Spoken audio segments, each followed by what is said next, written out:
Hey everyone, Samia Khan here with your Fox 10 News Now update. Happy Wednesday, happy Thanksgiving Eve, happy so-called busiest travel day of the year. I actually have an interesting story about that I should have probably put in the top five, but oh well, I will still tell you that story anyway. One fun fact, yesterday I was talking about how today is supposedly the busiest travel day of the year.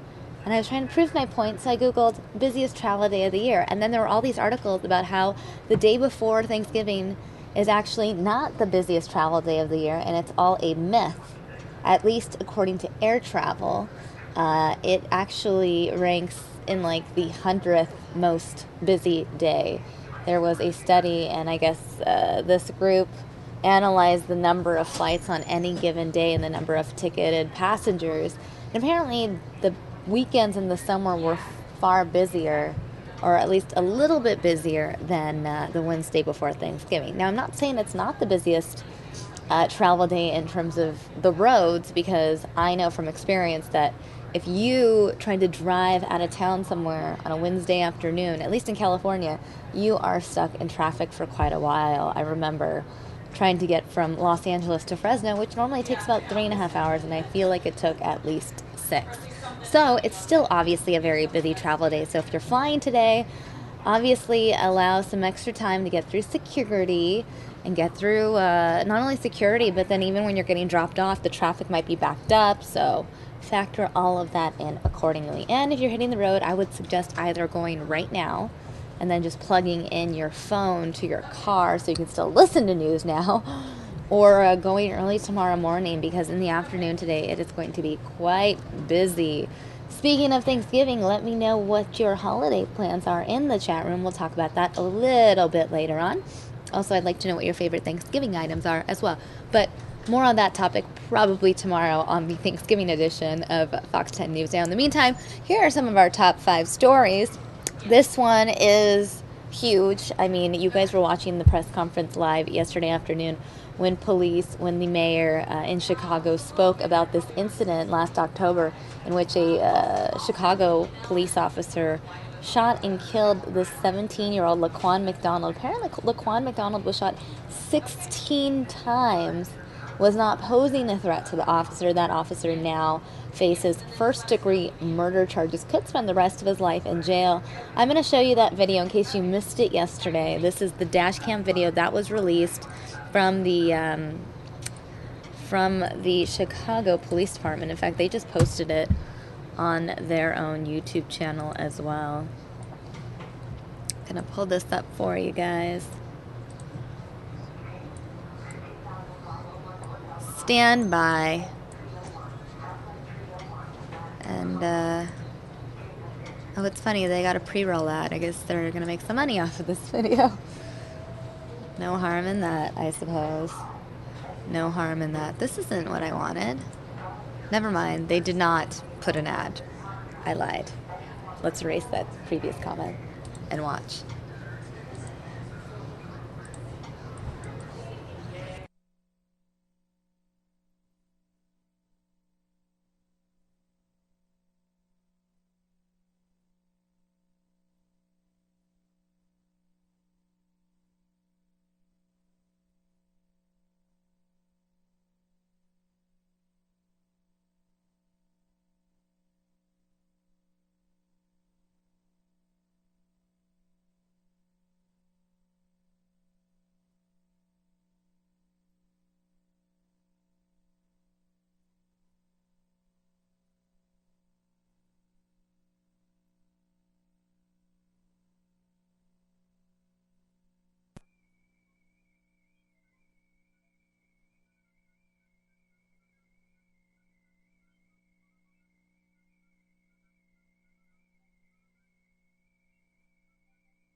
All right, guys, while we watch this dash cam video, I want to give you guys some background information and what took place. Yesterday, this video was released, and as a result, protesters took to the streets of Chicago that evening.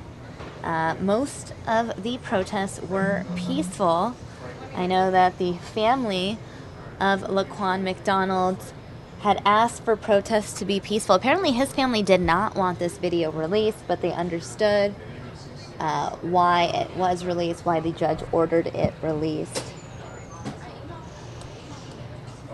Again, Laquan McDonald, 17 years old, killed in 2014. Mayor Rahm Emanuel says, "I believe this is a moment that can build bridges of understanding rather than become a barrier of misunderstanding. I understand that the people will be upset and will want to protest when they see this video. We as a city must rise to the moment." Chicago has been preparing for protests in advance of the video's release, which was ordered by a judge to happen no later than Wednesday, today. Now, obviously, this was a very controversial incident as Laquan McDonald is a black teenager and the officer who shot him, Jason Van Dyke, is a white cop. He was charged yesterday with first-degree murder in McDonald's death. He's being held without bail. Now, soon after the video's release, a group of protesters began marching, chanting 16 shots, and we got to fight back. The 16 shots chant in reference to the fact that McDonald died after being shot 16 times. Now, apparently when paramedics arrived, McDonald was not dead yet. He was still trying to breathe, but on his way to the hospital, he unfortunately did not make it. Now, Van Dyke, who turned himself into authorities on Tuesday, is no longer being paid by the Chicago Police Department. Until yesterday, however, he still worked for the department in a limited duty position as investigators looked into the October 20th, 2014 incident. All right, guys, this is the video. You see Laquan there, and that is it. We're just walking, and suddenly is shot. You see him fall to the ground immediately.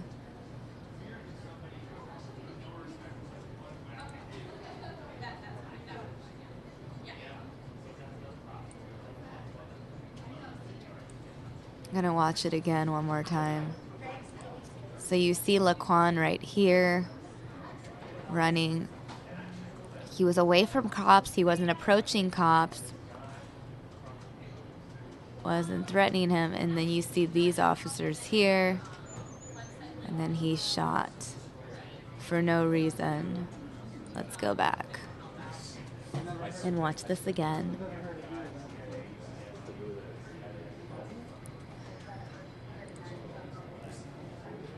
Walking, officers get out. He's not approaching them.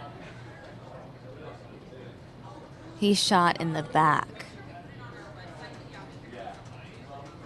I see Rachel in the chat room saying, SK, it's insane and sad, overreacting completely, but the kid should have complied too. He reached for his waistline. I don't know, the cop was wrong. Could have chosen differently.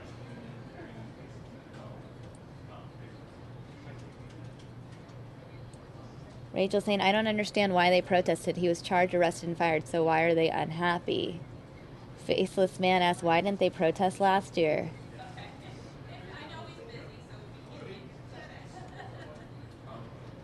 And there is the video. You see Laquan laying on the ground.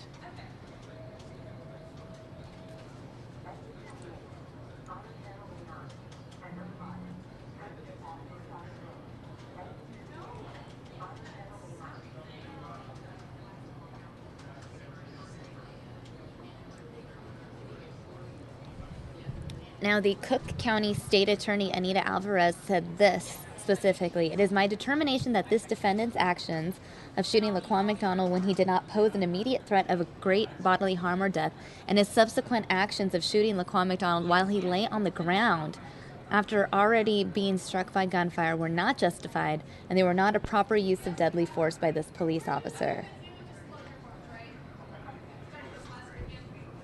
So, that's the story there. I am now going to show you the press conference featuring the Cook County attorney herself. You can hear what she has to say. Real quick, though, going to show you some video of protests before I show you that video. So let's go ahead and pull these clips up for you. protesters and police clash in this clip from last night. Go ahead and take a look.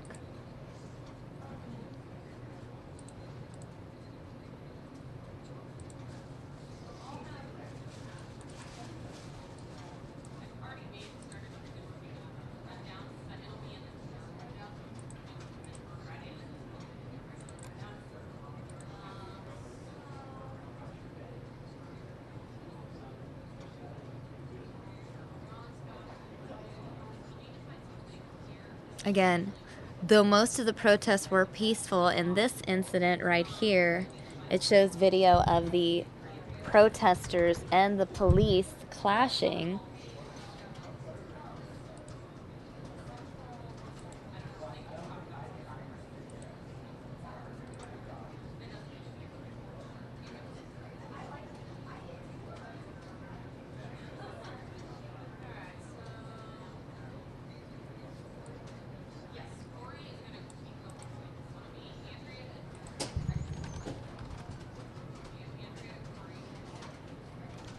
Now, according to Chicago police, they say that they arrested 5 protesters during these overnight demonstrations. Again, people demonstrating after the video of the shooting of Laquan McDonald was released. Laquan McDonald, 17 years old, shot by a Chicago Police Department officer. The 5 people who were arrested last night were charged with offenses including assaulting a police officer, weapons possession, and resisting arrest. Police say one of the men arrested had a stun gun and a knife. Overall, police say the protests were largely peaceful and there was no damage to private property. All right, guys, here is more video of protests from the scene last night.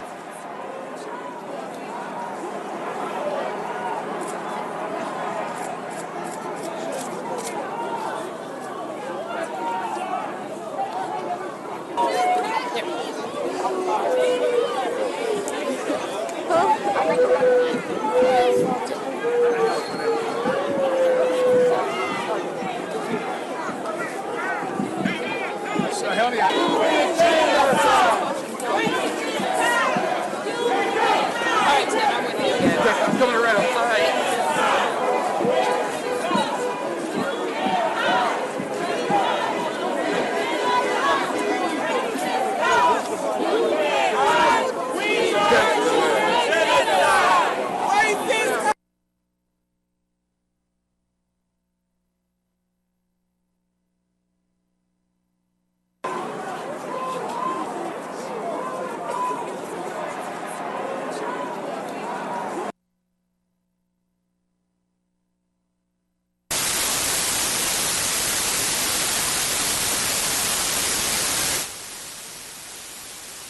These are aerials of last night's protest out of Chicago.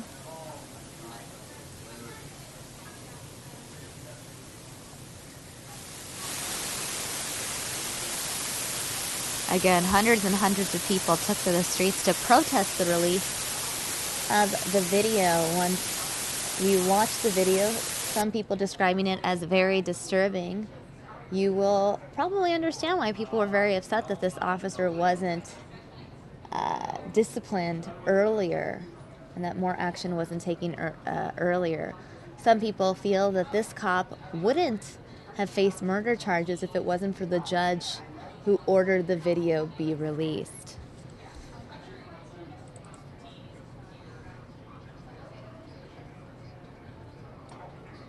As you all know, last year on October 20th, one of our police officers shot and killed a young man named Laquan McDonald. And since that time, the investigation into the circumstances of that event has been ongoing. The officer was stripped of his police powers immediately. As you all know, today he was charged with first-degree murder by the state's attorney, Anita Alvarez. And as a result, he's been put into what's known as a no-pay status. So he's no longer being paid by the Chicago Police Department.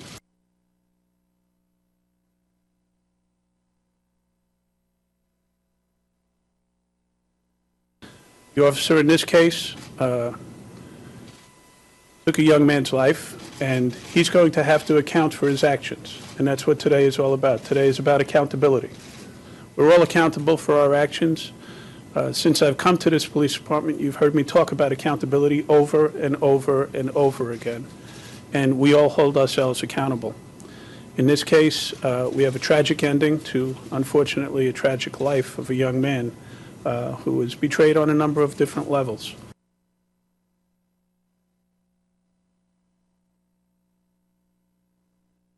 That people have a right to be angry, people have a right to protest, people have a right to free speech, but they do not have a right to commit criminal acts. And at the end of the day, the Chicago Police Department is trained for, and we're one of the world leaders in mass demonstrations. We're prepared to facilitate people's First Amendment right to free speech, but we will be intolerant of criminal behavior.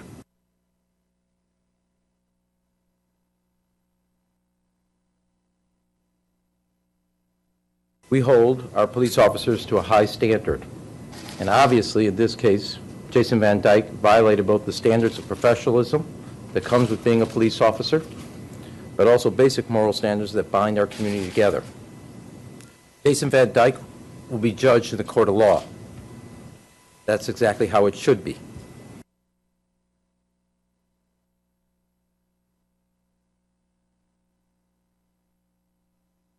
And the question before all of us, will we use this episode in this moment to build bridges that bring us together as a city, or we allow it to become a way that erects barriers that tear us apart as a city? We need, as a city, to get to a point where young men in our community and in parts of our city see an officer and don't just see an officer with a uniform and a badge, but they see him as a partner in helping them reach their full potential. And they see in that officer a mentor, a Little League coach, a leader in the church and in their community, which they are. But we also have to get to a place as a city where officers who patrol communities in our city see a young man not as a potential problem and a risk, but they also see in that young man as an individual who is worthy of their protection and their potential.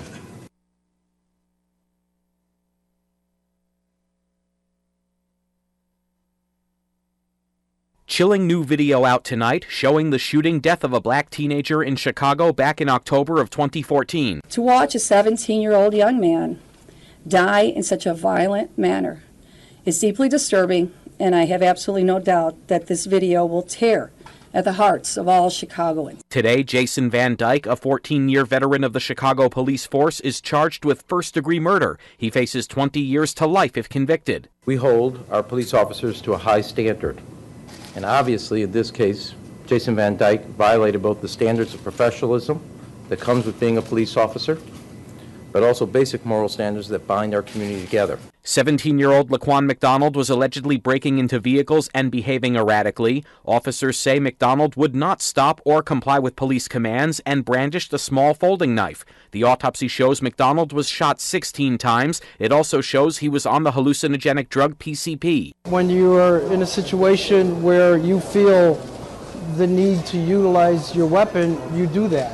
Whether it's 6 seconds, whether it's 1 second, whether it's 5 minutes.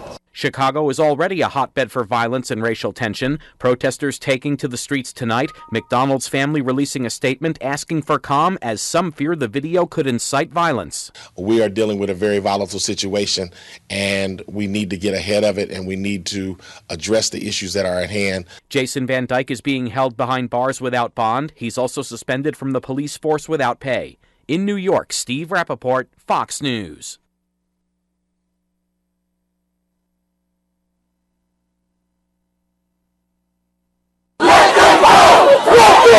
This is what the streets of Chicago looked like on Tuesday night, just hours after a disturbing video was released and a police officer was charged with first-degree murder.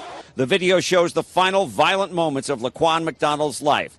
Prosecutors say the 17-year-old was shot 16 times by Officer Jason Van Dyke.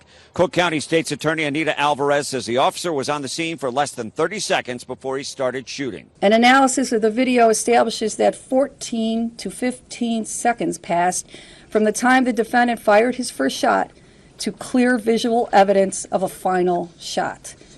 For approximately 13 of those seconds, Laquan was lying on the ground. On the right, of the 8 or more officers on the scene, it was only the defendant who fired his weapon. Some have criticized the state's attorney for taking 13 months to charge the officer and release the potentially explosive video. The Reverend Jesse Jackson says more charges should be leveled. The other police officers who were on the scene at the time of the shooting and did nothing to protect LeGuin's life should be charged as accessory to the crimes of murder.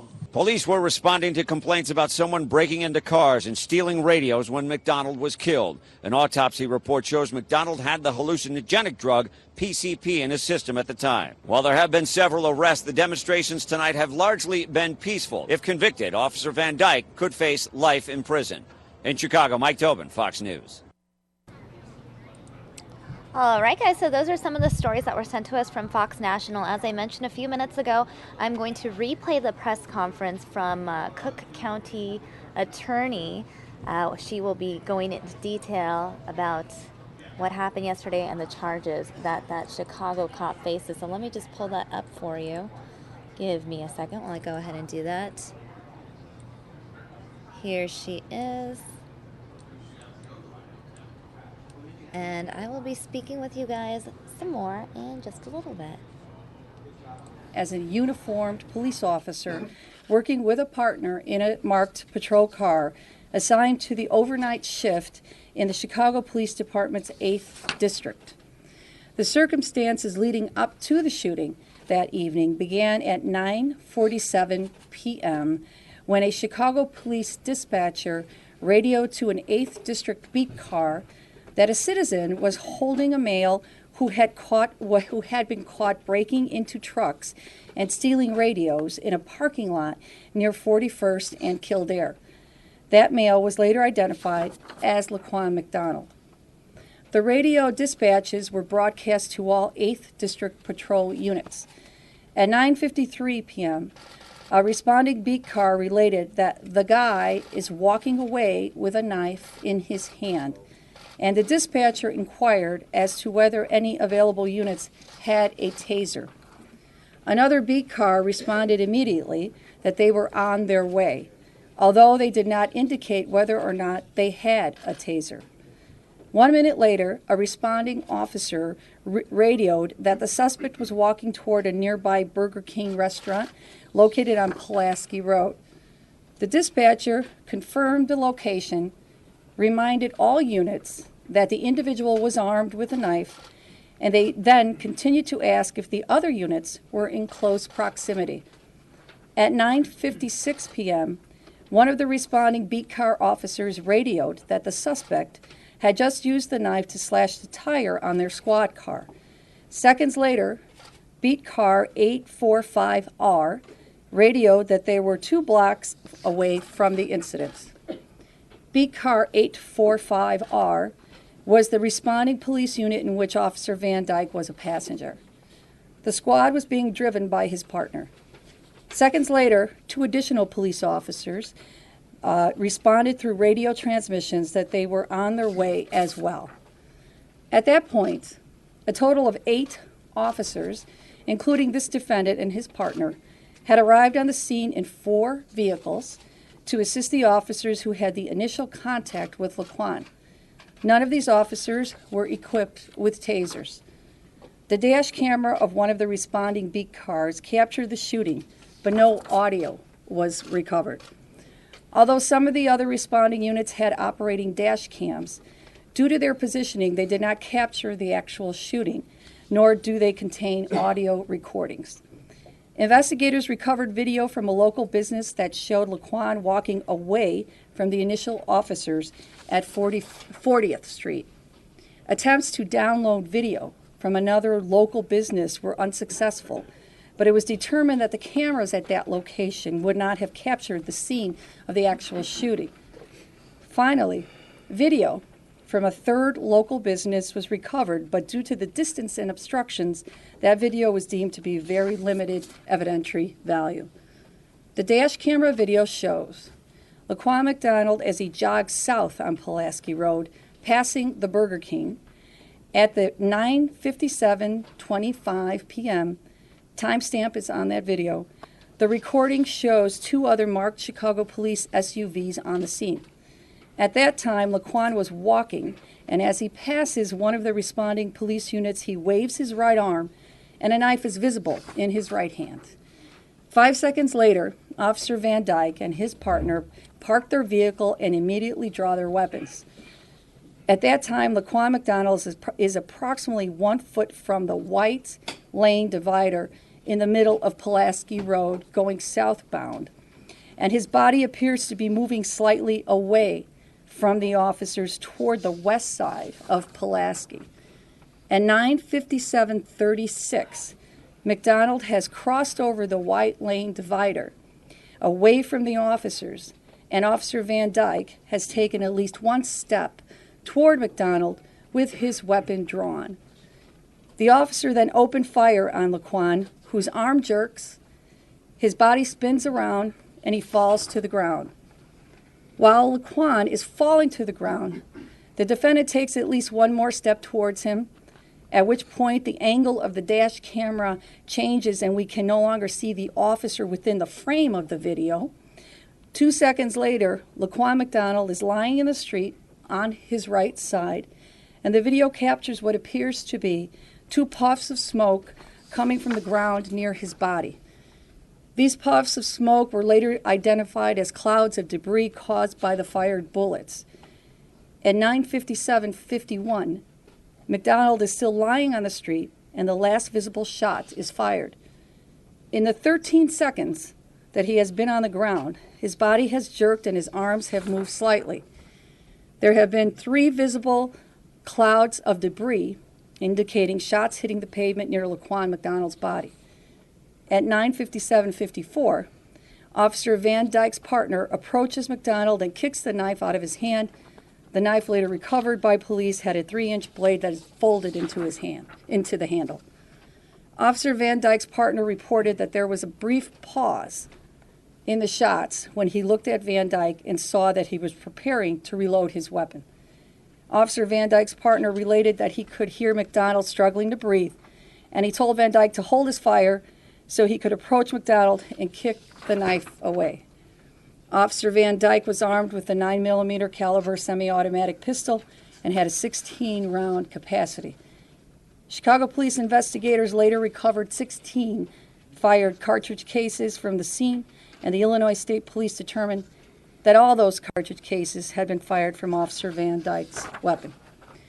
Our investigation has determined that Officer Van Dyke was on the scene for less than 30 seconds before he started shooting.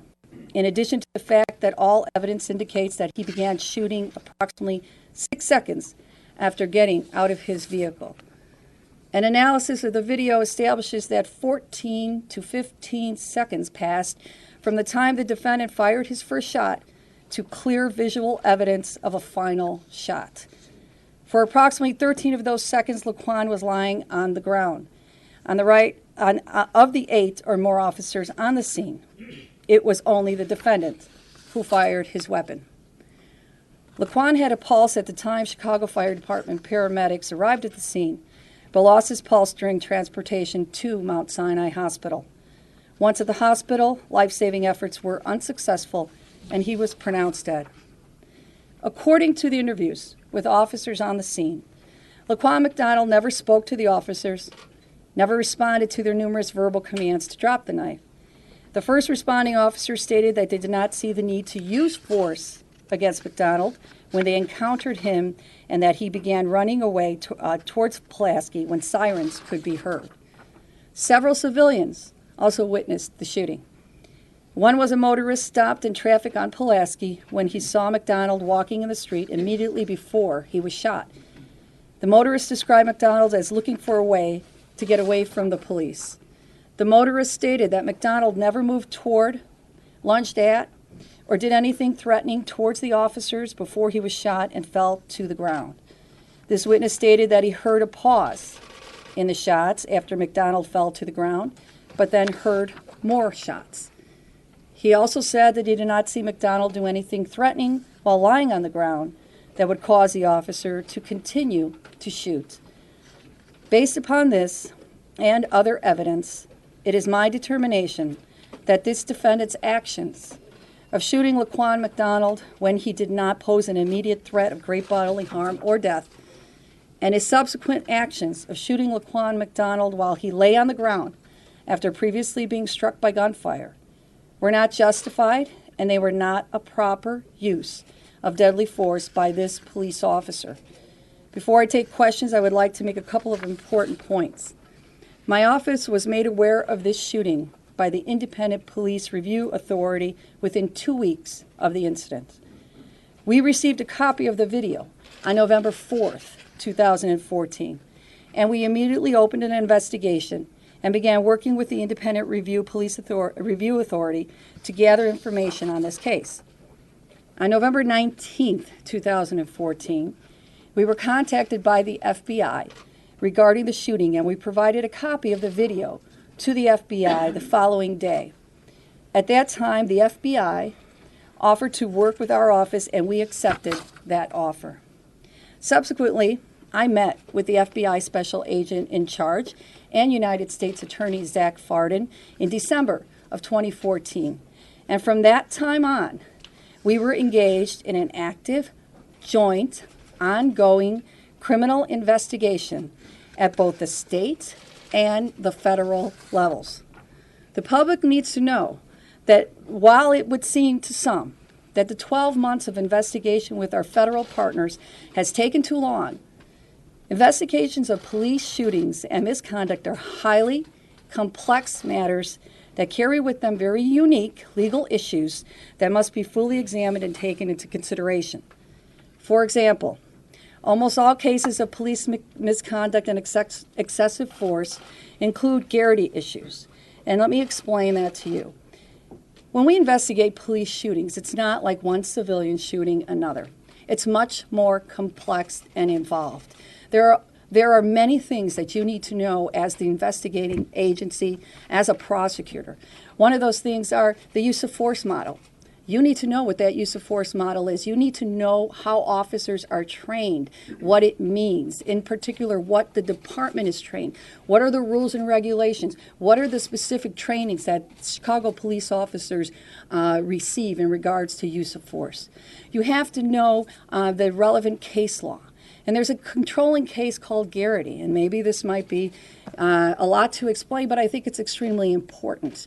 But that's the controlling case that controls cases that when we investigate police shootings. You know, the United States Supreme Court has ruled that officers can use deadly force and they can use reasonable force.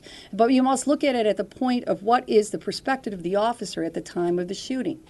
The Garrity case is specific, because the Garrity case explains when we as prosecutors can and cannot use statements of police officers in obtaining information and bringing our charges, if any. And we go through great pain to make sure that our assistant state's attorneys are doing it the right way, that the assistant U.S. attorney's office, that these assistants are following the law.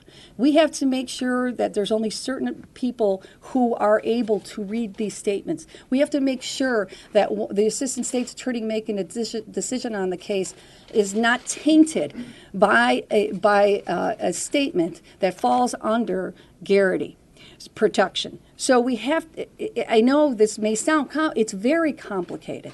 It's extremely complicated when you investigate police shootings. So with that being said, you know, this investigation was tenacious. It was meticulous. We did everything to make sure that we were not going to jeopardize our case, because if we do, and we use tainted evidence obtained against the Garrity ruling, our indictment will be dismissed. So we want to make sure that we are following all the rules and making sure that everything is done. And so that's why this investigation and all police investigations take a significant amount of time. The bottom line is these cases, unlike most cases, require a meticulous examination that could seem to the passive observer to be taking too long. However, the unique and complex nature of these issues means that these cases are time-consuming, requiring a massive and labor-intensive effort. It is not at all unusual for these types of investigations to take up to 20 months before reaching a charging decision. In this case in particular, many people from the FBI, the United States Attorney's Office, and my office have been working tirelessly to reach a just conclusion. At the end of the day, I'd rather take my time and get it right than rush to judgment and get it wrong.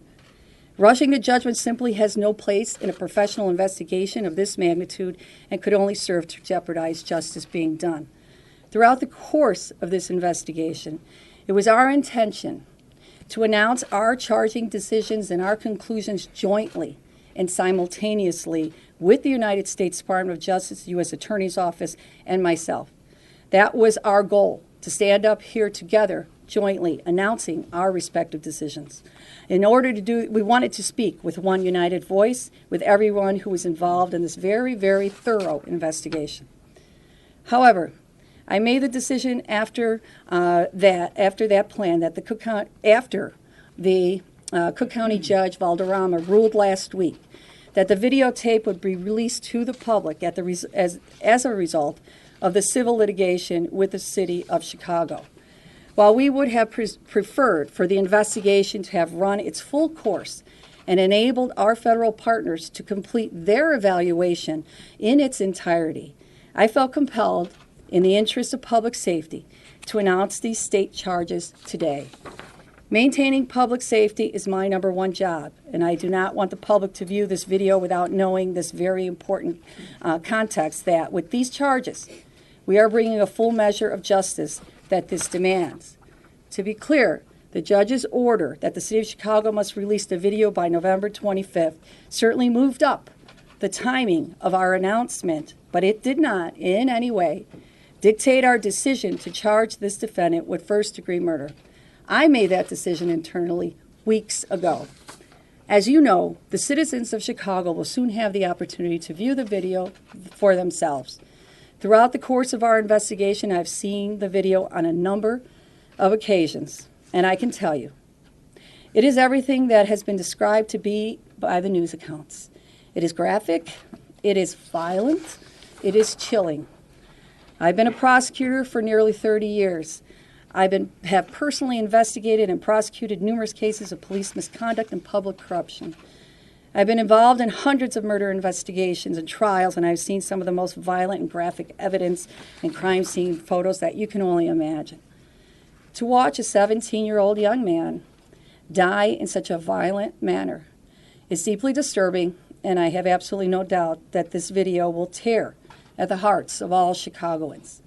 I know that Laquan's mother and some family members have been opposed to the release of this video, and I certainly understand their concerns and their anguish. As a mother, I cannot imagine the personal pain that Laquan's mother and his family have dealt with and will continue to deal with when the video is made public. I hope that the citizens will take this into consideration and show respect and restraint in their actions following the release of this video. Before I close and I take questions, I would like to make a comment about Mayor Emanuel. In recent days, I have seen news reports that the mayor has been criticized for not releasing this video sooner. I will tell you that I believe the mayor's decision to delay the release was in the best interest of allowing federal and state law enforcement officials to conduct our investigations, and I thank him for that. Finally, let me say that I fully support the rights of our citizens to protest and to express their feelings or their outrage, but it must be done without violence or criminal actions. Violent actions will not honor the life of Laquan, and it will do nothing to hold this defendant accountable for his actions. 2 years, it seems like a long time. We understand it was complex, but it's 1 year. It's one year. Fine. Help people understand. We're talking about 1 year in the investigation here, but help people understand why is it so complex, and some people just can't can't understand why it would take this long when it seems so obvious in a situation like this.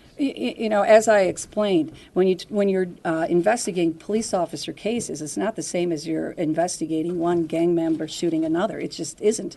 You have to understand the use of force model. You have to understand how officers are trained. Officers do have a right to use reasonable force. They can use deadly force when appropriate. So you have to understand all of that before you look at a case. You simply can't, in a case like this, can't make a split-second decision by watching the video one time and determine what occurred. There were countless number of witnesses that were interviewed in this case, physical evidence looking for videotapes from the businesses surrounding there. There was a lot of work done on this case, an absolute lot of work, and that adds to the year that we've been investigating. But clearly you've done these cases before. You know all the protocol.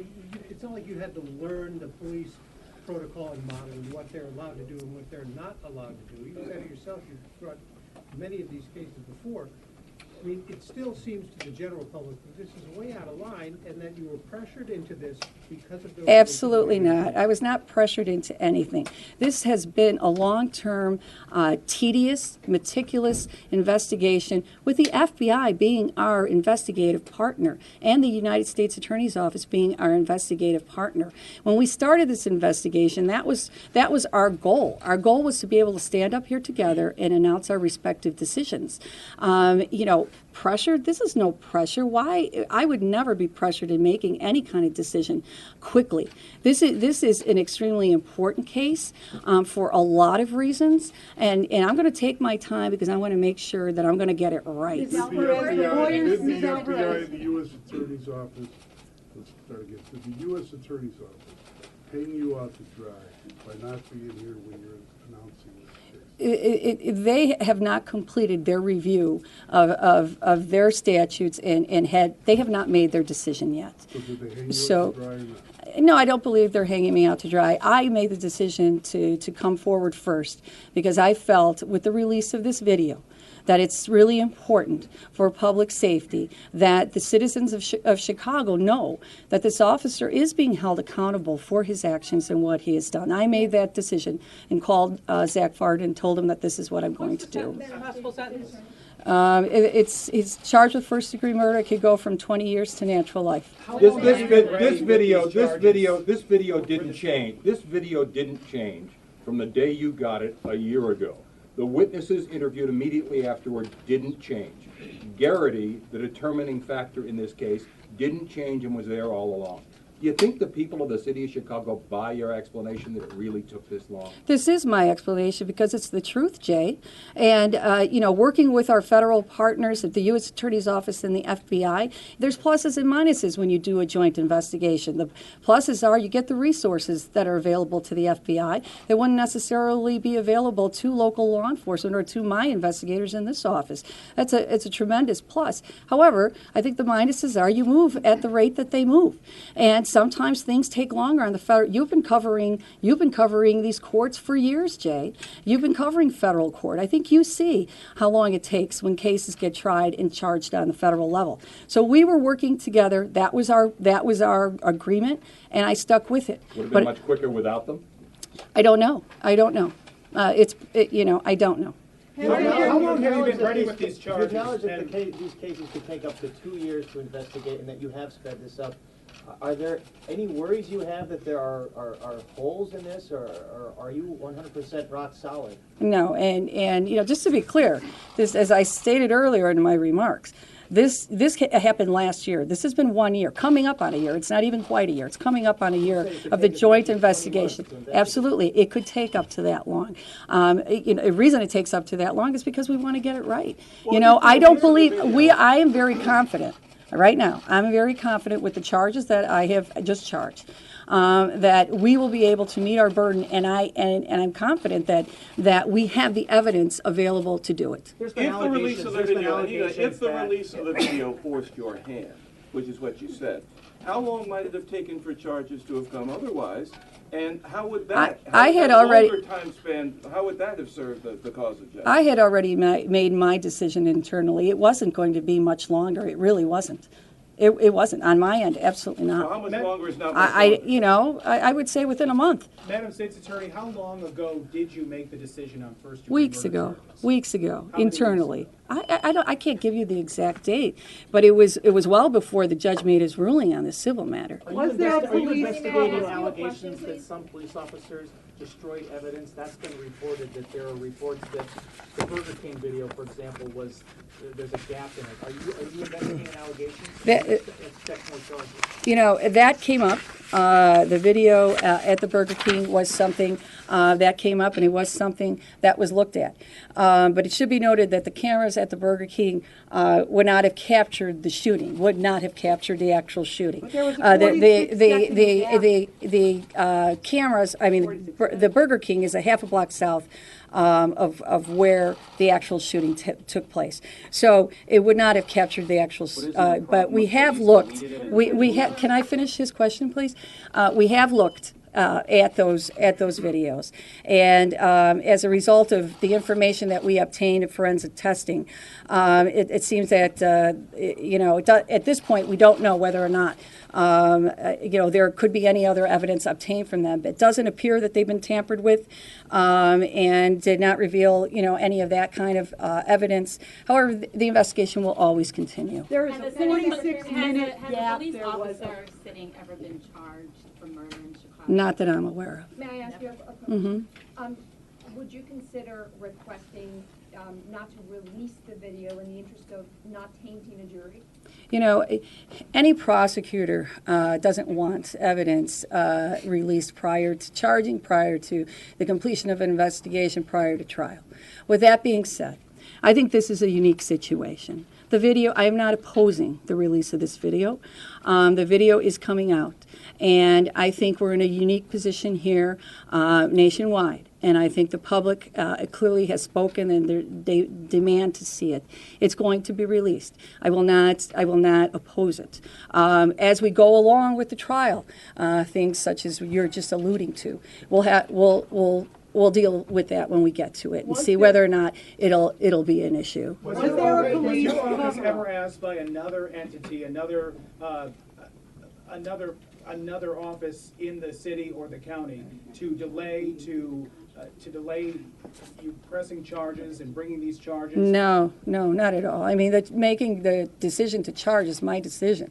No one has spoken to me and asked me to speed it up, to delay it, nothing like that. My only conversations have been with my federal partner, the U.S. Attorney. Ms. Alvarez, was there a police cover-up? The people at Burger King say they cooperated with police, and yet when their material came back, there was a gap they couldn't explain. Lawyers from Laquan McDonald argue they know witnesses who were shooed away, witnesses who were harassed at the police station. What I can tell you about the Burger King video is that forensic testing was done on the Burger King surveillance system, determined if anyone tampered with the evidence, and the testing did not reveal any such evidence. Who did the testing? That's all I'm going to say on this. You talked about what happened. You mentioned what's happening across the country right now, the nation.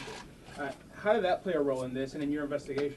Well, the fact that the video and the public is demanding to see the video, it's probably, went into the decision of the Judge Valderrama when he decided to release it. There were 18 complaints made against this officer in his history, including one that was settled a year or two ago. Did the system fail, and should this officer have been fired earlier? Because if that had happened, this murder might not have happened.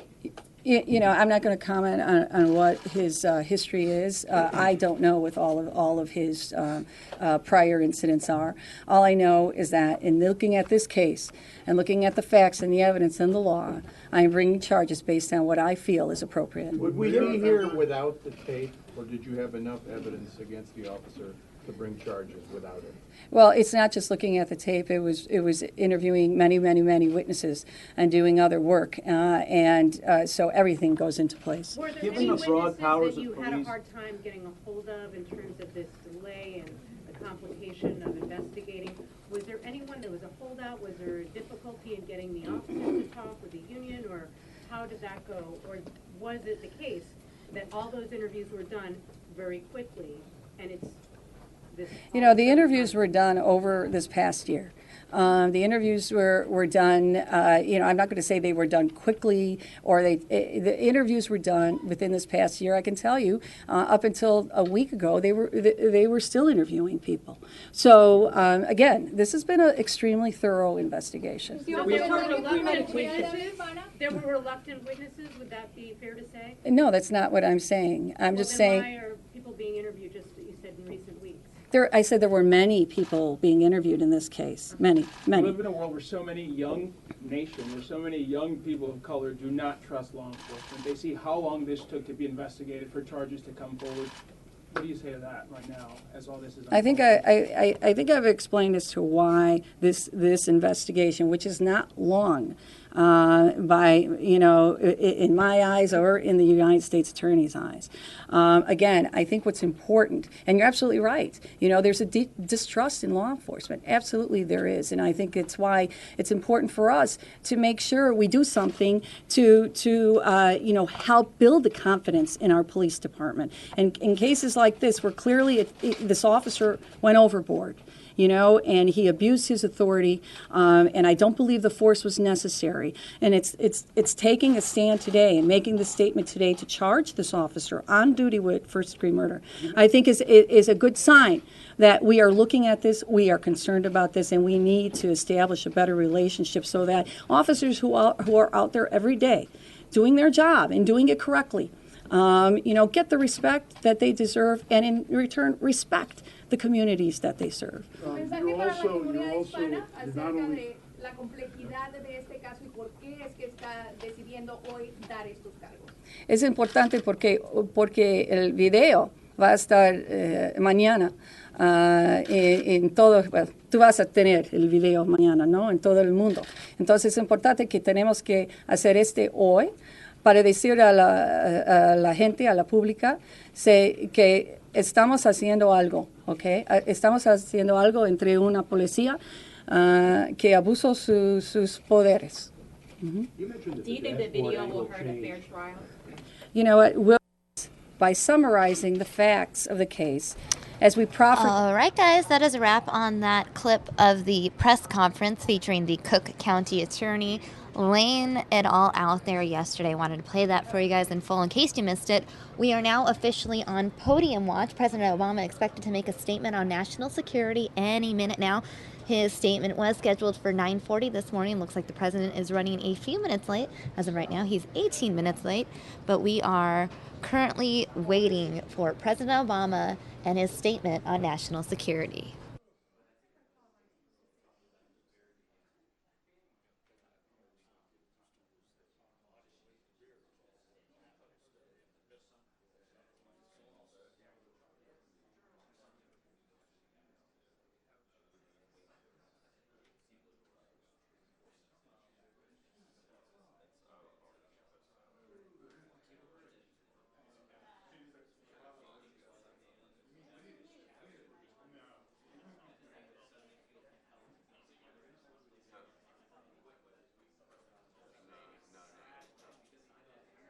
And for those of you who missed it the first time I played it, I'm going to go ahead and replay that dash cam video that was released yesterday. The dash cam video of that officer shooting Laquan McDonald. So let's go ahead and play it now. It is posted in full on the Chicago Police YouTube page, in case you want to watch it later on as well.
All right, guys, we're cutting out. President Obama is now going to be speaking on national security. For a regular update on our security posture post-Paris and going into the holiday season. I think all of us recognize how horrific and heinous what took place in Paris was. And as I said yesterday, for many of us, the events there touched a deep chord, given the connection between the United States and France, the degree to which Americans see in Paris a way of life that's so familiar to us here in American cities. And given the shocking images, I know that Americans have been asking each other whether it's safe here, whether it's safe to fly or gather. I know that families have discussed their fears about the threat of terrorism around the dinner table, many for the first time since September 11th. And it's understandable that people worry something similar could happen here. Watching the events in Paris made the threat feel closer to home. So as we go into Thanksgiving weekend, I want the American people to know is that we are taking every possible step to keep our homeland safe. First, we're going after ISIL wherever it hides. That's been our strategy for more than a year. I'll speak about this in more detail in the coming weeks, but let me remind the American people of what our coalition of some 65 nations is doing to destroy these terrorists and defeat their ideology. So far, our military and our partners have conducted more than 8,000 airstrikes on ISIL strongholds and equipment. Those airstrikes, along with the efforts of our partners on the ground, have taken out key leaders, have taken back territory from ISIL in both Iraq and Syria. We continue to work to choke off their financing and their supply lines and counter their recruitment and their messaging. And even as America is already supporting French airstrikes in Syria, yesterday President Hollande and I agreed that our countries are going to step up that coordination even further and do more of that work together. So we're stepping up the pressure on ISIL where it lives, and we will not let up, adjusting our tactics where necessary until they are beaten. That's our first goal. Second, we continue to do everything possible to prevent attacks at home and abroad and to prevent foreign terrorist fighters from entering the United States or other nations. Since 9/11, we've taken extraordinary measures to strengthen our homeland security in everything from aviation security to border security to information sharing. We've improved upon these actions over time. Anytime there's an event, we learn something from it, and we continue to refine them. We continue to improve upon our approaches as we speak. Now, right now, we know of no specific and credible intelligence indicating a plot on the homeland. And that is based on the latest information I just received in the Situation Room. It is similar to the information the briefing that I received on Saturday before I left on my trip last week. So as Americans travel this weekend to be with their loved ones, I want them to know that our counterterrorism, intelligence, homeland security, and law enforcement professionals at every level are working overtime. They are continually monitoring threats at home and abroad, continually evaluating our security posture. They're constantly working to protect all of us. Their work has prevented attacks. Their efforts have saved lives. They serve every hour of every day for the sake of our security. They did so before Paris, and they do so now, without fanfare or credit and without a break for the holidays. So the bottom line is this. I want the American people to know, entering the holidays, that the combined resources of our military, our intelligence, and our homeland security agencies are on the case. They're vigilant, relentless, and effective. In the event of a specific credible threat, the public will be informed.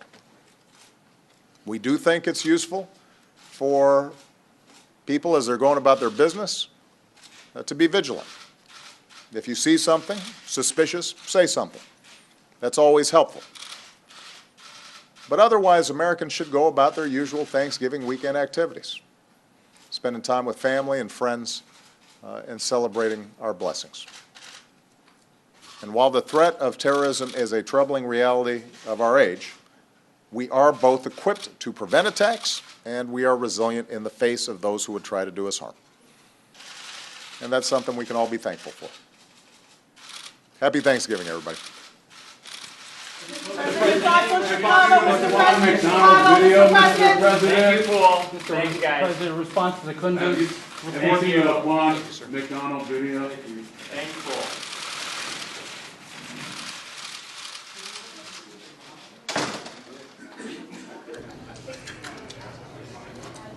All right, guys, that is a wrap on President Obama's statement. He does not take any questions typically when he speaks from the Roosevelt Room.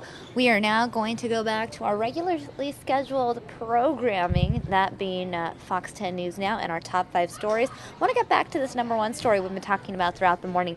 The video released of the cop shooting and killing the teen Laquan McDonald, 17 years old. The shooting took place in Chicago last October. Yesterday, the cop was charged with first-degree murder. I want to go ahead and show you guys this video again in case you missed it the first time I showed it to you, and we will talk about it in just a couple minutes.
All right, guys, you see Laquan in the middle of the screen right here. He is walking away from officers, and you see these officers here pointed with their guns, and then suddenly he is shot twice, falls to the ground, and then is shot apparently another 14 times.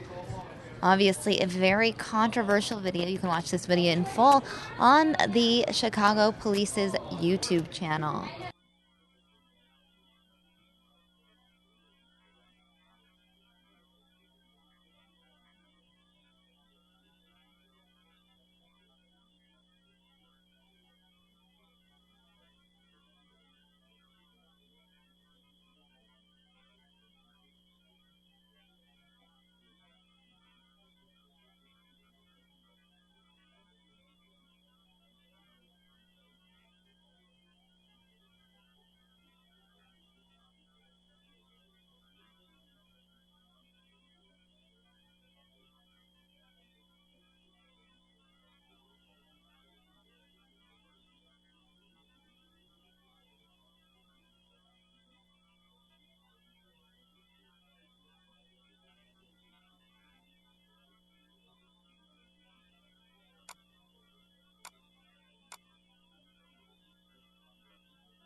All right, guys, here is some video of the protest that took place yesterday. People protesting in Chicago following the release of this video.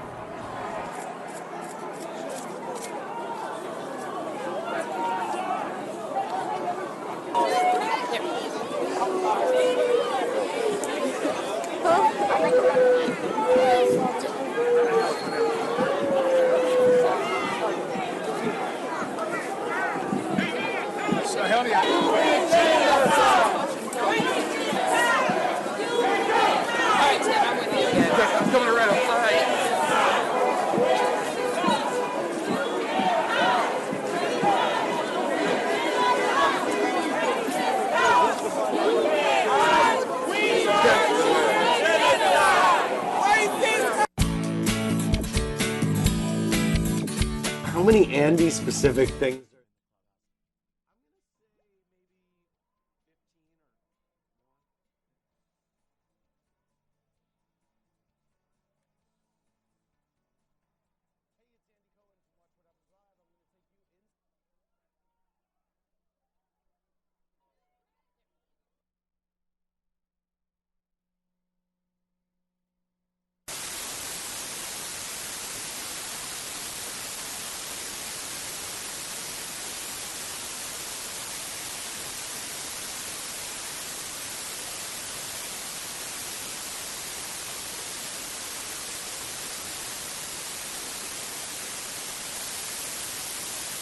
Now, most of the protests that took place last night were relatively peaceful. You see lots of people on the streets. We didn't see anything quite like Baltimore or Ferguson. However, there was a moment where police and protesters did clash. We're going to show you that video right now.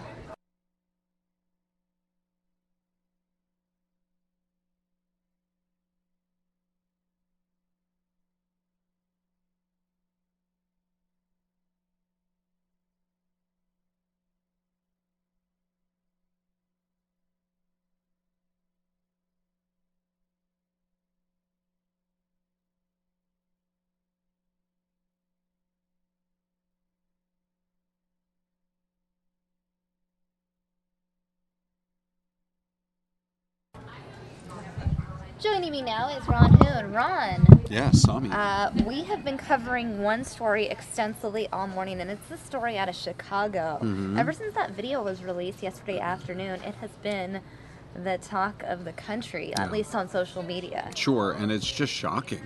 I mean, you have to wonder. We heard ahead of time yesterday the video was going to be released. Mm-hmm. And before I saw the video, I had heard that the officer said somewhere that the video does not tell the whole story, and you better believe he's going to say something like that, because he's got to come up with some kind of a defense. But it is so shocking to just see him literally drive up, get out of the car, and just start opening fire on this teenager. It's really unbelievable.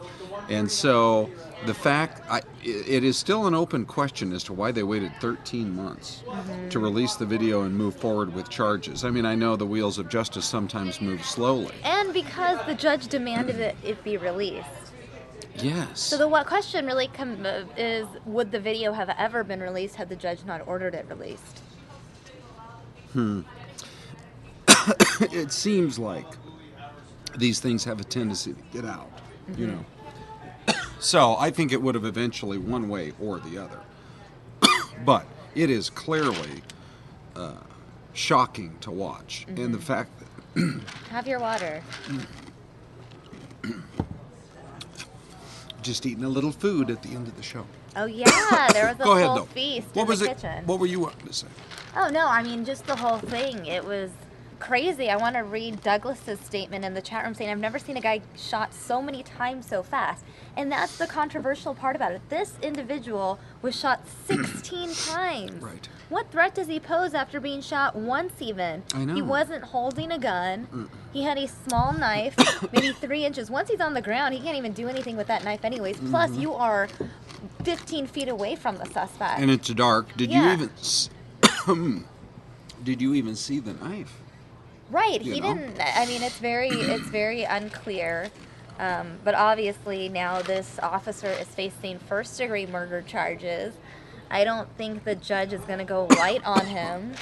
No. I'm pretty sure, you know, the fact that he is facing these charges, it's going to be a case everyone's watching, and it sort of just continues to contribute to that whole narrative of the tense police-community relations throughout the country. Mm-hmm.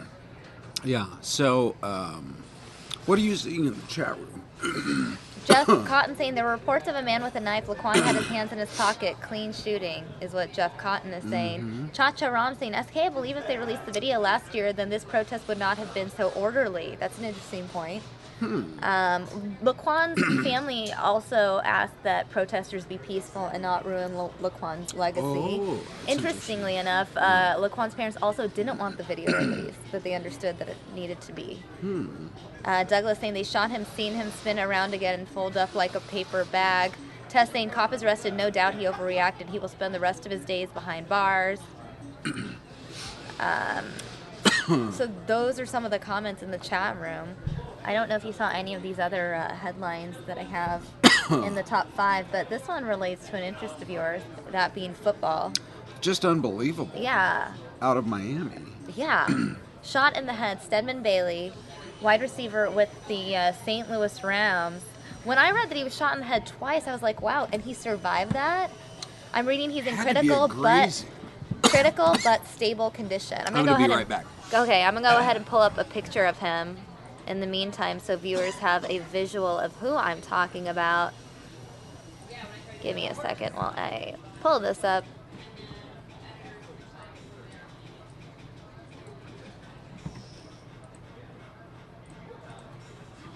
This is a photo of Stedman Bailey, shot twice in the head in Miami. He's in critical but stable condition, shot and critically wounded as he and 4 other people were sitting in a car outside of a home in the Miami area. Bailey was at a hospital awaiting surgery for injuries that have not been disclosed by the Rams or by authorities. Another man, Antoine Reeves, was with Bailey and was also shot in the attack Tuesday night. 3 other people were in the car, including 2 minors, and those 3 people were not wounded. The victims drove themselves to an area hospital for evaluation and treatment, Miami Beach police said in a statement. Based on reports from the hospital, Bailey is in critical but stable condition awaiting surgery. Police said they were looking for the suspects who had driven up in another car before shooting. The Rams said they were aware Bailey was involved in an incident and that they had spoken with him. We are gathering facts about the situation and will provide updates as we learn more, the team said. Now, Bailey went to high school in the Miami area. He's in his 3rd season with the Rams, but has been suspended twice by the NFL. Bailey, who turned 25 just a couple weeks ago, was a 3rd-round pick in the 2013 draft out of West Virginia, where he was part of a prolific wide receiving tandem with Tavon Austin, whom the Rams selected with the 8th overall pick that year. Now, Bailey was suspended for 4 games this month for violating the NFL's substance abuse policy. He has 2 games remaining on the ban. He served a 2-game suspension for performance-enhancing drugs at the start of last season. Now, according to police, Bailey, Reeves, and the 3 others were sitting in the car around 8:45 p.m. Eastern Time last night at a local residence. Another vehicle then arrived and opened fire, according to police. That is when Reeves was taken into surgery shortly after arriving at the hospital. Now, players from around the league have reached out on social media, making comments there, sharing their concerns. There's just not a lot of information in terms of how he's really doing. There had been a report early on that he spoke with someone on the team after the shooting, which would indicate that the shots would have had to more graze him. Right. Because when you hear shot in the head, you're always like, how does anyone survive being shot in the head? Correct. Because it's so rare to see like a Gabby Giffords type of situation. So I guess, surely by the end of the day or maybe by tomorrow we'll have more information? Yeah, more information, but critical is obviously not good. But then you wonder, okay, what was the motive behind it? I see Cowtick Knight in the chat room saying probably a drug deal gone bad. We do know that Bailey had issues with drugs in the past. He's, he's currently undergoing his 4-game suspension, I think, right now because of drugs. Which sort of surprised me, I guess, when the league gives you a suspension. You're just pretty much free to hang out, do whatever you want to go do. So he goes back to Miami. That's where he went to high school. Miami's a fun city to hang out in. I'm going next week now, I've decided. Oh, is that right? Yeah, I just decided yesterday. Really? Next week? Yes. So you must have found a super cheap airfare. No, I am companion pass status on Southwest. Oh, okay. So any ticket booked for one is actually a ticket booked for two, and I just use my miles. There you go. But it is a very expensive weekend hotel-wise. Apparently, there's this annual like art festival, Art Basel or Art Bas- I don't even really know how to say it. It's BASEL, but it's like this huge thing. Gosh. And I just fun. picked Miami because I looked at all the cities that Southwest flies to. And I was like, where won't it be cold? So when I read this morning about being shot in Miami, I was like, God dang it. Because one of the reasons I actually avoided New York, no joke, is because of the terror concerns. Because I always go to New York every year, and this is the first year I'm not going to New York, even though I love it, even though I have family out there, because it's so close to the Paris attacks. And I was just like, you know what? Miami doesn't seem like that much of a threat. Yeah, and then you hear something like this. Right, but I don't but now think there that is I- much of a threat exactly. because you'll be in the tourist areas. Right, and now that I listen to the story and actually read through it and see that he was outside of a home and someone pulled up, it's not like he was just out in South Beach walking on the boulevard and someone opened fire. So I feel a bit safer now, but I was freaked out this morning. Well, the thing about it is these teams and these players, they make so much money. Can they not set up a better system for a guy who's serving a drug suspension to go right back into the environment that you came from? That's true. You know, it seems like if you're going to, maybe a better thing, maybe than just saying, okay, fine, we're going to punish you and you have 4 games that you can't play. What if they said, you're going to get 30 days rehab? Well, that would be better. It would actually help the person involved in the situation. You Yeah. make a very good point. I mean, the NFL in general is under a lot of scrutiny for all of their like policies in general, though. Yeah. So there's that. Maybe they'll look at that. SK, You I'm are no good for you. Oh my gosh. Hydrate, Ron. Hydrate. We haven't even been able to talk politics. I know you have like 5-6 minutes left with us. You know what it is when I rush through my meal, and then I get a little piece of food stuck in Oh no. Anyway. How was the food though? Delicious. It was delicious. It was. I gotta go, I'm just gonna totally Really? I'm lose just my about voice to because put politics on news now in the lower third. I could sign language it for you. Don't you understand that we're not going to get Ron and I Sonia know. time tomorrow Go ahead. or Let me try. Friday? Let's try. You do most of the talking, but what was your first topic on the politics? Well, the only topic I had that was politically related, truthfully, is about Bernie Sanders going out to eat with a rapper in Atlanta. It was trending on Facebook. This rapper, his name is Killer Mike. I've never even heard of the rapper, but when I saw it trending on Facebook, I was just like, this is entertaining. In fact, even Time Magazine wrote about it. So I just thought it was interesting. Hillary Clinton apparently got in trouble for using the phrase illegal immigrant. Oh. For people who are in the country illegally. Why did she get in trouble for that? I Isn't don't that know, what but they're she, called? I believe she either went on Do Facebook people or like some to say form of social media. undocumented? Is that the politically correct way? Offensive, and so she pledged that she would not use it again. Wow, I'm just shocked at how people are offended by almost everything. Yeah, well, that's why Donald Trump is at 38%. You've seen these latest polling numbers.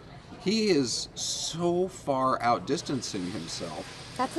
It's so crazy. And speaking of I Trump, mean, we have a lot of outdistancing the competition. We have some of the Trump supporters in the chat room right now. Some people who usually only tune in when we're carrying a Trump rally or event have been watching since 9 this morning, so I'm sure they'll be interested in hearing your Trump take. In fact, I see Faceless Man saying only Trump is unstumpable. Well, he, because people feel as though they're not getting a lot of maybe strength and determination out of the White House right now in terms of actually defeating ISIS. I think it feeds into people looking for whoever they view as somebody who is going to say it the way he feels it, even if it's offensive, and who's going to state positions that probably would never actually even be allowed, but who would appear to be somebody who is strong enough to take the fight to these terrorists. People, the Paris attack this time around has really galvanized the whole country to wake up to just how horrible these guys are and the desire they have to do us harm. I mean, they keep releasing these videos. Right. You and I talked not on News Now here, but just in general about how, I mean, why are we having to rely on a hacking group to go in and take down ISIS sites? Why, with all of the resources we have in our government, why wasn't that done immediately? Why Well, maybe did we the not government bomb? doesn't have the same sort of tech savvy as Anonymous does. I don't know. possible. I It's think it might be possible. that. And the thing is, we're facing a different kind of terrorism today because ISIS, or Daesh as we should be calling them now, they try to, or they do recruit through the internet, through social media. And so one of the key ways to keep terrorism out of the country is to not let Daesh recruit within the United States. So if they don't have access to these individuals that are maybe susceptible to extremism, then they can't really do the damage they so desire to do. Well, I don't know. I mean, we are told that we have, the resources and the kind of people from the NSA straight on through that are enough tech savvy that they are keeping us safe. That's I don't what the know. president just said. I feel like Anonymous is on some other level. Probably so. I know this sounds Then why don't we go reach out to those guys and say, okay, here are the systems. Who are they? They're anonymous. I know. How are you supposed to identify them when I they're know. anonymous? I know. But with a lot of people realizing that the odds are you can keep running an air campaign.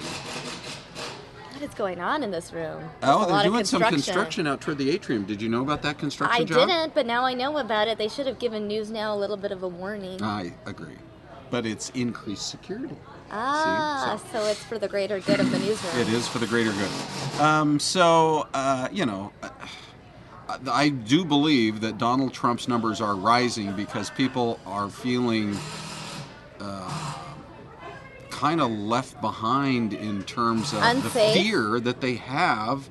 They want their government. The president's number one job is to protect the American people. It's not to try to go after a dictator on the other side of the world. And it seems like every time the whole issue of ISIS comes up, that President Obama wants to make it about Assad. It's Daesh now. Why is it Daesh now? What is their Because new? it's Daesh because ISIS hates being called Daesh. Oh. In fact, they put out something within their region. If anyone would refer to them as Daesh, they'd cut off their tongues because Daesh is essentially the same as ISIS, just the abbreviation within Arabic. But apparently, the thing about Arabic is that certain words sound so similar that if you kind of mispronounce it, it comes off as like super offensive, and it translates into something super horrible, which is what ISIS is. So that's kind of why we're saying Daesh now, because we know they hate it, and so that is the strategy behind it. Nice. No, we're just trying to start this movement where people start using it. I know John Kerry uses it regularly. Does he now? The president of France uses Daesh, does not say ISIS. Obama's trying to say Daesh, but still slips and says ISIL some of the time. I know. Well, maybe it will get people off of the whole ISIL bandwagon because everybody was calling him ISIS. Yeah, no one was saying ISIL to begin with except government officials, and it really bothered me. Yeah, I know. So maybe maybe it's a good compromise between ISIS and ISIL to just go with Daesh. But anyway. But then you have to spread the word that this is the new name. Yeah. So the question is, why the continued obsession about a dictator who sure is a bad guy, but there are a lot of people who think Putin's a bad guy too, and we're willing to work with him.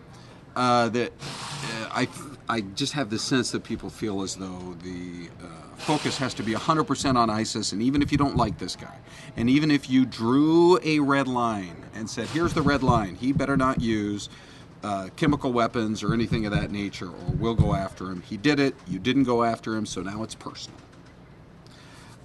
Despite all of those possibilities, it's still the fear or the concern that people have is not about Bashar Assad threatening the United States, threatening to cut off our heads, threatening to launch terrorist attacks. And I think they don't understand the almost obsession that the administration has with him, as opposed to just full-on win this fight, full-on go after ISIS, beat them, defeat them, do what you say you're going to do, and then worry about Assad. It seems like that's where the negotiations would take place, is after this whole fight has been fought and this war has been hopefully won, then you sit down with everybody at the end of the fight, at the end of the war, and say, because this is the way it's always been done before. Look at World War I, at the Treaty of Versailles. Look at World War II, when they went to Potsdam, outside of Berlin.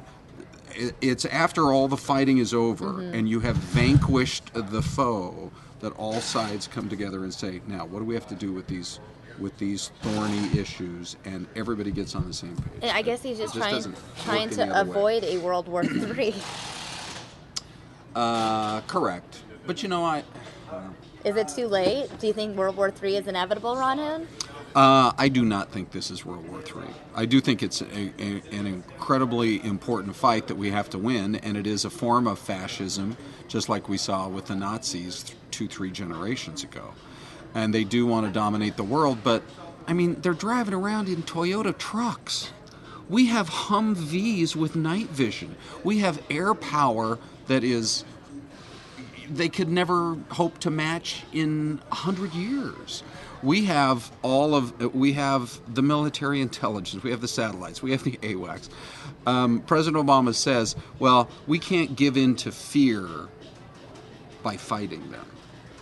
I don't think Americans are saying we're fearful, so we're going to fight them. The concept doesn't make sense. I think Americans are saying, yeah, we do have some, if you want to call it fear, it's fear, but we're not so afraid that we won't take the fight to them. And they don't understand why, to quote Jim Acosta, the CNN reporter, we don't talk a lot about CNN people here on Fox News now. With all due respect, Mr. President, why can't we take out these bastards? So, anyway, I got to go to my meeting. All right. Well, thanks for giving us your insight. See a lot of people in the chat room commenting as well. Tess is not a Trump supporter. Tess also says that she loves that Anonymous is going to kick some butt. Deborah saying, Ron, a large percentage of the population would love to live vicariously through Trump. That's a good point. Because aren't they having Thanksgiving dinner down at, Mar-a-Lago, his estate in Florida? I think I saw an interview with Ivanka saying, yeah, we're all going to Florida. You know what? When I was searching for hotels in Miami, the Trump resort popped up. I was like, maybe I should stay there. Yeah. I'll count it as work. He builds Can nice I hotels. expense it then? Because it'll count as work because I'm doing Trump research. I prowled the halls looking for Donald. I'm glad I got my voice back. Hi to Rachel, who said happy Thanksgiving, and I got to run to my meeting. All right, okay. But so many people are chatting. Chacha Ram saying the government does not want them shut down. That's how they track the bad guys. It's called chatter. So they don't want to shut down all those ISIS accounts, is what Chacho's saying. Yeah. And I do believe there's definitely a lot of truth in that too. But I think at some point, once you get your, the lemmings that kind of flock to it, once you know who is in there.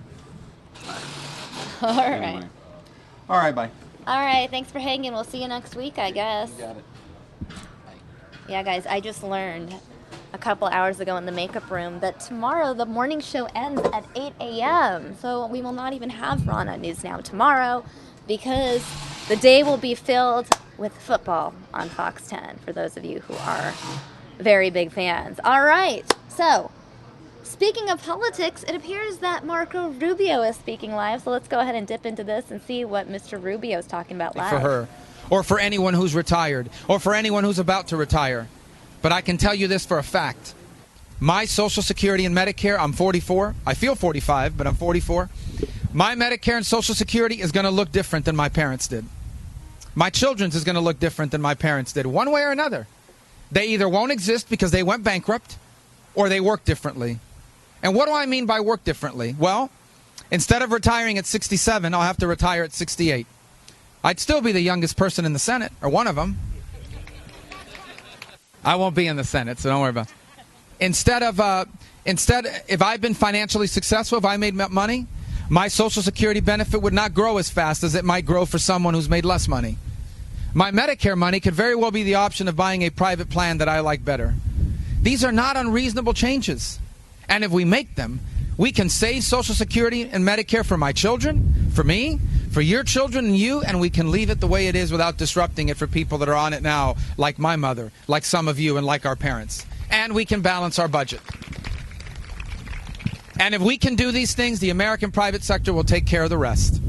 If we have tax code and regulations that allow us to globally compete, if we fully utilize our energy resources, if we repeal and replace Obamacare, and if we bring our debt under control, the American free enterprise system, made up of the most creative people in the world and the most productive workers on the planet, will create millions of better paying jobs, millions of 21st century jobs that pay more than the jobs we've lost. But those new jobs are going to require more skills than ever, which is why the second thing we have to do is modernize what we mean when we say higher education. For starters, some of the best jobs of the 21st century require more than high school, but they don't require a 4-year degree. And we stopped teaching people to do this work. Why did we stop teaching people to be welders and machinists and plumbers and pipe fitters and airplane mechanics and car technicians? These are good paying jobs. And at some point over the last 30 years, we started telling young Americans trade school is for the kids that aren't smart enough to go to college. That's a lie. Trade school is for people that want to make $50,000 at 18 years of age. We must reinvigorate vocational training in this country. I will be the vocational education president. We'll open up federal financial aid, the Pell Grant. Today, you can't use Pell Grant until you graduate high school. When I'm president, a 15, a 16, a 17-year-old will be able to use Pell Grant so they can go to high school in the morning, trade school in the afternoon, and when they graduate, they don't just get a high school diploma. They are industry certified and ready to work in a factory, fixing airplanes, fixing cars, and making $40,000 or $50,000 a year at 18 years of age.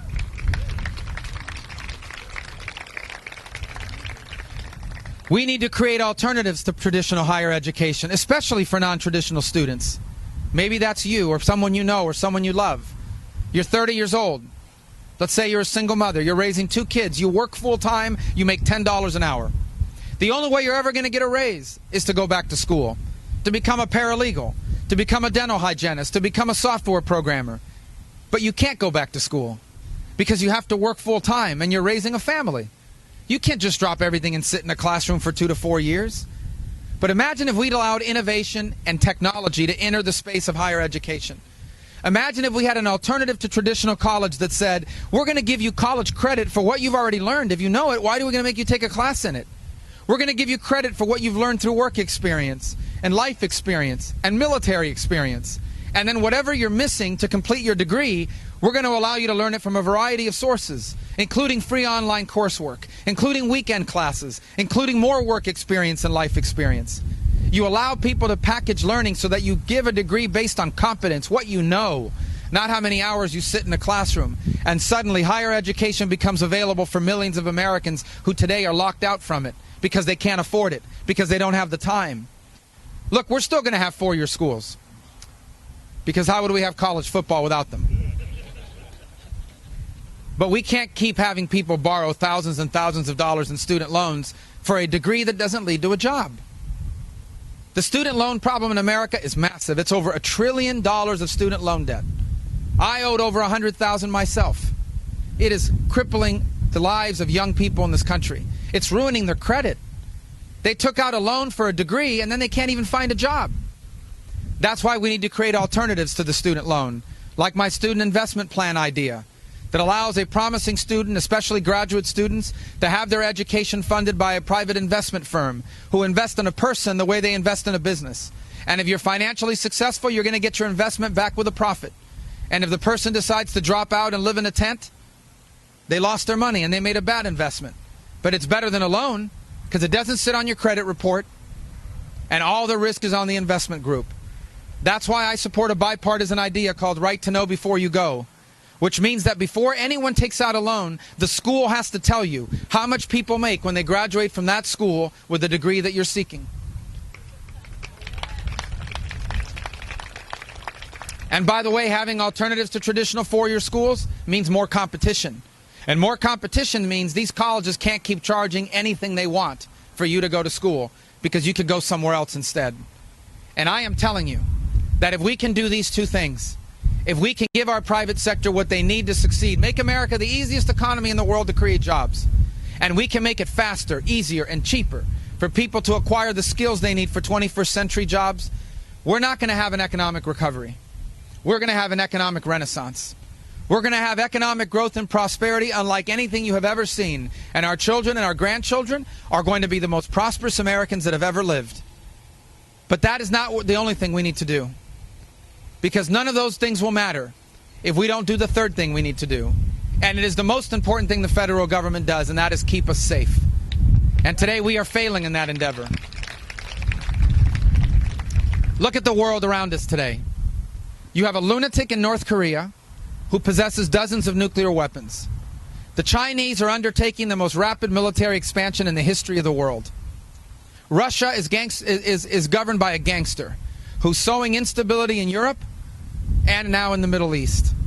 Iran is governed by a radical Shia cleric who has an apocalyptic vision of the future.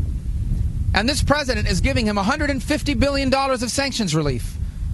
And what are they going to use the $150 billion for? Let me tell you what they're not going to use it for. They're not going to build hospitals or daycare centers or roads and bridges. They're going to use it for what Iran has always used their money for, to sponsor terrorism, to build a long-range missile that can strike the United States, and one day to either buy or build a nuclear warhead.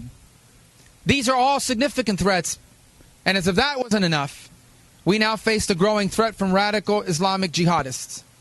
It's not just ISIS. Al-Qaeda in the Arabian Peninsula is still there. There's another group in Syria that's ready to take the place of ISIS called Jabhat al-Nusra. There's a group called the Khorasan Group, which is a spin-off of Al-Qaeda, very capable external operators, people that specialize in conducting attacks abroad. But ISIS is getting a lot of attention, and rightfully so. And we need to understand what this is. This conflict with ISIS is a civilizational conflict between these radical lunatics and the rest of the world. And the president and Hillary Clinton last week liked to go around saying, well, we're not at war with Muslims. No one is saying that. In fact, ISIS hates Muslims too. If you're a Shia, ISIS says you're a heretic. If you're a Sunni that doesn't live by their rules, they say you're a heretic. If you're a Christian or you're a Jew, you're a heretic. They hate everyone that is not like them. And they don't just hate them. They believe that their interpretation of their religion gives them the obligation and creates the right for them to kill anyone who does not agree with them. And these guys are not going to turn into stockbrokers. They're not going to buy a chain of car washes. They are going to be radical jihadists until they are defeated. We have no choice but to confront them and to defeat them. And that will only happen if America leads a global coalition against them. Now, they must ultimately be defeated by Sunnis themselves on the ground, but they will need our help to make that happen. They will need special operations forces embedded alongside them. They will need increased airstrikes. And ultimately, they will require American leadership to bring that coalition together. We have no choice. Either they win or we win. There is no middle ground here. They will not be content with controlling territory in Syria and in Iraq. They've already proven that. They are now growing in Libya. They're conducting attacks in Lebanon. They're sowing instability in Pakistan. They're recruiting Taliban fighters to abandon the Taliban and join them in Afghanistan. ISIS is a dangerous and growing threat. And we have no choice but to confront and defeat them now before they grow stronger and larger and get closer to us here at home. And to defeat them, we need to do three things. Not just them, but to deal with the threats in the world, we must do three things. The first is we must rebuild our military. Now, I'm not telling you that there isn't waste in the Pentagon. There is. And we need to get rid of that waste. Because every dollar of defense money that's wasted is a dollar that isn't being spent in the defense of our country. But I am telling you that there is not $1 trillion of waste. And that's how much they're cutting out of our defense budgets over the next 10 years. And let me tell you the consequences of those defense cuts. It's going to leave us with the oldest and the smallest Air Force we have ever had. It is going to leave us with the oldest and smallest Navy we've had since 1914. It's going to leave us with an Army that's already too small, being shrunk by another 40,000 position over the next 2 years. We must rebuild our military. These cuts are dangerous, and they're leaving us exposed at a time when the world has grown more dangerous. We need to rebuild our intelligence programs. I'm a member of the Senate Intelligence Committee. I promise you that if American government officials were spying on you, I would be the first one against it. That's just the Chinese hackers. Don't worry. We can... if someone in the U.S. government is caught spying on Americans, they should be fired and they should be prosecuted. But if, God forbid, tomorrow morning there is a terrorist attack in the United States, the first question everyone's going to have is, why didn't we know about it? And why didn't we stop it? And the answer better not be, we didn't know about it because we weakened our intelligence programs. And that is what we are doing. They were weakened by a traitor named Edward Snowden, and they've been weakened by our own political officials, some in our own party, who have taken away tools that we need to find these killers before they find us. And the third thing we need is a foreign policy of moral clarity, a foreign policy in which our allies trust us and are strengthened, and our adversaries dare not test us. Today we have the direct opposite, and there's no better example of it than the Middle East. In the entire Middle East, there is only one pro-American free enterprise democracy, the State of Israel. There's only one. And our president treats the Prime Minister of Israel with less respect than what he gives the Ayatollah in Iran. That will change on my first day in office, because one of the first things I will do is I will cancel this ridiculous and reckless deal with Iran.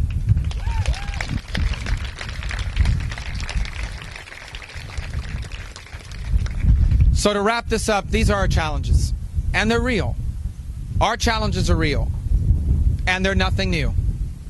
Our nation has never had it easy, and perhaps Thanksgiving is as good a time as any to remember our history a little bit. For ours is the history of a nation that's always faced great challenges. This nation was founded by declaring independence from the most powerful empire in the world. That was hard. Not long after that, this nation fought a great civil war. It almost ended the young country. Not long after that, this nation found itself embroiled in the First World War. Mankind had never seen such carnage. Not long after that ended, this nation was traumatized by the Great Depression. As soon as that began to end, this nation was sucked into a Second World War, even worse than the first one. In the early days of that Second World War, it looked like we might lose, like Nazi Germany and Imperial Japan might prevail. That was an extraordinary challenge. Almost as soon as the Second World War ended, a Cold War began, a long and dangerous one that threatened the very existence of life on this planet. The 1960s were a difficult time. The Civil Rights Movement divided us regionally. Vietnam War divided us generationally. We have always faced great challenges. There has never been a generation of Americans that did not face great challenges. But ours is the story of a country where in each generation they confronted their challenges, and in the process they embraced their opportunities. And because they did for over 2 centuries, each generation has left the next better off. Now the time has come for us to do our part. Now the moment has arrived for this generation to rise up to its calling, to the challenges and the opportunities of our time. And we are all called to this task, for we are all the beneficiaries of the extraordinary story of America. You know, I always say that America doesn't owe me anything. I have a debt to this country I'll never fully repay. And perhaps Thanksgiving is as good a time as any to remind myself of that. Because America is not just the country I was born in. It's the nation that literally changed the history of my family. The opportunities I've had, the life that I live, is so different than the one my parents had. They worked hard and they sacrificed for years in this country, so I would have the chance to do all the things they never could. The very purpose of their life became to give me the chance to do all the things they never had a chance to do. That's not just my story. As Americans, that is our story. For who among us is not but a generation or two removed from someone who did that for us? Who among us is not a generation or two removed from a father or a mother who worked 2 jobs and undertook tremendous sacrifices so you could do the things they never could? Maybe that's what your grandparents did for your parents. Or maybe that's what you're doing for your children now. In that story, do we not only find our identity, we find what makes us special. Because you see, every country in the world has rich people. And we're proud of the fact that this is a nation that has people that have been financially successful. We celebrate financial success. But every country in the world has rich people. The poorest country in the world has rich people. You know what makes us special? In America, we have millions and millions of people that aren't rich, but they achieve success and happiness. They find a job that pays them enough to own a home in a safe and stable neighborhood, to enjoy their weekends, to raise their children and give them the chance at a better life, and to retire with dignity and security. This is the real American dream. This is what makes us special. And whether or not we remain a special country will be determined by whether or not that story is still possible. The people that will serve us at these tables today, that clean our hotel rooms, that mow our lawns, that take care of our children after school, the people that are out there working 2 jobs or 3, that's starting their small business, who are sacrificing not just to get ahead, but leave their children better off than themselves, will they be stuck for the rest of their lives doing the same thing? Or will they be able to live in a country like the one that was left for us, where through hard work and perseverance, anyone from anywhere can achieve anything? This is what will determine whether we remain a special country. And that is why I thank God every day that I have a chance to be a 21st century American. Because despite our challenges, I believe that that American dream has the opportunity, if we do what needs to be done, to reach more people and change more lives than ever before. And that is why this election is not simply a choice between Republicans or Democrats. This election is a generational choice about what kind of country we will be in this new century and what kind of nation we will leave behind. If we continue doing what we're doing now, we will be the first Americans that leave our children worse off than ourselves. But if we do what needs to be done, if we do like the generations before us did, my children and yours will be the freest and the most prosperous Americans that have ever lived. And the 21st century won't just be as good as the 20th century. It will be a new American century. And so I hope I can earn your support here in South Carolina, and I wish all of you a happy Thanksgiving. God bless you. Thank you.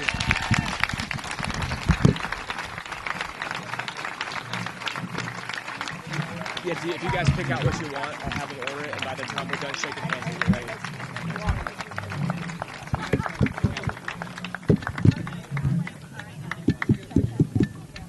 Hello? Nah, you turned it off. Turkey burger. Whatever my mom gets. Yeah.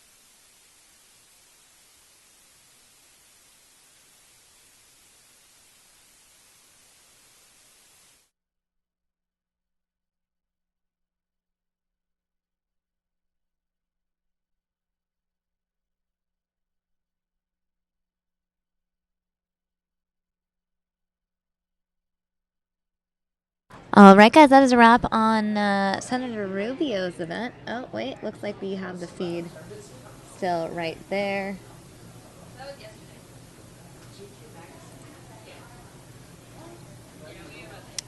Mike Page will be joining you in just a couple minutes, guys. Stay tuned. More Fox 10 News now ahead. I will return with you guys at 1 p.m., so in just a couple hours. In the meantime, hope you enjoy hanging out with Mike.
And it looks like we have lost that feed, so I'm going to go ahead and show you guys the 10-day forecast. Like I mentioned, Mike Page will be with you guys in just a second.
All right, folks.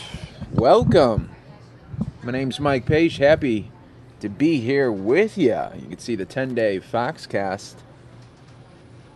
But you've been looking at that long enough. Let's get you started. Happy Wednesday. Happy Thanksgiving Eve. We've almost made it to the holiday, and it's hard to believe that just a month from today, it's going to be Christmas time. So let the shopping start early tomorrow and into the holiday season. Thank you all for being here. My name is Mike Page. Happy to be here with you until about 1 o'clock this afternoon. Here's what we got on the agenda today. You can see my top stories here. We're going to be talking about holiday travel concerns, and in just a little bit, we're going to take you out live to where we're waiting for a press conference from travel security expert, Secretary of Travel Security at the Union Station, Washington, D.C. location. We're going to get a little update on travel in the United States and any concerns with terrorism or anything like that. So we're monitoring that situation, and once we do see the official get to the podium, we will take that live for you right here on Fox 10 News Now. And then we'll also have a Sky Harbor check-in look. Courtney Griffin, our very own Courtney Griffin, was there earlier today, and she was there this morning. And when we show you the video, you're going to be surprised. Nobody there. There was nobody there. So we'll check in again maybe at noon as well to see if we could get a live look in from Sky Harbor, because it did not look bad at all this morning. It looked like, you could just come on in and get to your plane. So we'll talk about that. And then this is a great story. An officer buys a car seat for a family. This is great. I love these types of stories, and especially what's going on right now with police in America, how they are just very, very, they're not well liked right now. We need to play these type of stories as well. So we'll get to that. And then this is a funny story. A clown is creeping out a neighborhood, and people are scared. And we'll show you that video. And then last minute Thanksgiving food, what you can get right now, right before your big event tomorrow with family and friends. And let me just tell you this, folks. If you go to a grocery store today, you're in for a treat. Not only because of the long lines and just pandemonium, but I want you to look at the people's faces. They are just all stressed out like you wouldn't believe. I mean, they're pretty much going to hit you with their cart because they're not even really paying attention. So that's always something to see when, sometimes you got to go in there for those last minute things. And sometimes those can be the hardest things to grab because everyone is getting the last minute items as well.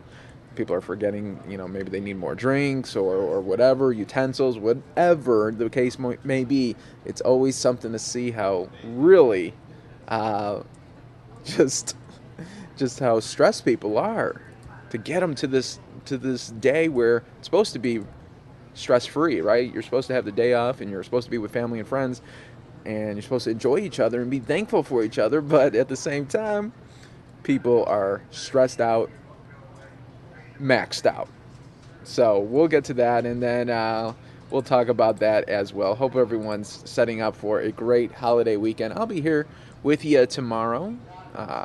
We will be here for you just in case anything happens, breaking news anywhere around the country. We will showcase that to you, so don't worry, folks. Fox 10 News Now will be up and running tomorrow. I do want to show you this live look-in right now. This is the press conference we are waiting on. Homeland Security Secretary is going to be talking about travel security at Union Station in Washington, D.C. That's coming up in just a little bit. As soon as we see that become available, we will take that for you. While we're talking about holiday travel fares, let's give you the very latest. The roads may be packed today, but there is this strange combination of factors at play: an improving economy, very cheap gas prices, and yet the renewed threat of terror attacks. First, the good news. Yes, airports will be jammed, but ticket prices are largely unchanged from last year. Driving to your Thanksgiving celebration, gas prices are down, way down, the cheapest we've seen at this time since 2008. But you may also run into new levels of security. Some early travelers say they already see a difference. It was heavy with security. They're double checking. Especially these days. Like my mom, she was very nervous when we were booking the trip to Miami. And frankly, events around the globe are not encouraging. Yesterday's shoot-down of a Russian fighter jet by Turkey had the world on edge. And terror attacks in Paris and Mali prompted a worldwide travel alert from the U.S. State Department. President Obama, meeting with French President Francois Hollande at the White House yesterday, tried to reassure Americans. I understand that people worry that something similar could happen here. I want you to know that we will continue to do everything in our power to defend our nation. New York City, which is preparing for one of its busiest times of the year, is no stranger to the threat of attacks. But even police there are taking new precautions this year. This year, for the first time, our force will be supplemented by approximately 200 freshly trained, armed Critical Response Command cops, working along with our police officers from the Strategic Response Group. Now, if you do head out for Thanksgiving, you will have plenty of company. AAA estimates that 300,000 more people will be hitting the road this year over last year. At Reagan National Airport, just outside of Washington, I'm Doug Luzader, Fox News. All right, and here is once again, folks, another live look at a press conference that we are waiting on in Washington. Department of Homeland Security going to be offering up some travel, probably safety tips, as well as address some of the concerns. As you know, this is a major day to travel and get to loved ones' places, either family or friends, where people will be celebrating the holiday. Back out to me. Hope everyone is having a great day. And as soon as that press conference gets started, guys, you know we'll bring it to you. Don't worry, we got you covered. Let's go local here and talk about Sky Harbor, where Courtney Griffin was at earlier this morning, and, well, there really wasn't anybody there. Take a look. Still some people coming in, but there has not been a line yet, so it's really moving very quickly so far. But again, it is 5:30 in the morning, so pretty early, but no issues, no delays, moving very quickly right now. Very impressed, but it is going to be a busy day. Like you said, 47 million people are expected to travel today, either by plane or car or bus or train, and they're expected to go at least 50 miles from home. And AAA Travel estimates an increase of 300,000 people are going to travel this year over last year, marking the most travelers since 2007. And with that said, I want to tell you about the worldwide travel alert that was issued Monday by the State Department. It's in effect until February 24th. Really, it's an alert if you're traveling out of the country, but if you are traveling within the country, you still need to remain vigilant, especially if you're in any kind of big group or outing or a concert venue or like an airport. And also because of this travel alert, you want to give yourself more time. So if you're going through security, make sure that you have some more time to go through. They're recommending about 2 hours prior to get here before your flight. Now, some helpful tips include packing light, carrying on if possible, staying connected to your airline to get those updates, and just to remember the rules of TSA and to not have any liquids over 3.4 ounces. So again, today is the busiest day to be flying, followed by Sunday as people are trying to return home. And out here near American Airlines now, no delays, no problems, no lines. The only delay, actually, there is one up there.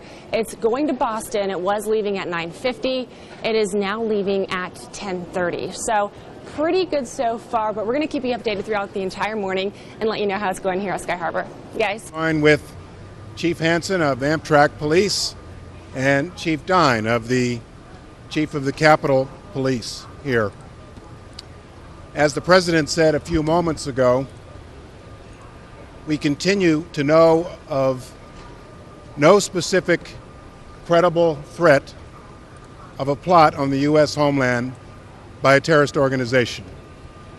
However, those of us in law enforcement, homeland security, the intelligence community, continue to be vigilant, to work overtime, to monitor what's happening here in this country and for public safety.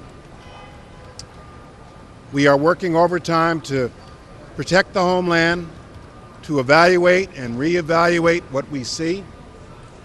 We also want to encourage the public at the beginning of this holiday season to be vigilant yourself and to be aware. If you see something, say something, has to be more than a slogan. And so this holiday season, this Thanksgiving weekend, I'd like everybody in the public to express thanks to those in law enforcement, in Homeland Security, and certainly our U.S. military for keeping us all safe. I have time for a couple of questions.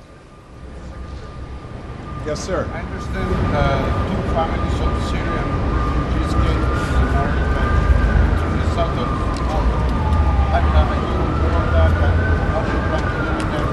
And second, are you aware also that Mexico has been threatened also another by ISIS? I can't comment on specific cases. We are in contact with our Mexican partners in Homeland Security and law enforcement continually. And so it's something we're monitoring very carefully. I am aware of the case you referred to involving families, but I can't comment any more specific than that. Secretary, Tom Costello with NBC Yes, sir. News. We have heard repeatedly from security experts who say if there is a hole in airport security, it's that posed by airport insiders, a potential insider. Most airport workers who go to work every day are not screened. Does that need to change? In April, I put out a directive to tighten up airport security, specifically around those who work at airports. Fewer access points, more continuous random screening of airport personnel, and we're evaluating whether more is necessary right now. That's something that I and TSA have been focused on as recently as today. I'd like to see every airport worker screened. Well, given the differential in sizes of airports, you take Atlanta, for example, there's something like 63,000 people who work in Atlanta. So there's no one-size-fits-all solution for every airport in the U.S. Airport security is something that TSA works in collaboration with the local airport authorities, the city, the mayor, the commissioner, and the security people at the airport. And so this is something that we began to focus on early this year, and we're continuing to focus on it. We've heard that there's no known credible threat at this point. The question is, if there's certain communications that's encrypted, how can you be so certain that there's no credible threat? And secondly, Paris has announced that they are looking into radicalized transit workers. Would the same thing be happening here in the United States? We in the U.S. government know of no specific credible threat of a terrorist plot to the homeland.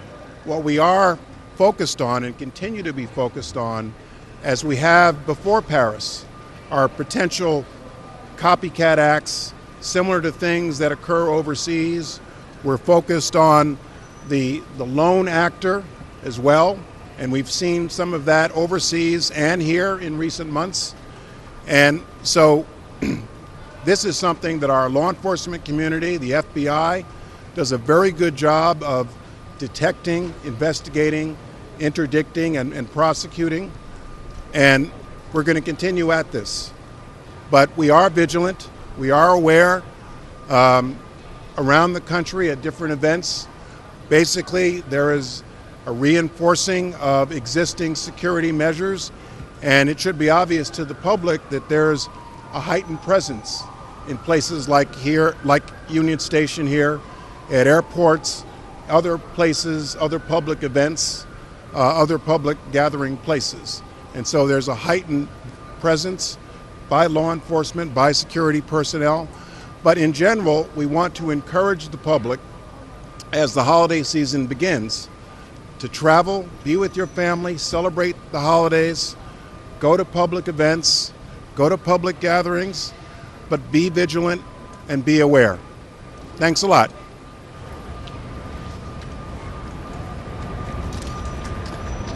All right there, folks. Department of Homeland Security addressing some travel security concerns. Number one takeaway is if you see something, say something.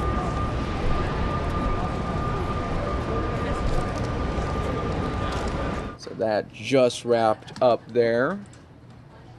Happy to be here with you guys this afternoon. I'll be here till 1 o'clock, and then Samia will take on over till about 3, and then our good old friend Kinsey will take over from 3 to 5, and I'll be back on 5 to 7, and then Kinsey 7 to 9. Folks, we stream Monday through Friday, 9 a.m. to 9 p.m. So you guys are in the right spot to get your news when you want it, where you want it, right, folks? Right here, Fox 10 News Now, part of fox10phoenix.com. I got a story here on the latest of the presidential race 2016. Carson is down.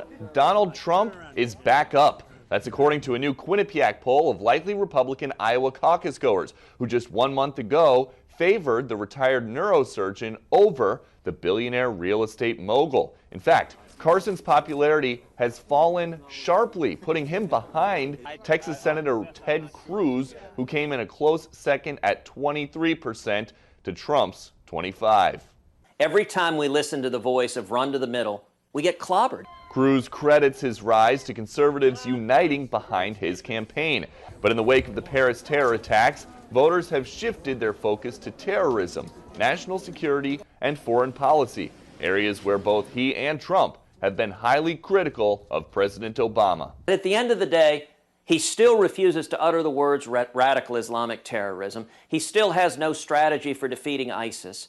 Meanwhile, Donald Trump is not backing down from claims he made that in the aftermath of 9/11, thousands of Muslims in the United States were seen dancing in the street and on rooftops, despite others, including fellow Republicans, saying it never happened.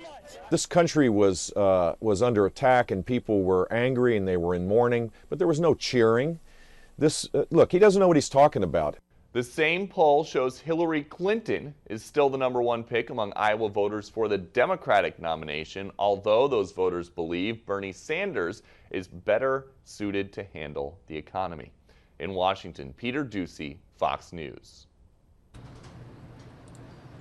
All right, so that was your latest on the presidential race. You could see Carson taking a slide already, so it's going to heat up after the holidays, no doubt. Hard to imagine, as soon as we get through the holidays here, it's going to be full steam with all the caucuses and the primaries coming up. It's going to be a really fast 2016. You could bet on that. All right, enough of the political talk for a little bit.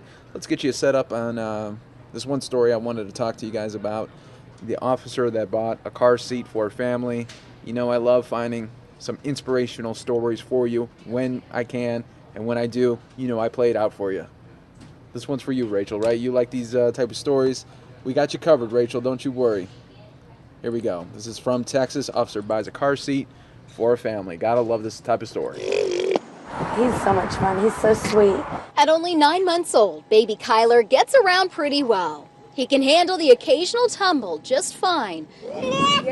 But the same, perhaps, could not be said for his old car seat. Like the officer was telling us, you never know. You don't know who you bought it from, if it's gotten in a car wreck or not.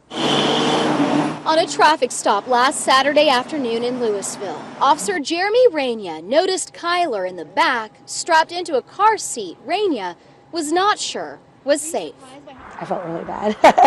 I explained to him, the situation. The situation was that Nicole Dean was using the only car seat the family could afford, bought used. He just started working, so right now money's just really tight. And my mom said she'd get him one for Christmas. And so we were just kind of pushing it, till then. But Officer Raina said he couldn't let them push it any longer and popped into a nearby Walmart where the officer picked out and paid for a brand new car seat. I was just astonished. I couldn't believe it. The gesture came at a good time for the couple. They were homeless for about a year and a half before Kyler was born. Adam Lacey recently found work driving a forklift and moved his family into an apartment. Things are better, but money's still tight. He could have given you a ticket. Yeah, and that, I don't even know how we would have paid that. So, like, that was just, that itself was like a blessing for us. He showed me how to use the anchors on the bottom here. A blessing that Officer Rania took care of this important expense. It's nice and safe and ready to go for a ride. Helping a family keep taking baby steps to get back on their feet. And he said just pay it forward to the next person, that he just wanted to see our son safe. Folks, you gotta love that story, right? Amazing story there. Thought I'd switch up the camera angle there and give you guys a little different view here in our Fox 10 News Now newsroom. Gotta appreciate it. Hope everyone's having a great day and setting up for a fantastic Thanksgiving and Black Friday, as we are just days away now. This is Thanksgiving Eve. Wishing you and your family a great Thanksgiving. Hope you're all thankful for something, and hopefully a lot of people are thankful for you. Gotta love it. All right, let's get into some Thanksgiving stories while we're talking about Thanksgiving, huh? Well, what about this? Last minute Thanksgiving food. What can you do?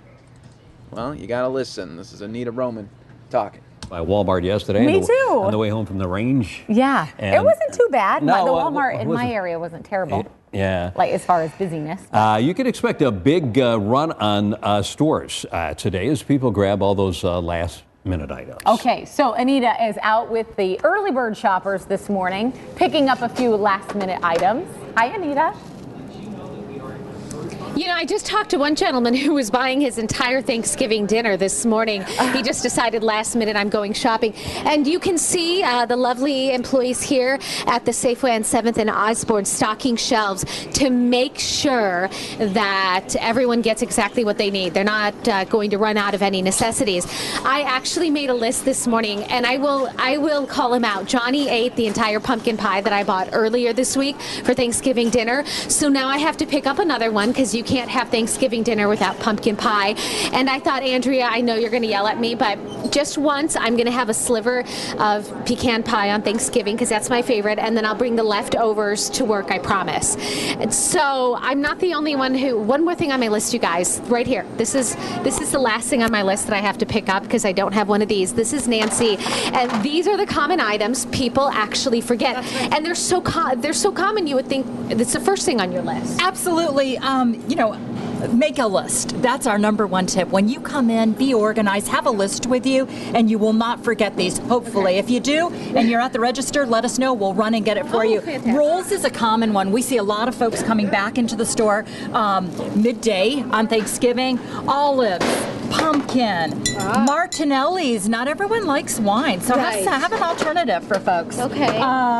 And then the French's, onions. You get the green beans, and then you forget the onions. Totally frustrating. What is a green bean casserole without French's onions? That's right. And then chicken broth. A lot of the stuff is shelf stable, so if you don't use it Thanksgiving, you know what? You have it on hand for other things. The gravy.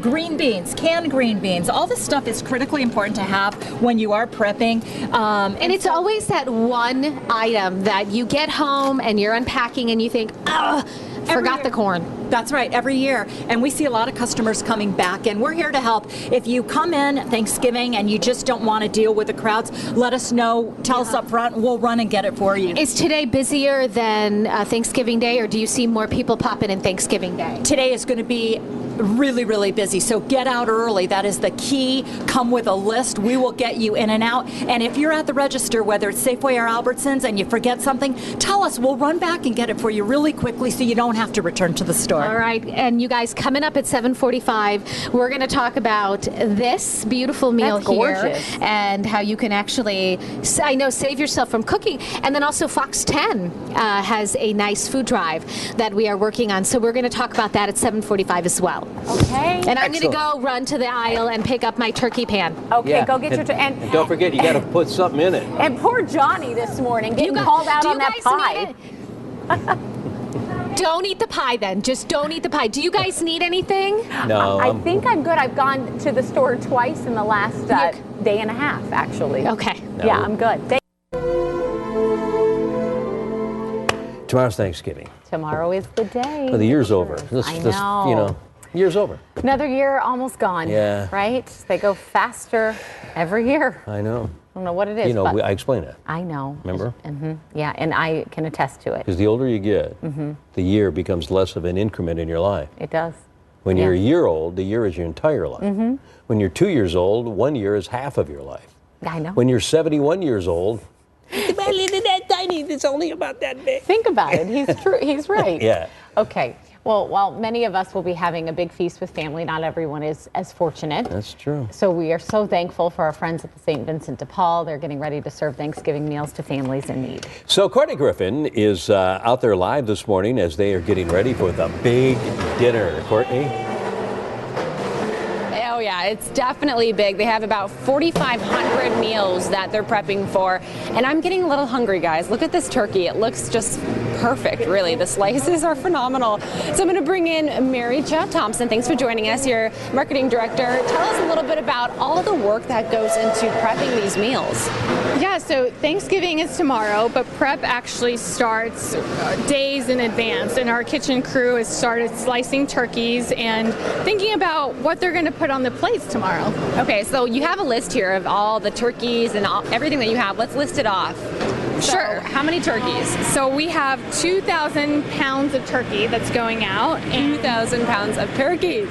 175 gallons of gravy. 400 pounds of mashed potatoes, 400 pounds of green beans, 400 pounds of stuffing, and over 500 pumpkin pies. Wow, and I saw some of those pumpkin pies sitting over there. They're big ones. They're not just the little ones either. So today you're slicing the turkeys, but you have a lot more work tomorrow to do. What do you prep tomorrow? Right, so tomorrow morning our staff shows up as early as 4 o'clock and they start prepping our stuffing and mashed potatoes, green beans, and they slice the pumpkin pies. And then volunteers also come and help us with all the festivities too. It's such a wonderful thing that you guys are doing. So if somebody needs to come and get a meal, where can they go? I know you have 5 different locations. We do. We have 5 locations, and between all of them we do breakfast, lunch, and dinner. There's one in Mesa, there's one in El Mirage, 2 downtown, and another one in Sunny Slope. All the hours and locations on our website at stvincentdepaul.net. Perfect. And each year you guys get busier and busier. Where can people sign up if they need to? To volunteer? So they can go to our website and sign up. They can also call us at 602-266-HOPE and talk to one of our volunteer coordinators about the different opportunities. There's actually a lot to do other than working in the kitchen and dining rooms. They can help out in our clinic. They can read to kids in the family dining room. They can sort clothing at our thrift store. So there's lots of opportunities for all kinds of skill sets and ages and interests. And of course you need donations, money or food. Yes, we do. So monetary donations can be made online as well. We also have groups year-round that helps us host food drives. And so that's always needed. And protein sources are always great. So peanut butter, canned soups, and meats and vegetables are good too. All right, well, thank you so much. So if you guys need a meal, you can go to stvincentdepaul.net and check online the closest location near you and start lining up because they are going to be busy. It starts about 11 o'clock tomorrow, guys. Yeah, that's awesome. St. Vincent de Paul helping out families in need during always the holidays. They always step it up, and thanks to the generosity of so many people are able to donate a lot of food and monetary gifts to get them where they are to help those people in need. Gotta love stories like that. All right, folks, coming up on 11:35 here. Hope everyone's having a good day and setting out to be a good weekend early weekend for a lot of people. If you're off Thursday and Friday, congrats. And if you're off every day, well, that's a story too, right? All right, keep going. I do want to show you guys this. This is good. We all know Butterball helps out people that you could call them if you have problems with your turkey or have some questions about it. But now, you know, they're really into tweeting now, and let's show you guys some of the some tweets that they've been offering up for people that just need some help. Let's look at some of these conversations here. Aaron wrote, "Hey Butterball, riddle me this. You say to submerge the bird completely in a water bath to defrost, but the sucker floats." Butterball responds, "To help the turkey stay submerged in the water, weigh it down with a heavy pot or casserole dish." Boom. That's how fast they're helping people out here this holiday season. Let's see this one. Oh boy, Sharon has a doozy of a one. "Can you refreeze a premium turkey?" Butterball wrote back, "We recommend cooking a thawed turkey instead of refreezing. A cooked turkey can be carved and stored in the fridge for 3 days." Sharon then writes back, "My oven broke last night. Is grilling a Butterball an option?" And of course, grilling is always an option.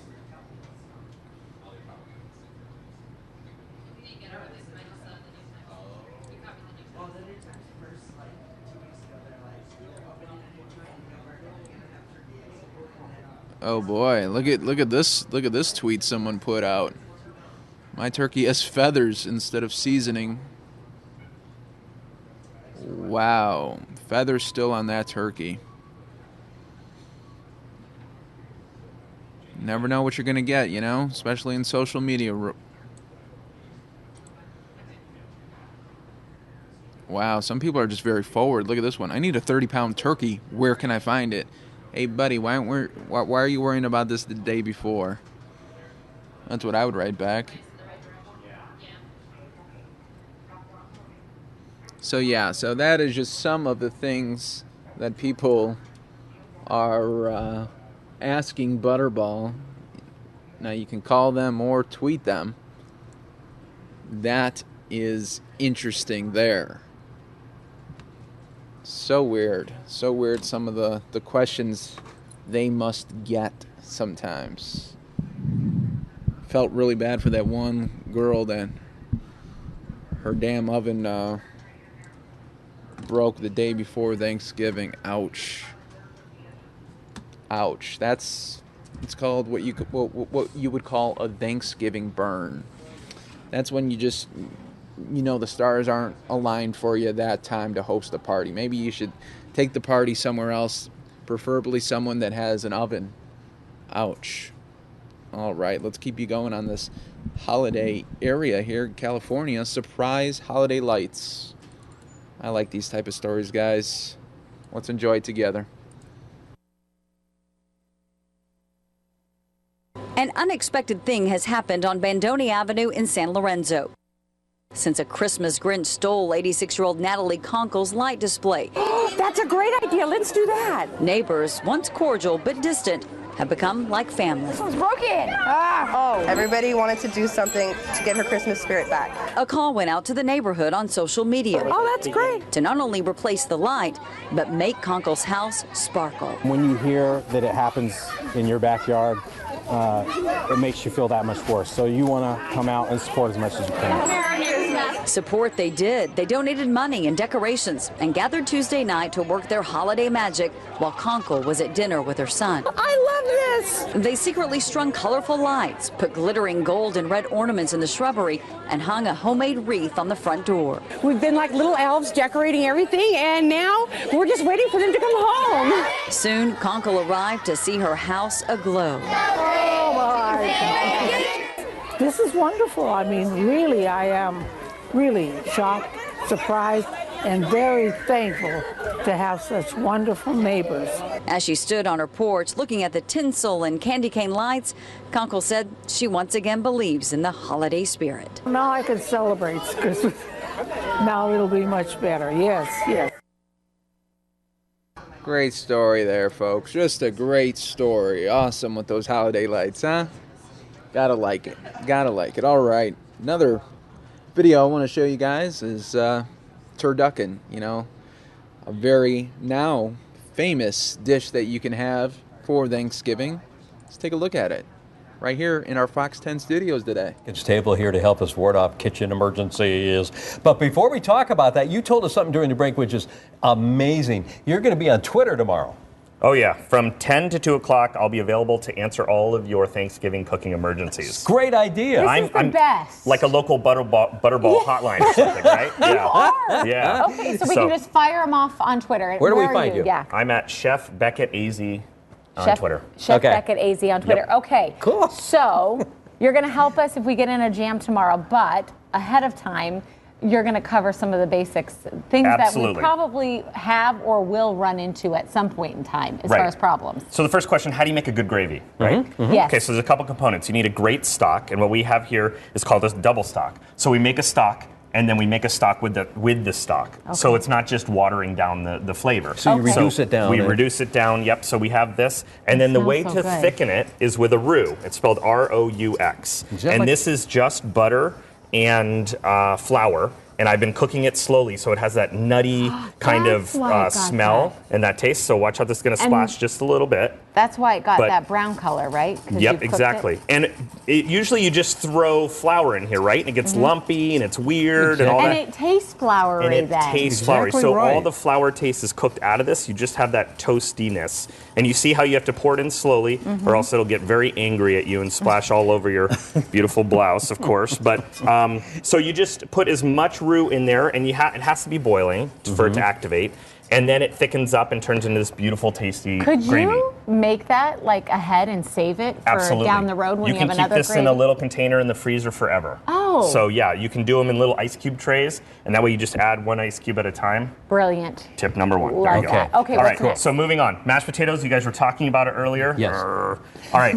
So there's a difference between lumpy and chunky. I like chunky. Okay, so I'm taking whole Yukon potatoes here. Oh, those are the buttery yummy washing them up. Putting them in the pot, boiling till they're done, and then you make country-style mashed potatoes. Okay, tell us how you do that. Okay, so I'm using cream cheese, I'm using heavy cream, I'm using butter, salt, and white pepper. Always white pepper. Wow. Never black pepper. Right, exactly.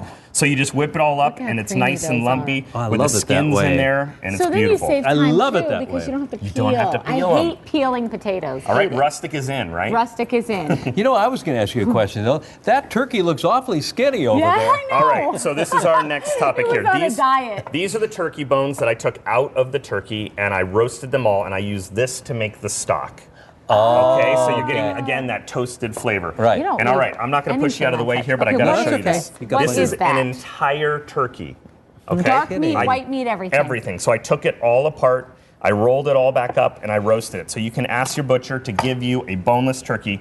Now look at that. Now if you notice, all the dark meat is on the outside, and that's going to protect the white meat and keep it moist. And you can season it. All that, of course, you have to brine the whole turkey ahead of time, but this is a great way. It cooks in less than an hour and 10 minutes, somewhere right around there, depending on the size. This was a 15-pound turkey, and now you can just pull it out of the oven, let it sit. What did you roll it up with? Like, is there herbs and spices? There's herbs and spices and everything. I just seasoned it up with the brine too. And now you can just slice away nice, comfortable, beautiful slices, and anybody can carve it. Did you brine it before or after you boned it? I brined it before I boned it, but if you're going to get it from the butcher, you can do it after. Okay, so and the butcher will bone it for you?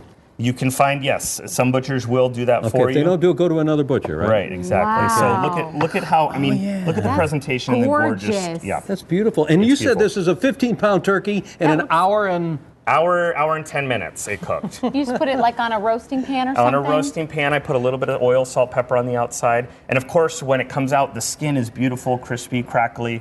And it's so easy. It takes all the 4-hour late dinners out of the equation. Exactly. Wow. So and then you really can do your stuffing separately in a pan if you so desire. Absolutely. Yeah. Always. Yeah. Okay. You know, So we have that. We're doing our pie pickup party today at the Newton at Southern Rail. You got to try that, right? Can I try this? Go ahead. And okay, pie pickup. Tell me about the pie pickup. Yeah. So today at the It's too Newton, late to order pies. It is. I do have wow. a few extras sitting around. So if they show up, pretty tasty, huh? It's absolutely delicious. I'm telling you, this is my go-to. I never roast a whole turkey anymore. So That's the best thing I've. Wow. I am like sold on this, even though I'm so intimidated to take a turkey apart and roll it back together again. The butcher will take the turkey apart. I know, but that is so good. You know about the Titan string? Yep, I trussed it in butcher twine so it all stayed together. And remember, you want a nice uniform shape so that it all cooks at the same time. Yeah. So that's easy. Absolutely delicious. Okay. So we're doing brunch all weekend too. Friday, Saturday, Sunday at Southern Rail. You got to come down and check out our brunch. Okay. You're open tonight if you don't want to cook tonight, obviously, wants because to you're cook cooking tonight. tomorrow. No way. Let you do the work. Plus, I'm there. Come see me. Twitter handle tomorrow. Yep, Chef Beckett AZ, 10 to 2. Answer all your emergencies. Yeah, that looked amazing, and it smelled amazing as well. Wow, that guy is very, very talented. Amazing there, chef. It's always cool to see the chefs at work, and really put on a really good plate there. Could you imagine going to his place for Thanksgiving? Yeah, it'd be right on spot. It would be right on spot. Okay, moving on here, folks. I do want to show you, this is the top video of the week for us here at Fox 10. It has gone absolutely viral. Have you seen it? It's all about this Black Friday shopper who wanted to get the early worm. And boy, did this guy get the early worm. Our very own Marcy Jones has the story. As you can see, Best Buy has already set up a little bit for Black Friday. They have the barriers out here so that everybody can form a nice, neat line. But nobody is as prepared as this guy. This is #1 in line. This is Jarvis Johnson. Don't forget his name. Jarvis, why are we camped out already? Because they got great deals on Black Friday, and I want to be #1 in line, which I am #1 already. So take us inside your digs. I mean, this is not your typical tent setup. I mean, Are y'all ready? Oh! Come on this in, is come like on we're in, on come on in, Cribs come on right in. now. Look That's at this. I love this. Okay, so give us the grand tour. Okay, so right now, this is my grand tour. I have my microwave right here. I have my TV right here. I have my ice chest with my food in it. I have my table. I have my electricity. You got some Wi-Fi in here? I ain't got no Wi-Fi. I'm trying to get some out here. Next step. All right. You got Eduardo. You got your friend here, Eduardo. Eduardo, yes. Keeping you company. Okay, and you've also got a bed here. I got a bed. Because the man's got to sleep. Man's got to sleep, and he got to sleep comfortable. You've got to sleep comfortable. Okay, so how did you get this idea to camp out a full week before Black Friday? I have been doing it for 8 years, and I've gotten smarter every year. The early bird gets the worm, and I'm an early bird, so I got the worm. So you are. And how do the Best Buy folks feel about this? They've taken it really well. They've been really nice, really polite. They allow me to stay out here. No problems, and I just hope to have a good time out here. Now, for any shoppers on Black Friday, what are some of your expert tips? To get here early, and not as early as you. Not as early, but I say get here early because the early bird gets the worm, and so the earlier you get here, the better chance and guarantee that you already get something that you really, really want. Now, you have more skills than just standing in line for good deals. You are also a freestyle rapper. Give me a little rap about Black Friday. Yo, check it out. I hope you like the price because they very, very nice. I'm doing what I do. I'm trying to get a TV just for you. Ooh, $149 for a 49-inch. I hope you like the TV because I like it too. Ooh, there we go. Yes, I love it. You are great. We'll have so much fun, Eduardo. Thanks for helping him out. You are amazing. And you guys, I know you'll get a very big worm because That is awesome. That is Jarvis Johnson there. Marcy Jones reporting. That aired on Sunday. And the video, we put it on our Facebook page. It's been seen over 22 million times. It's been shared on GQ, BuzzFeed. All these media outlets have jumped on this story, and our very own Marcy Jones was the first to showcase it to you. Yeah, that is a special kind of story.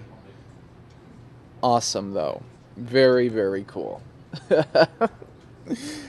You gotta, some people take life so seriously. You gotta really enjoy that type of story there. Let the guy have some fun. He's out there camping. He wants that 49-inch TV for 149. So you know he's going to get it. First in line, he's going to have the store for himself. Hopefully he picks up a lot more stuff.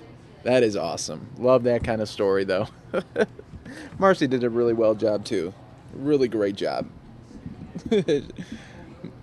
I like that. All right. Another story that I wanted to showcase to you in my top 5 earlier today was a clown.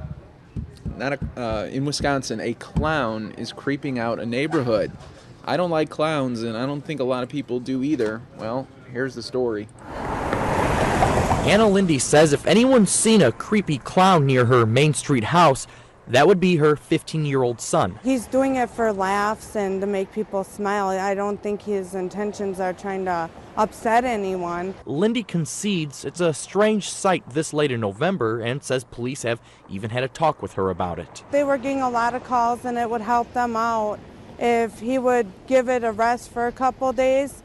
So my son gave it a rest for a day and then went right back at it. One of the first social media posts about the clown is a tweet from November 7th sent by Carroll University student Marissa Boma. My first reaction was lock the doors because it was really creepy. No one had seen or heard of it at this point. Boma says she saw the clown near the teen's house, but recently there have been posts from others saying they saw someone in a creepy costume on the Carroll campus. I saw him 2 days later also in the same spot, but apparently he was walking around campus a few nights ago also. Lindy says if anyone's seen a similar costume on campus, it must have been someone else. She says her son is only allowed to perform near the house. He doesn't wander off. I've never had trouble with him. If I tell him he's grounded, and he knows it. Lindy doesn't plan on having her son cut it out with the costumes anytime soon. I'd rather him do this than run the streets, get girls pregnant, do drugs like other teens are doing nowadays. Wow, that's a soundbite.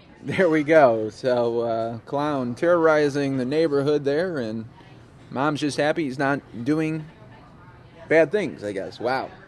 Different kind of story there, but I did need to showcase that to you. Coming up, all right, we're just minutes away now from Fox 10 News at Noon. We'll show you the first 8 minutes like we always do every day here on Fox 10 News Now. We'll give you caught up on the local and national headlines as only the staff here at Fox 10 truly can. Best in the business. You guys are synced in and locked in on Fox 10 News Now. You guys obviously have the right idea about where to get your news at, and we truly appreciate it. That's what we're thankful for this holiday season. So thanks, guys, for always tuning in. And coming up later in the show, about 12:45, President Obama is going to be doing his annual pardon of the turkeys. Yes, he's going to pardon a turkey, so that turkey will not have to deal with a family this Thanksgiving. So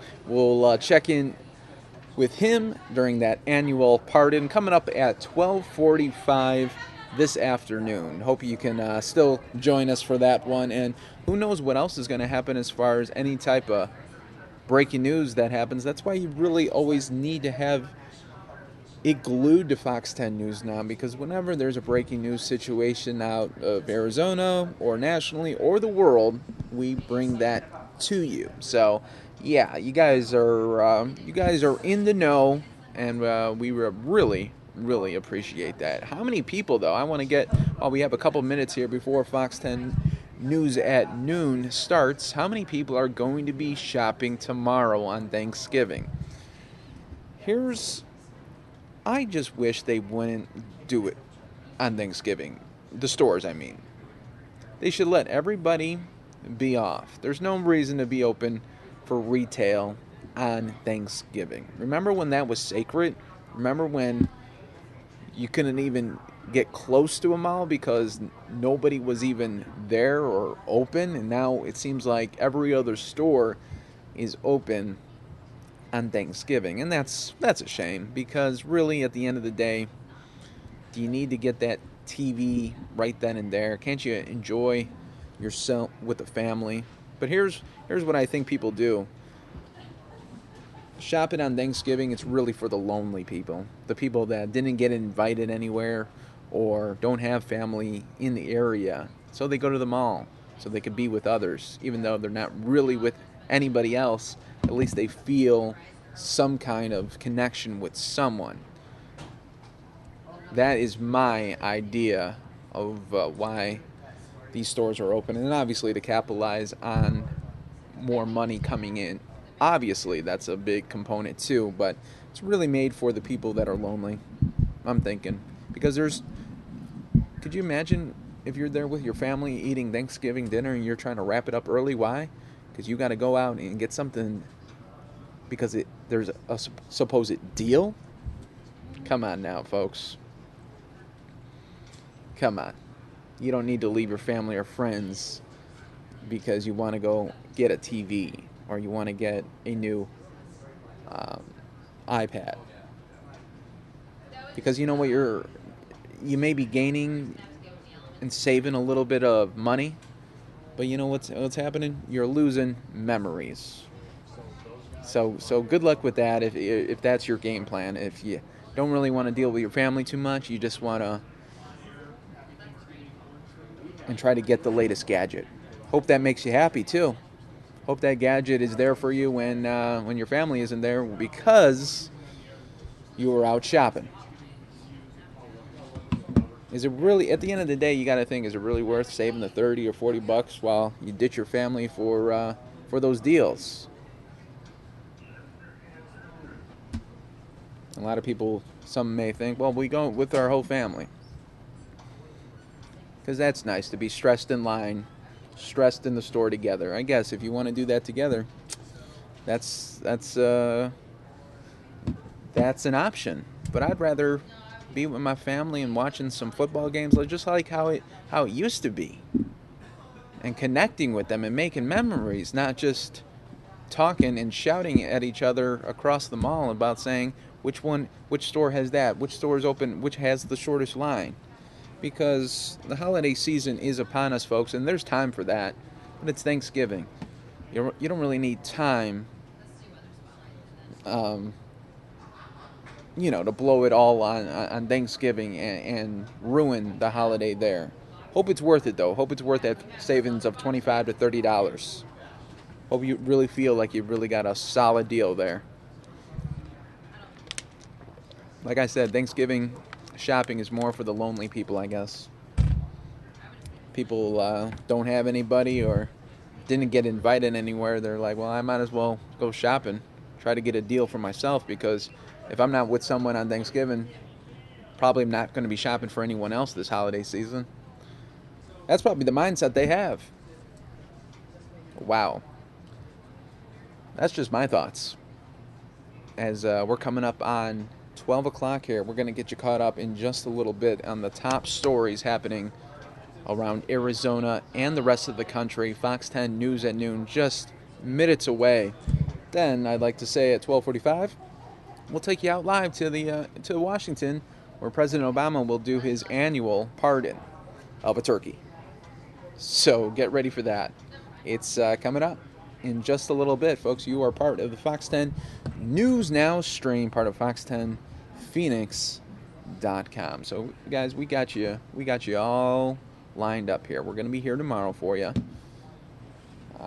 Just the stream will end tomorrow around 6:30. So just be aware of that the stream will not go to 9 p.m. tomorrow, nor will it go to 9 p.m. on Friday. But we'll be back with a full schedule the following week to get you guys all caught up and ready to go there. So don't worry, Fox 10 News Now, always streaming there for you. So, yeah, we got you settled there. So here's the scene. White House, he's going to be partying the turkey in just a little bit here. We're about 45 minutes away from that. We'll get you all caught up on the rest of the news as well. And here is Fox 10 News at noon. The Thanksgiving holiday on a busy travel day. It's been okay. It's early, so not a lot of people here yet. And getting the Thanksgiving meal ready, what you should have started doing by now. Phoenix police asking for your help to find a guy who robbed not one, not two, but 4 Valley stores in one night. 6 years ago, this criminal escaped from a Phoenix courtroom. It was caught on tape why his days of being a fugitive are over.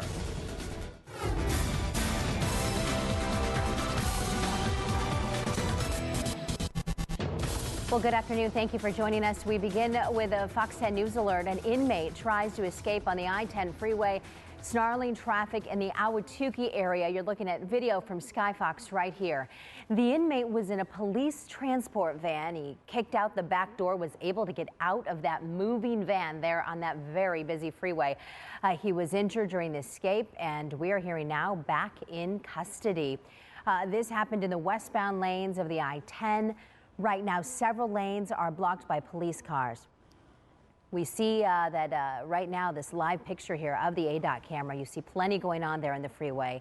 ADOT says traffic is backed up for about 2 miles, is recommending drivers take the Loop 202 or Loop 101 to avoid the backup. People all over the country heading home for the Thanksgiving holiday. Today is one of the busiest travel days of the year, but thankfully Mother Nature is cooperating. No major delays being reported at airports right now. And that includes Sky Harbor Airport, where so far things are running smoothly. Linda Williams joins us live this noon. Hey, Linda. Hey, Celeste, live atop Sky Harbor Airport's Terminal 4, the biggest terminal, and we're hearing the same story from employees and travelers today. It's not that bad. The mad crush isn't on. Take a look. Now, the traffic, as you can see, and this is heading into Terminal 4, actually moving really well and is quite sparse. Pretty much the same story inside the terminal this morning, and employees agree the Thanksgiving crush has really not materialized yet here at Terminal 4. In fact, the biggest lines we've seen have been cars picking up arriving passengers. Think about it. Who wants to leave the valley? We have a high of 72 degrees today. There aren't many places with weather better than we have right now. Longest lines, as I said, are people coming to get passengers who are coming in for Thanksgiving from colder climes. Travelers we spoke to say they're not too worried about the terror threats and the travel warnings right now. They say they do intend to stay vigilant and be watchful. Yeah, so we're taking some extra time and precaution and making sure. There's not a whole lot you can do, right? You just do what you do and try to be safe, and hopefully everybody's safe this season. I mean, I guess you always should pay attention regardless of the times, and just be a little bit more aware. Here's a warning you can take to heart, though, and that is that just because it's light and things are moving well right now doesn't mean that that is how it will continue for the rest of the day. So the advice that comes from Sky Harbor about getting here early, like 2 hours early, still holds, even though things are light right now. And if you're picking someone up, call that airline, call and check on their flight, because you never know what is going on at other airports around the country. But for now, all is well and moving smoothly here at Sky Harbor in Phoenix. I'm Linda Williams, Fox 10 News. Thank you, Linda. Airports across the country tightening security in the wake of the Paris attacks. In New York, travelers at LaGuardia faced long lines and heavily armed officers today. The extra security comes after the U.S. State Department issued a worldwide travel alert warning Americans to be vigilant in public places and while traveling. Let's go to Chi-Town. It's what it looks like at O'Hare International Airport. In Chicago alone, officials are predicting that more than 2 million people will catch flights through Midway and O'Hare to get to their families for Turkey Day. At this point, it doesn't look like there are any major delays. Roads are also expected to be busy. A gallon of gas is at its lowest price since 2008. Hovering around $2 a gallon or so, and fears of terrorism may keep people from traveling by plane. Drivers are being reminded to be careful. Last year was the deadliest Thanksgiving weekend on Arizona roads in the past decade, according to ADOT.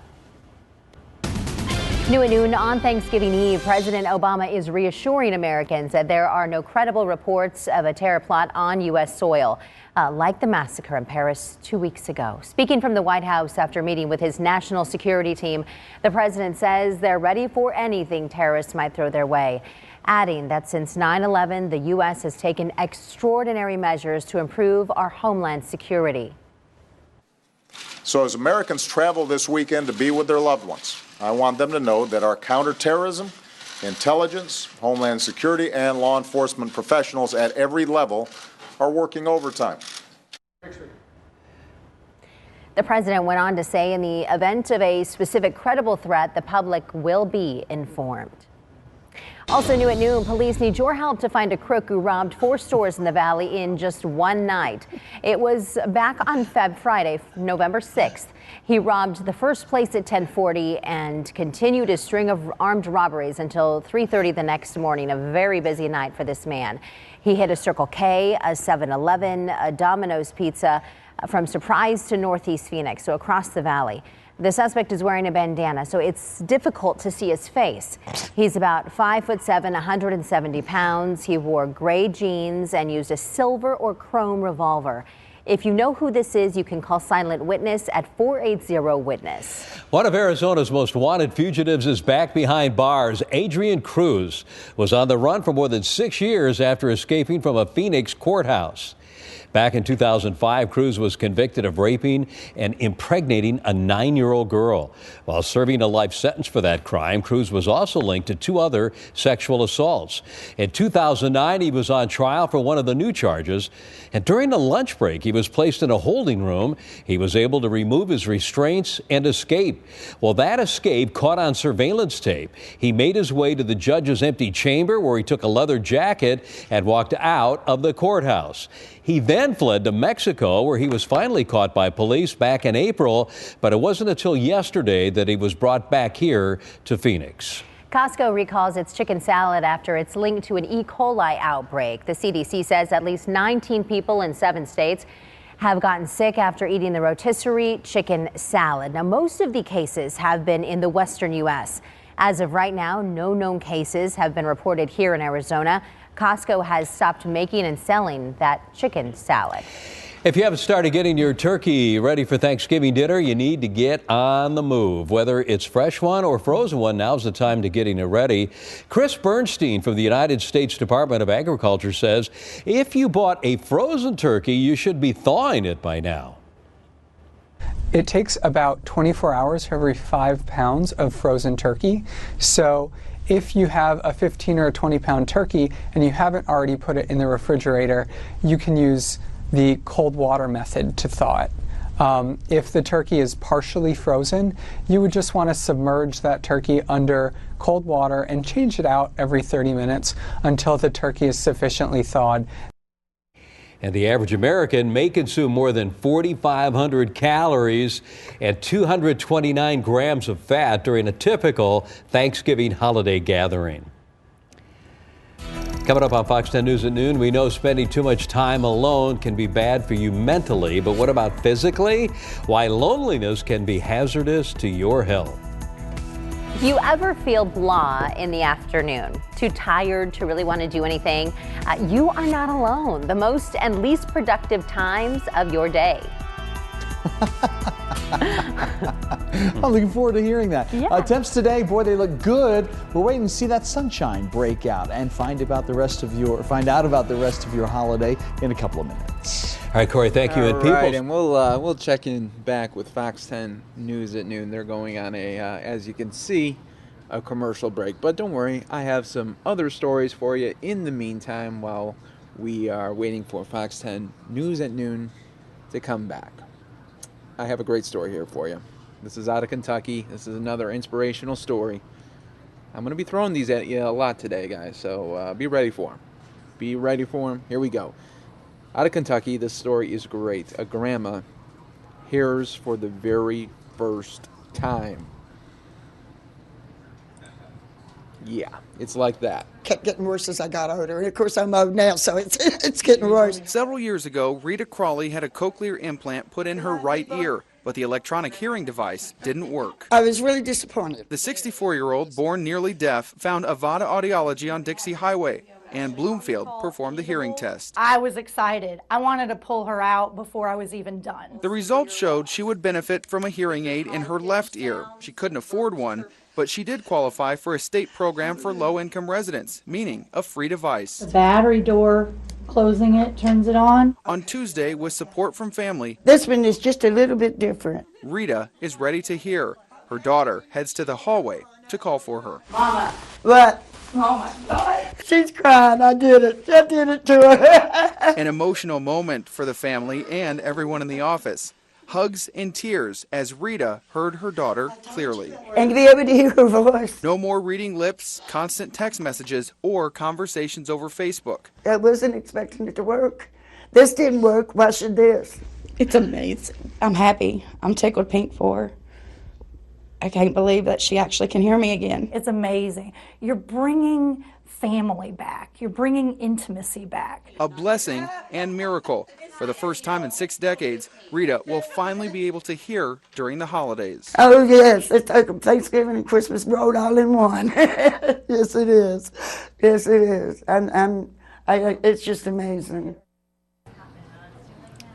I love those kind of stories there, folks. I absolutely love those stories. And we all know what that woman is going to be thankful for this season. Absolutely great there. Always try to give you those stories when I can because you know it and I know it. Most of the news is just really, really sad and depressing, isn't it? We'll get you caught up now. Back on Fox 10 News at Noon. Here we go. The latest. This officer in Chicago leads to protests. This after the release of a videotape of what took place. The tape is from a police officer's dash cam. The deadly shooting happened last year. And you see 17-year-old Laquan McDonald running in the middle of the street here. It is graphic, I have to warn you. Officers opened fire, shooting him twice in the back. And then he goes down. After this tape was released, protesters swarmed the streets. Demonstrations were peaceful for the most part at first, although a few protesters were seen clashing with police last night, and there were 5 arrests. The officer who shot the teen, his name is Jason Van Dyke. He was charged with first-degree murder. In Health Watch today, do you ever feel sluggish and less productive at a certain time of day, or maybe, in my case, all day? If you do, you're not alone. Apparently, there's a certain time of day when everyone feels that way. According to a new study, that time is 3 o'clock in the afternoon. Psychologists call it decision fatigue and say that's when your brain starts to get tired just like your body does. On the other hand, the most productive time to work is in the first 2 hours after you wake up. Well, we already know loneliness can be bad for your mental health. A new study, though, says it can also do a number on your immune system and can lead to an early death. Researchers found the bodies of people who were lonely were going into fight or flight mode, and that made it harder for their immune systems to fight off illness. It increased their chances of an early death by 15%.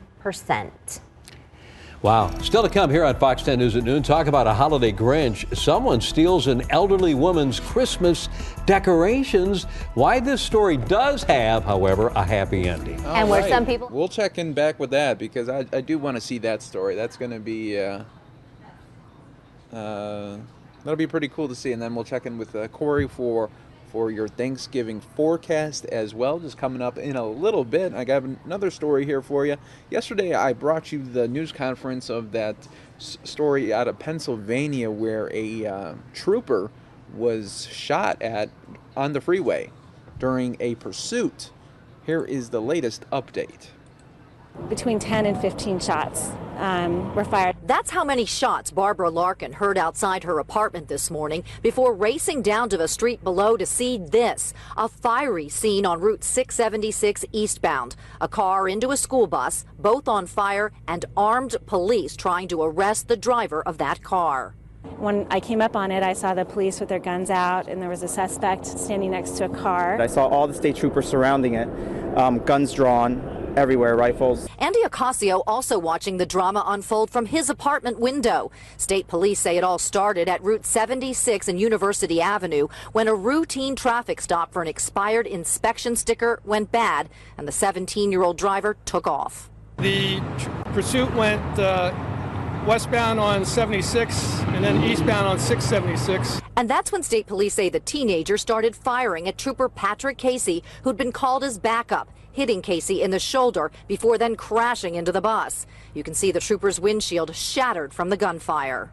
The suspect got out of his car, was firing continually at Trooper Casey, at which time he was returning fire from his vehicle at the suspect. Then, as police try to take the teen into custody, he tries to get away again. I guess they thought that he was actually going to surrender, and he just started running under the underpass, and all the cops started chasing him, and I guess that's when they caught him. Wow, what a update there for you. Just wanted to give you that update since we covered that story there for you yesterday right here on Fox 10 News Now. Boy, I don't have to say it much, but when I do, I really should say it. And that is, you guys are really in the know because you're part of this Fox 10 News Now community. We try to give you updates whenever we can, and you guys are really in the know when it comes to that, breaking the news down anywhere from Arizona all the way to the rest of the country. When the news comes in, you know we bring that to you. And coming up at 12:45, we're going to take you out to Washington where President Obama will be parting those turkeys there. Here is Fox 10 News at Noon, back at you. Storm of the season makes it hard for drivers in the city of Bend, Oregon. Dozens of cars sliding off icy roads after more than a foot of snow fell. Hundreds of drivers were stranded for more than 3 hours last night on an icy freeway. The weather causing so many crashes that authorities were advising people to stay off the roads altogether. In California, the Highway Patrol reporting a car crash every 40 yards on Interstate 80 in Donner Summit. People were going too fast for some of the slippery conditions, as you can see here. Cars pulled off to the side of the road, and they are slow going it. Drivers had to put on some chains to avoid sliding off of the road. Take a look at this, a major traffic jam in Truckee, California. That's in the same area there due to a mix of snow and ice. The road was so icy. All right, folks, we're going to go to breaking news out of Miami, where they are going to be reading a verdict with the Facebook murder story. Take a look, guys. Here we go. Breaking news. Judge Kolodny, we the jury have reached a verdict in the case of the state of Florida versus Derek Medina, F13-18474, signed by the foreperson. Before I have the jury come out, I am letting everybody know in the courtroom that whether the verdict is for you or against you, there will be no reaction. These jurors clearly have worked very hard, not only over the 3.5 weeks of testimony and argument, but also over the last 48 hours in their deliberations. So please let's have some respect for the work that they have done, not only in this case, but for our community. State, are you ready to receive the verdict? Yes. Defense? Yes.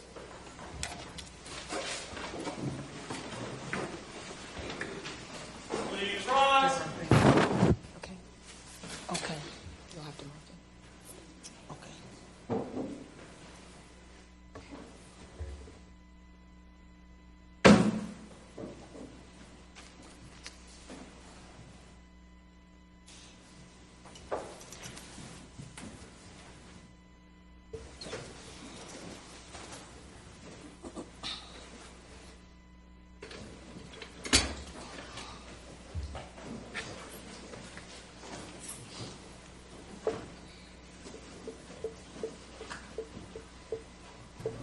Folks, this is a story where the Florida jury began weighing in yesterday whether a man who killed his wife and posted a photo of her blood-spattered, lifeless body on Facebook committed first-degree Mr. murder. Medina and all of our jurors are accounted for. At this time, the court is going to review the verdict forms for legal sufficiency. The court does find the verdict forms to be legally sufficient. I will ask Deborah, our clerk, to please publish the verdict. In the Circuit Court of the 11th Judicial Circuit in for Miami-Dade County, Florida, case number F13-18474, the State of Florida versus Derek Vernon Medina. Verdict, count 1. We, the jury, find as follows as to count 1 of the indictment charging first-degree murder. The defendant is guilty of second-degree murder, a lesser-included offense. The defendant carried, displayed, used, threatened to use, or attempted to use a firearm. The defendant actually possessed a firearm. The defendant discharged a firearm. The defendant discharged a firearm causing death. Verdict, count 2. We, the jury, find as follows as to count 2 of the indictment charging shooting, throwing a deadly missile. The defendant is guilty as charged in the indictment. Verdict, count 3. We, the jury, find as follows as to count 3 of the indictment charging child neglect, no great bodily harm. The defendant is guilty of child neglect, no great bodily harm.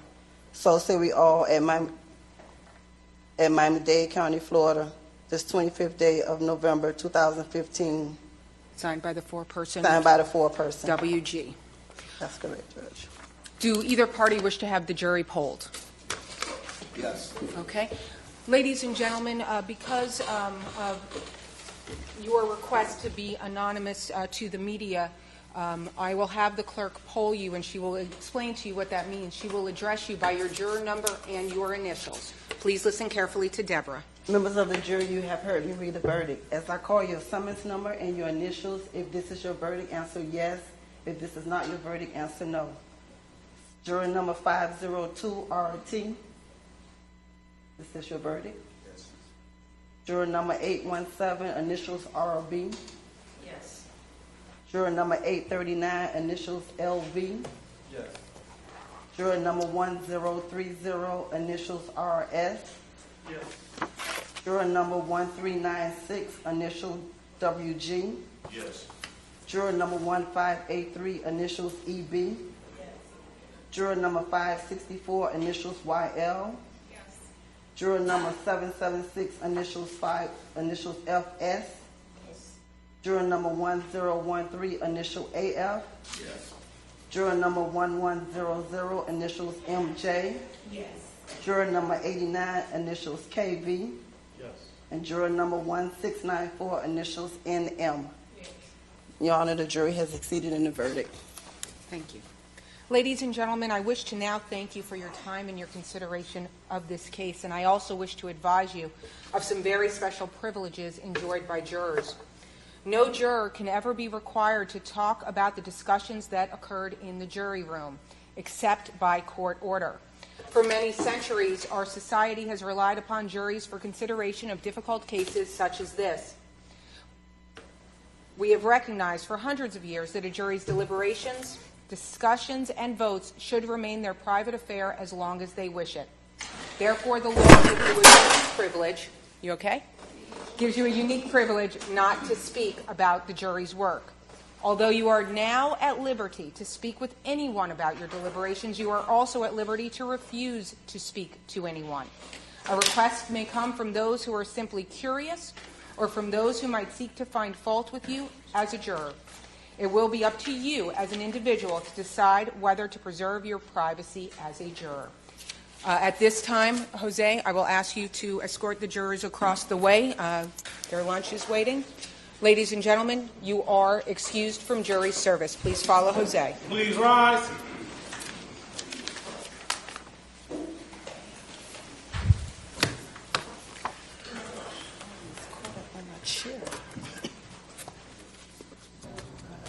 And there goes the jury.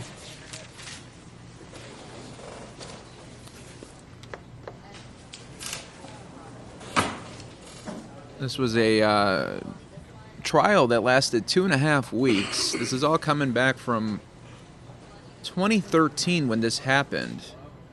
Please be seated.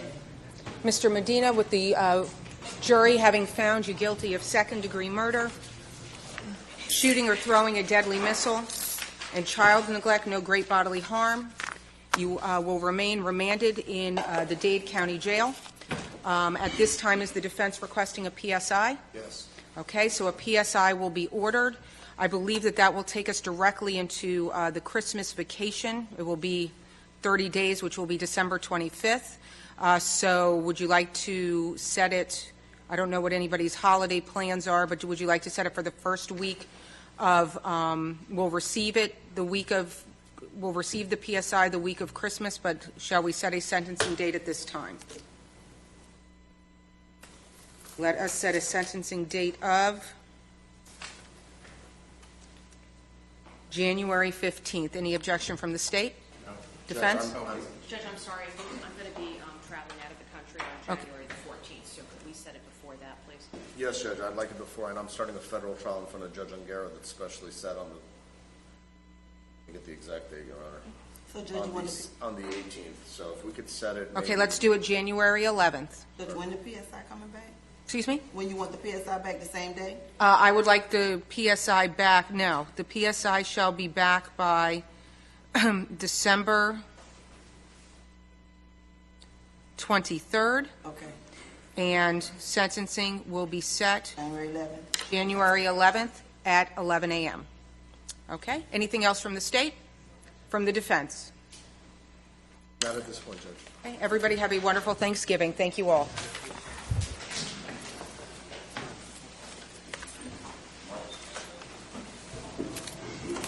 All right, and there you go, live from the Miami, Florida courthouse.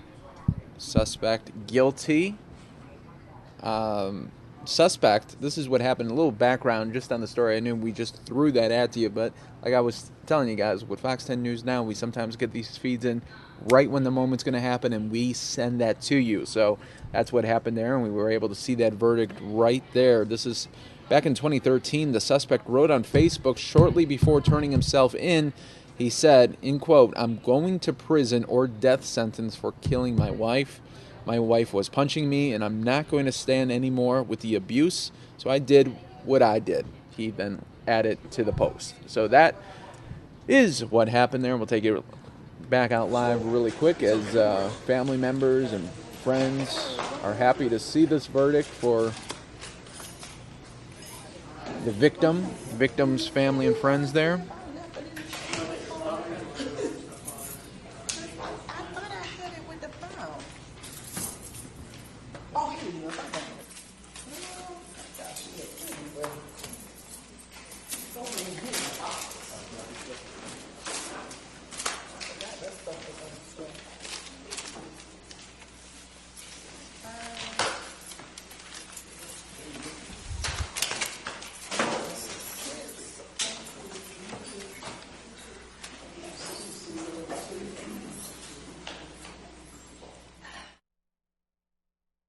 I'll put on the mic this time.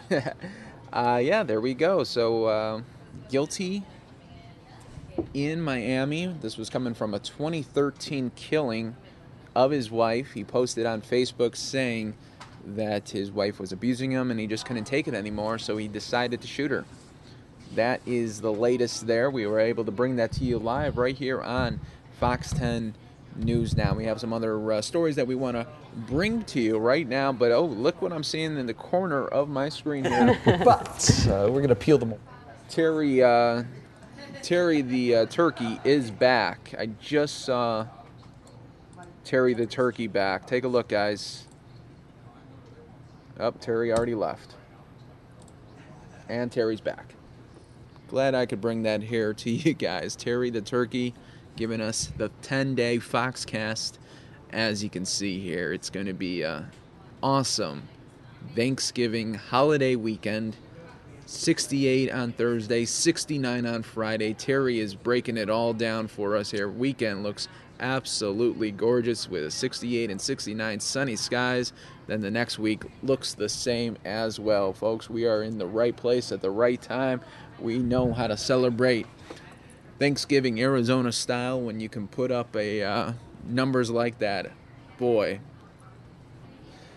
some states are already freezing right now, and we don't know anything about that. So we appreciate living here, and we're absolutely thankful for that. Thank you, Terry, for always coming by Thanksgiving season and just breaking down the weather for us. Awesome stuff there. Let me get you caught up on some other stories here. We're just about 15 more minutes away from President Obama pardon a turkey, so we'll bring that to you live, don't worry. Here's the latest with the Chicago unrest happening last night.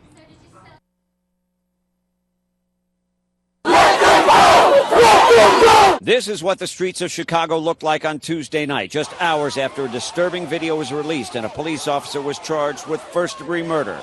The video shows the final violent moments of Laquan McDonald's life. Prosecutors say the 17-year-old was shot 16 times by Officer Jason Van Dyke.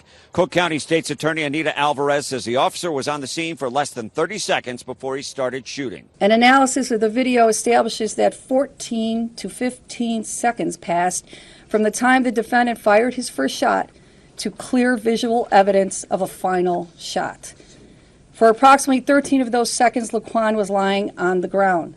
On the right, of the 8 or more officers on the scene, it was only the defendant who fired his weapon. Some have criticized the state's attorney for taking 13 months to charge the officer and release the potentially explosive video. The Reverend Jesse Jackson says more charges should be leveled. The other police officers who were on the scene at the time of the shooting and did nothing to protect LeGuin's life should be charged as accessory to the crimes of murder. Police were responding to complaints about someone breaking into cars and stealing radios when McDonald was killed. An autopsy report shows McDonald had the hallucinogenic drug PCP in his system at the time. While there have been several arrests, the demonstrations tonight have largely been peaceful. If convicted, Officer Van Dyke could face life in prison. In Chicago, Mike Tobin, Fox News. All right, that was the latest coming out of Chicago yesterday. If you were watching Fox 10 News or Now, we were providing those aerials for you live. So, folks, here's a good idea and a good tip for everybody. When you see breaking news happening around the country, come here to Fox 10 News Now. More likely than not, we'll have it, and we'll have it where there's no commercials. We'll have it raw for you.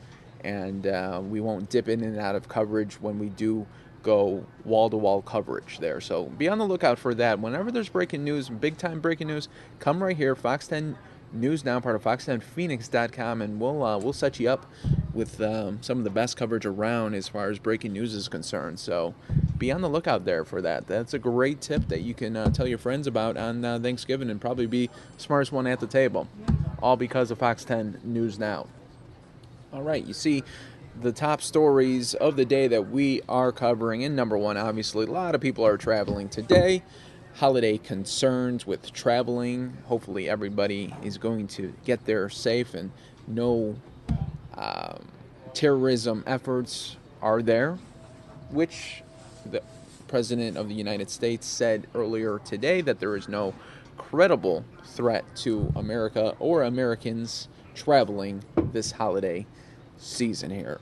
All right, we're gonna get you caught up on some other stories as well. I have a Black Friday story for you lined up, ready to go. The latest Wallet Hub report says the stores offering the biggest discounts for Black Friday are JCPenney, Kohl's, and Groupon. Best Buy is number 20 on the list, but that hasn't stopped this crowd from camping out. Nick Resentio has been urban camping outside of Best Buy since Friday night. If you're not first, you're last. He tells us he watches Netflix and Hulu to pass the time before those doors open. The really good deal is the 49-inch TVs for $150 and the 24-inch TVs for $80 and the $10 cell phones.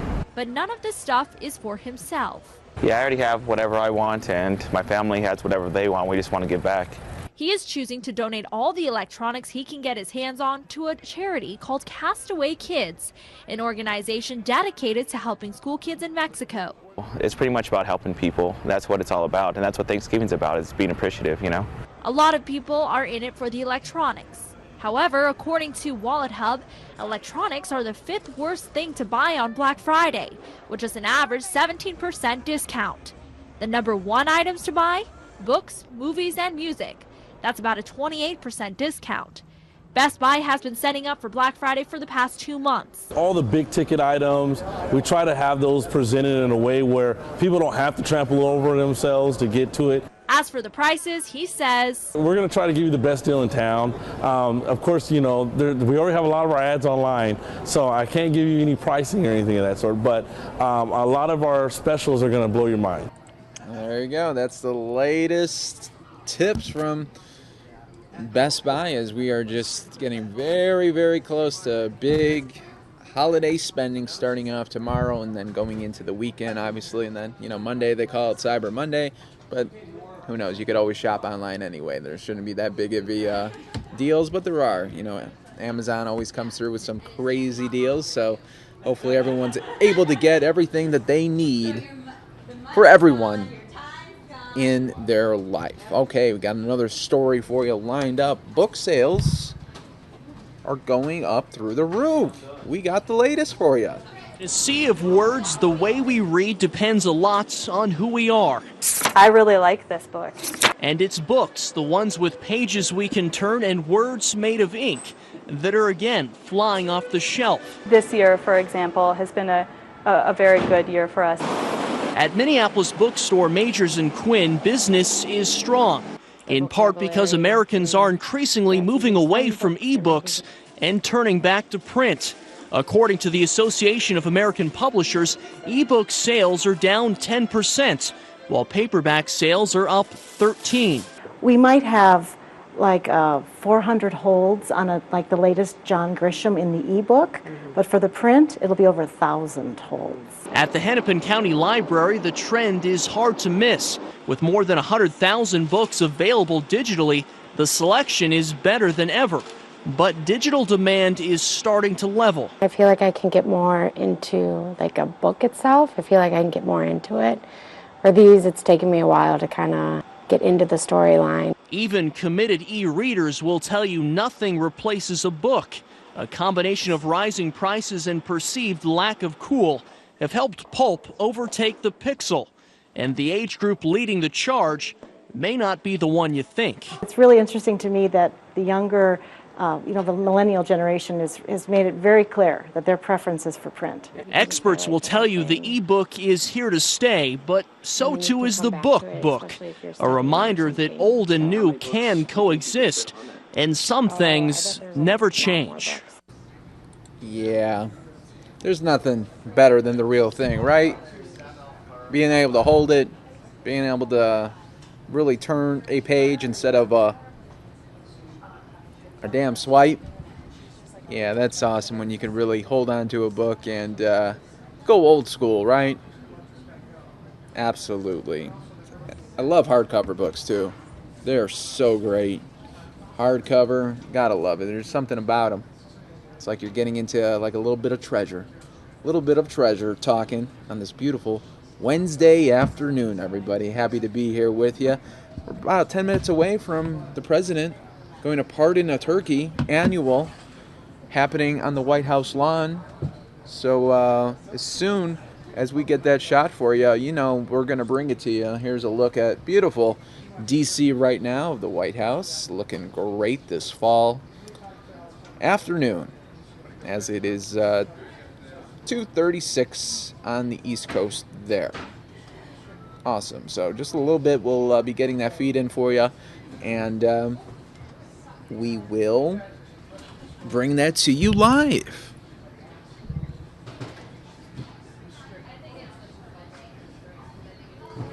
While we're getting ready for that, let's show you some Thanksgiving stories to get you all in the mood this holiday season. Tomorrow's Thanksgiving. Tomorrow is the day. Oh, the year's over. I know. Year's over. Another year almost gone. Yeah. Right? They go faster every year. I know. I don't know what it is. You know, but I explained it. I know. Remember? Mm-hmm. Yeah, and I can attest to it. Because the older you get, the year becomes less of an increment in your life. It does. When you're a year old, the year is your entire life. When you're 2 years old, 1 year is half of your life. I know. When you're 71 years old, that tiny, it's only about that big. Think about it. He's true. He's right. Yeah. Okay. Well, while many of us will be having a big feast with family, not everyone is as fortunate. That's true. So we are so thankful for our friends at the St. Vincent de Paul. They're getting ready to serve Thanksgiving meals to families in need. So Courtney Griffin is out there live this morning as they are getting ready for the big dinner. Courtney? Oh, yeah, it's definitely big. They have about 4,500 meals that they're prepping for. And I'm getting a little hungry, guys. Look at this turkey. It looks just perfect, really. The slices are phenomenal. So I'm going to bring in Mary Jo Thompson. Thanks for joining us, your marketing director. Tell us a little bit about all the work that goes into prepping these meals. Yeah, so Thanksgiving is tomorrow, but prep actually starts days in advance. And our kitchen crew has started slicing turkeys and thinking about what they're going to put on the plates tomorrow. Okay, so you have a list here of all the turkeys and everything that you have. Let's list it off. Sure. How many turkeys? So we have 2,000 pounds of turkey that's going out. 2,000 pounds of turkeys. 175 gallons of gravy. 400 pounds of mashed potatoes. 400 pounds of green beans, 400 pounds of stuffing, and over 500 pumpkin pies. Wow, and I saw some of those pumpkin pies sitting over there. They're big ones. They're not just the little ones either. So today, you're slicing the turkeys, but you have a lot more work tomorrow to do. What do you prep tomorrow? Right, so tomorrow morning our staff shows up as early as 4 o'clock and they start prepping our stuffing and mashed potatoes, green beans, and they slice the pumpkin pies. And then volunteers also come and help us with all the festivities too. Wow, it's such a wonderful thing that you guys are doing. So if somebody needs to come and get a meal, where can they go? I know you have 5 different locations. We do. We have 5 locations, and between all of them we do breakfast, lunch, and dinner. There's one in Mesa, there's one in El Mirage, 2 downtown, and another one in Sunny Slope. All the hours and locations on our website at stvincentdepaul.net. Perfect. And each year you guys get busier and busier. Where can people sign up if they need to? To volunteer?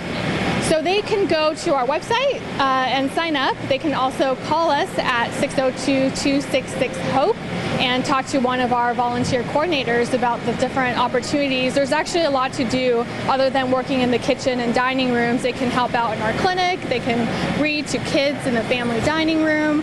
They can sort clothing at our thrift store. So there's lots of opportunities for all kinds of skill sets and ages and interests.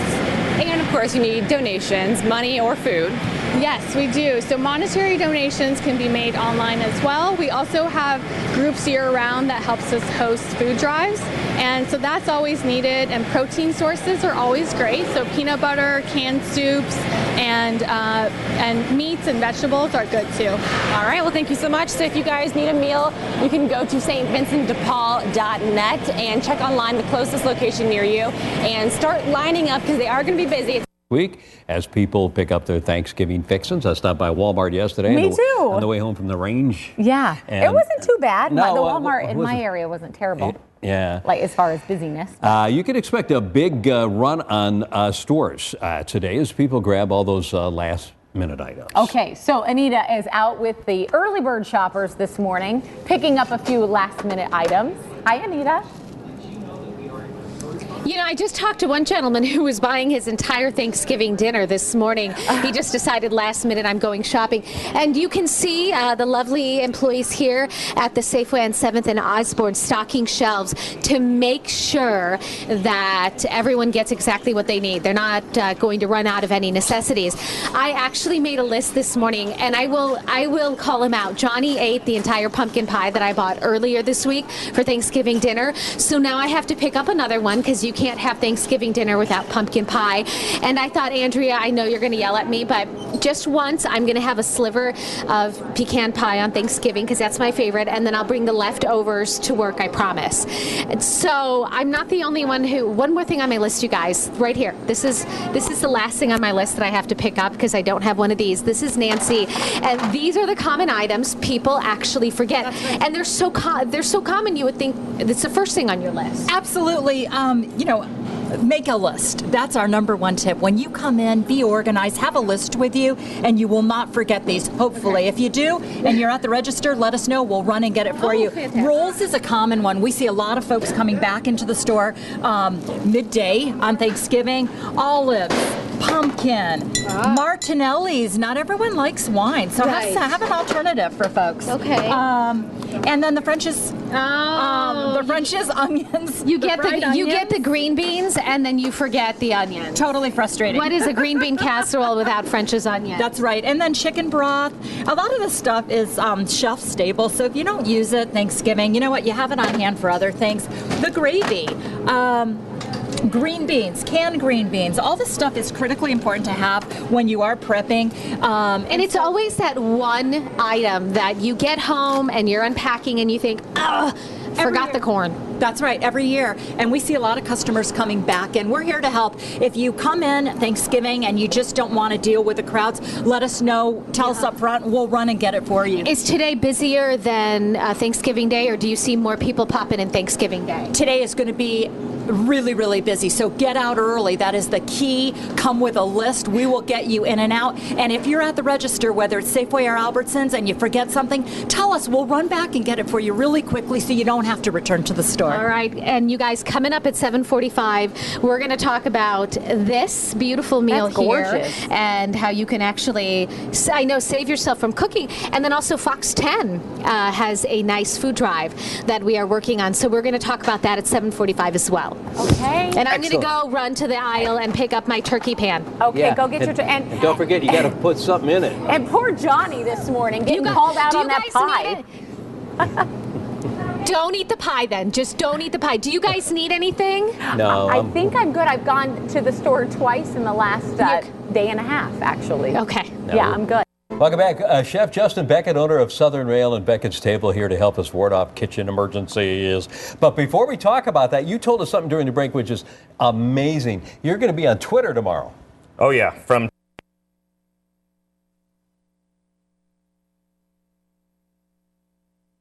All right, folks. We were waiting for it. We are getting it. President Obama will be now parting 2 turkeys.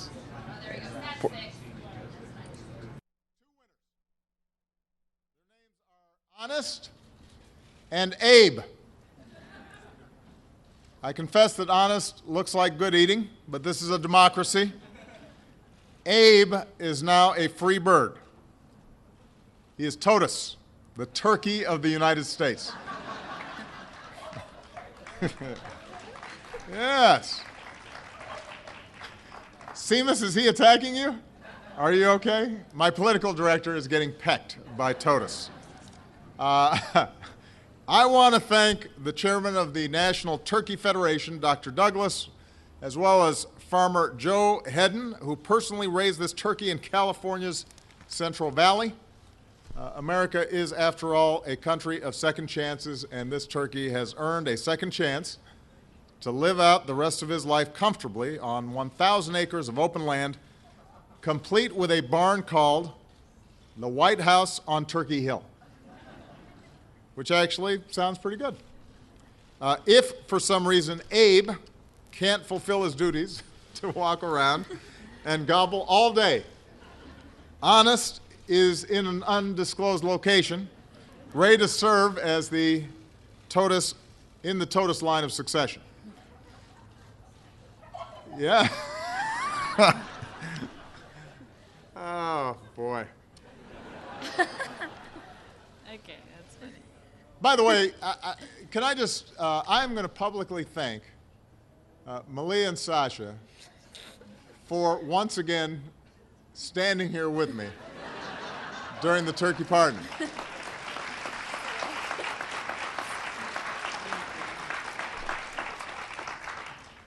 They do this solely because it makes me feel good.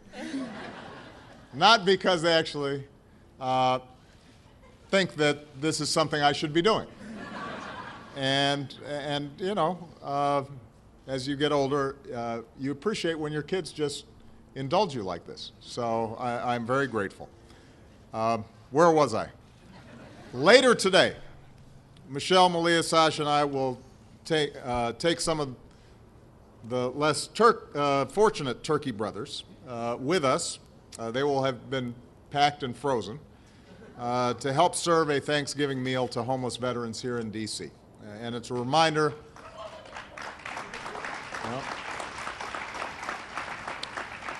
It's a reminder not only of the spirit of giving during this holiday season, but our national obligation to make sure all those who serve and sacrifice our country have a place to call home.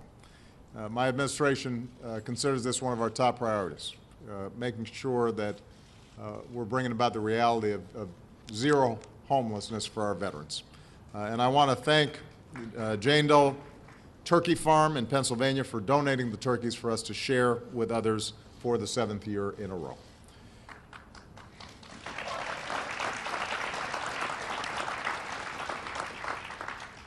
It is hard to believe that this is my 7th year of pardoning a turkey.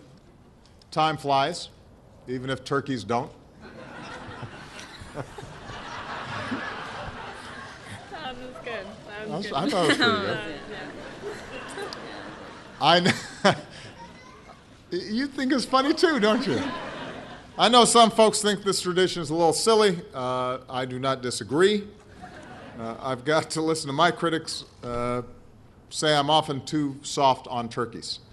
And I'm sure the press is digging into whether or not the turkeys I've pardoned have really rededicated their lives to being good turkey citizens. But I do enjoy this chance to wish America a happy Thanksgiving. You know, we go through challenging times, and you know, so often the news of the day, you know, can make folks discouraged. But the fact is that we live in the greatest country on earth, and we are blessed in so many ways. Most of all, because we have families and friends and people we care about. We look out for each other. We looked out for our neighbors and our friends. We're grateful for the brave men and women of our military who serve all around the world, and for the families that miss them. I'm especially grateful to have the privilege and the honor to serve as your president. So I'm also grateful for the fact that the Bears are going to beat the Packers this weekend. With that, I hope that everybody has a very, very happy Thanksgiving. And I now am going to go over and, with the power vested in me, officially pardon this turkey.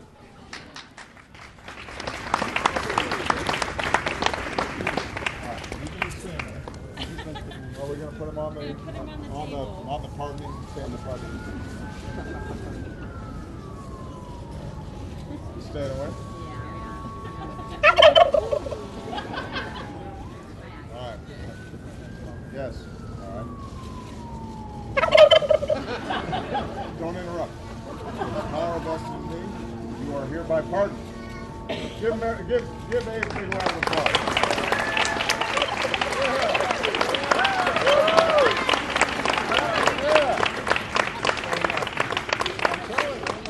He's a natural. Thank you so much. Thank you. Great to see you.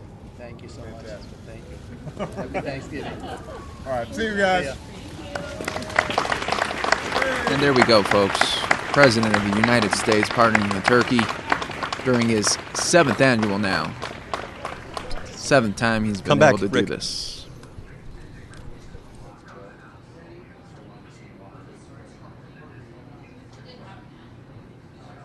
It was the result of online balloting, and the fact that Abe prevailed in that election deals yet another blow to honesty here in the White House.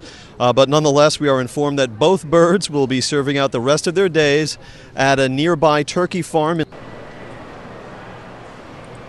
And the feed was cut short there, so there we go. We just saw the president pardon 2 turkeys there. One was on hand and another is in special holding area just in case if that turkey is not able to perform his or her duties. So yes, congratulations to those turkeys. Get a second chance. Will not be part of a Thanksgiving dinner. We really appreciate that the president was able to do that for his 7th time already. He's going to close it out next year with his 8th and final time pardoning a turkey. So thank you, President Obama, for doing that. And it's always cool to see the president in sometimes a different light, right? Having a little fun today, and as he should, as the holiday is coming close. All right, I'm going to end here, you guys, with what we started with was earlier today on AZAM, showing an awesome way to dish out a turkey. Take a look at this. To answer all of your Thanksgiving cooking emergencies. Great idea. This is the best. Like a local Butterball hotline or something, right? You are. Yeah. Okay, so we can just fire them off on Twitter. Where do we find you? Yeah. I'm at Chef Beckett AZ on Twitter. Chef Beckett AZ on Twitter. Yep. Okay. Cool. So you're going to help us if we get in a jam tomorrow, but ahead of time, you're going to cover some of the basics, things that we probably have or will run into at some point in time as far as problems. So the first question, how do you make a good gravy, right? Yes. Okay, so there's a couple components. You need a great stock, and what we have here is called a double stock. So we make a stock and then we make a stock with the stock. Okay. So it's not just watering down the flavor. So you reduce it down. We reduce it down, yep. So we have this. And then the way to thicken it is with a roux. It's spelled R-O-U-X. And this is just butter and flour. And I've been cooking it slowly, so it has that nutty kind of smell and that taste. So watch how this is going to splash just a little bit. That's why it got that brown color, right? Yep, exactly. And usually you just throw flour in here, right? And it gets lumpy and it's weird and all that. And it tastes floury And it then. tastes floury. So all the flour taste is cooked out of this. You just have that toastiness. And you see how you have to pour it in slowly, or else it'll get very angry at you and splash all over your beautiful blouse, of course. But so you just put as much roux in there, and it has to be boiling for it to activate. And then it thickens up and turns into this beautiful, tasty gravy. Could you make that like ahead and save it for down the road when you have another gravy? You can keep this in a little container in the freezer forever. Oh. So yeah, you can do them in little ice cube trays, and that way you just add 1 ice cube at a time. Brilliant. Tip number 1. Love There you go. that. Okay, all what's right, cool. next? So moving on. Mashed potatoes, you guys were talking about it earlier. Yes. All right. So there's a difference between lumpy and chunky. I like chunky. Okay, so I'm taking whole Yukon potatoes here. Oh, those are the buttery yummy Washing them up. Putting them in the pot, boiling till they're done, and then you make country-style mashed potatoes. Okay, tell us how you do that. Okay, so I'm using cream cheese, I'm using heavy cream, I'm using butter, salt, and white pepper. Always white pepper. Wow. Never Big black or pepper. go home, Right, chef. exactly. So you just whip it all up, and it's nice and lumpy with the skins in there, and it's beautiful. So then you save time I love it too, that because way. you don't have to peel. You don't have to peel I 'em. hate peeling potatoes. All right, Hate it. rustic is in, right? Rustic is in. You know, I was going to ask you a question, though. That turkey looks awfully skinny over Yeah, there. I know. All right, so this is our next topic He here. was on a diet. These are the turkey bones that I took out of the turkey, and I roasted them all, and I used this to make the stock. Okay, so you're getting, again, that toasted flavor. Right. You don't And all need right, I'm not going to push you out of the way anything here, but I like got that. to show Okay, you this. what This is is that? an entire turkey. Okay? Dark meat, I- white meat, everything. Everything. So I took it all apart, I rolled it all back up, and I roasted it. So you can ask your butcher to give you a boneless turkey. Now look at that. Now, if you notice, all the dark meat is on the outside, and that's going to protect the white meat and keep it moist. And you can season it, all that. Of course, you have to brine the whole turkey ahead of time. But this is a great way. It cooks in less than an hour and 10 minutes, somewhere right around there, depending on the size. This was a 15-pound turkey. And now you can just pull it out of the oven, let it sit. What did you roll it up with? Like, is there herbs and spices? There's and stuff herbs in and there? spices and everything. I just seasoned it up with the brine too. gosh. And now you can just slice away nice, comfortable, beautiful slices. Chef, and did anybody you- can carve it. Did you brine it before or after you boned it? I brined it before I boned it. Okay. But if you're going to get it from the butcher, you can do it after. Okay. So- and the butcher will bone it for you. You can find, yes, some butchers will do that Okay, for if you. they don't do it, go to another butcher, right? Right, exactly. Wow. So look at how, I mean, look at the presentation and the gorgeous. gorgeous. Yeah. That's beautiful. And It's you said beautiful. this is a 15-pound turkey in an hour and... Hour and 10 minutes it cooked. You just put it like on a roasting pan or something? On a roasting pan, I put a little bit of oil, salt, pepper on the outside. And of course, when it comes out, the skin is beautiful, crispy, crackly. And it's so easy. It takes all the 4-hour late dinners out of the equation. Exactly. Wow. So And then it's you can really do your amazing. stuffing separately in a pan if you so desire. Absolutely. Yeah. Always. Yeah. Okay. You and know, you'll so have- so we have that. We're doing our pie pickup party today at the Newton at Southern Rail. You got can't to try resist. that, right? Can I try this? Go ahead. And okay, you know, pie pickup. Tell me about the pie pickup. Yeah. so today at the It's too Newton, late to order pies. it is. I do Oh, have wow. a few extras sitting around. So Okay. if they show up, pretty tasty, huh? It's absolutely delicious. I'm telling you, this is my go-to. I never roast a whole turkey anymore. So That's the best thing I've. Wow. I am like sold on this, even though I'm so intimidated to take a turkey apart and roll it back together the again. butcher will take the turkey apart. I know, but that is so good. You rolled wow. up your tight in string? Yep, I trussed it in butcher twine so it all stayed together. And remember, Okay. you want a nice uniform shape so that it all cooks the same time. Yeah. So that's easy. Absolutely delicious. Okay. So we're doing brunch all weekend too. Friday, Saturday, Sunday at Southern. Wow, guys, that absolutely made me hungry there. I'm so mad that I missed out on that awesome dish there. All right, well, I'm on my way out of here. I'm gonna get some lunch of my own. I'm done. I'm not even going to talk to you guys anymore. Yeah, I might not come back at 5. And for all you Kinsey fans out there, that was Kinsey. I was talking to her. She'll be on at 3, everybody. Sami's going to come here in a couple minutes. It was a great afternoon with you guys. I really enjoyed it. I'll be back here at 5. Maybe. Yeah, I will. In the meantime, take a look at our beautiful Fox 10 temp tracker as you look at the highs today. We'll see in a few bits.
All right, guys. I am going to kick things off with this Hillary Clinton event.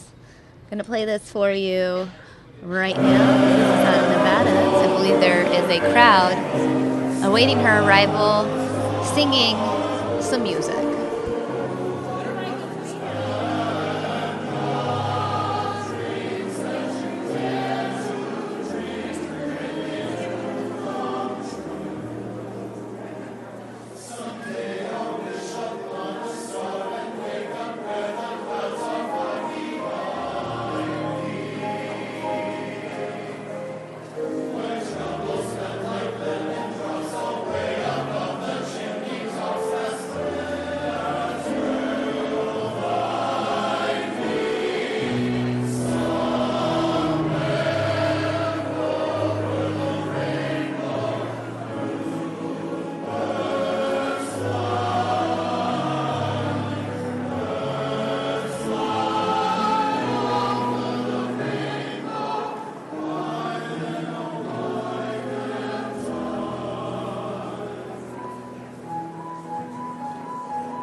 And yes, that group of singers is now singing Lady Gaga's Born This Way.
want you to see. I wish you could stand up here with me, but we can't. You're my chico, man. Love it.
Our generation. Not only is Secretary Clinton the most qualified candidate to do exactly that, but she's been a fighter her entire life, and I know she's going to wake up every single morning and fight for every single American in our country.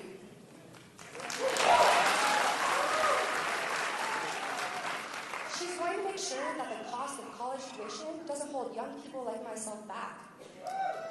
Yeah. She's going to help provide tax relief to small businesses like the ones we have here in Reno. And she's going to ensure that women receive equal pay for equal work.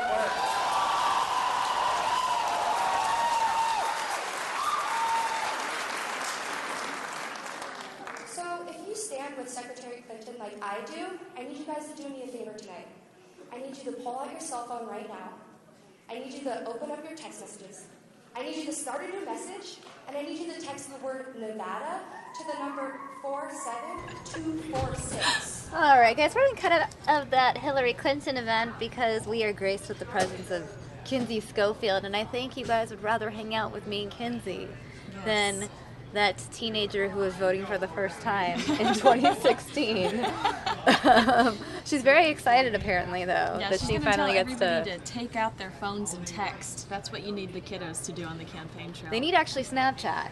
Yeah, well, Snapchat's where it's at. Look at these top 5 stories. Yeah, these are pretty crazy. I mean, they're the same top 5 stories that I showed the viewers this morning, but I never went through them entirely. And I really want to get to bullet point number 4 because people are like, "Is that news?" I'm like, "Yes, it's news if it's trending on Facebook." Is it Killer Mike? Yeah. And I need to pull up this picture. It's Bernie Sanders going out to eat with a rapper in Atlanta, and that alone just makes me really happy. I'm not like personally like a Bernie Sanders supporter, but I'm a supporter of anyone who hangs out with rappers as part of their campaign. I do have to say, campaigning. People in the people in the chat room last night were looking for Killer Mike in the crowd in Chicago. Oh, really? Yes, they thought he Is would he be like making an appearance. Does he just go everywhere Bernie Sanders goes? Like that guy in that in Marcy's video. That's in every emergency. And we interview him every time. There's a fire. You mean what is his name? Jarvis? Oh, he's in everything? Yeah. We interview him all the time? Yes, I didn't know that part. He's at, so we have interviewed him at a fire. We have interviewed him at a break-in. We think he might have a, what do you call that when they have, a police scanner? We think he has a police scanner, and he's always the first one at scenes. And we interview him when there's Are you serious? when there's an accident, and when he's like the go-to witness. That's amazing. And he was also on, I think, So You Think You Can Dance? What? Yeah, I mean, this guy is a professional, 15 Jarvis. seconds of famer. But you know what? I was actually surprised. I was telling my boyfriend about this morning when I was dropping him off at the airport, and I was like, dude, you should watch it. He even rapped in the video. I think he should open a YouTube channel. He should capitalize on his fame right now. People want to watch him. Right. I was telling the assignment desk, we have nothing to cover on Thanksgiving. Let's just do Jarvis Cam all day. Yeah. We'll watch him. We'll just watch him for hours and hours, and thousands of people will probably tune in. That's true. What else are you going to do on Thanksgiving? Thousands of lonely people. Well, I mean, it's Thanksgiving too. That's true. I'm eating. What are you going to eat? We should talk about that. But first, I'm sorry. let's talk about what Bernie Sanders ate with Killer Mike. Speaking of Mike Page is so tall that this camera looks awkward when we're on here. I know, I always adjust it. Yeah, but this one right here, this is the picture. And yes, I'm taking it off the Time Magazine website, but you know what? Whatever. It's from John Wagner. Killer Mike looks so big compared to Bernie Sanders. It's so good. Or is it? There it is. Bernie Sanders and rapper Killer Mike. Killer, not Killa. Why? Why can't we call him Killa? Maybe is it Killer Mike or is it Killa and this guy just had no street cred? Is the question. That's just the way I like to say it. No, I think you're right. I think it's Killa. I don't think rappers give themselves the name Mike. Killer Mike. It's always Killa. Like, you have a lot more credibility. Right. Although it is Master P, not Master.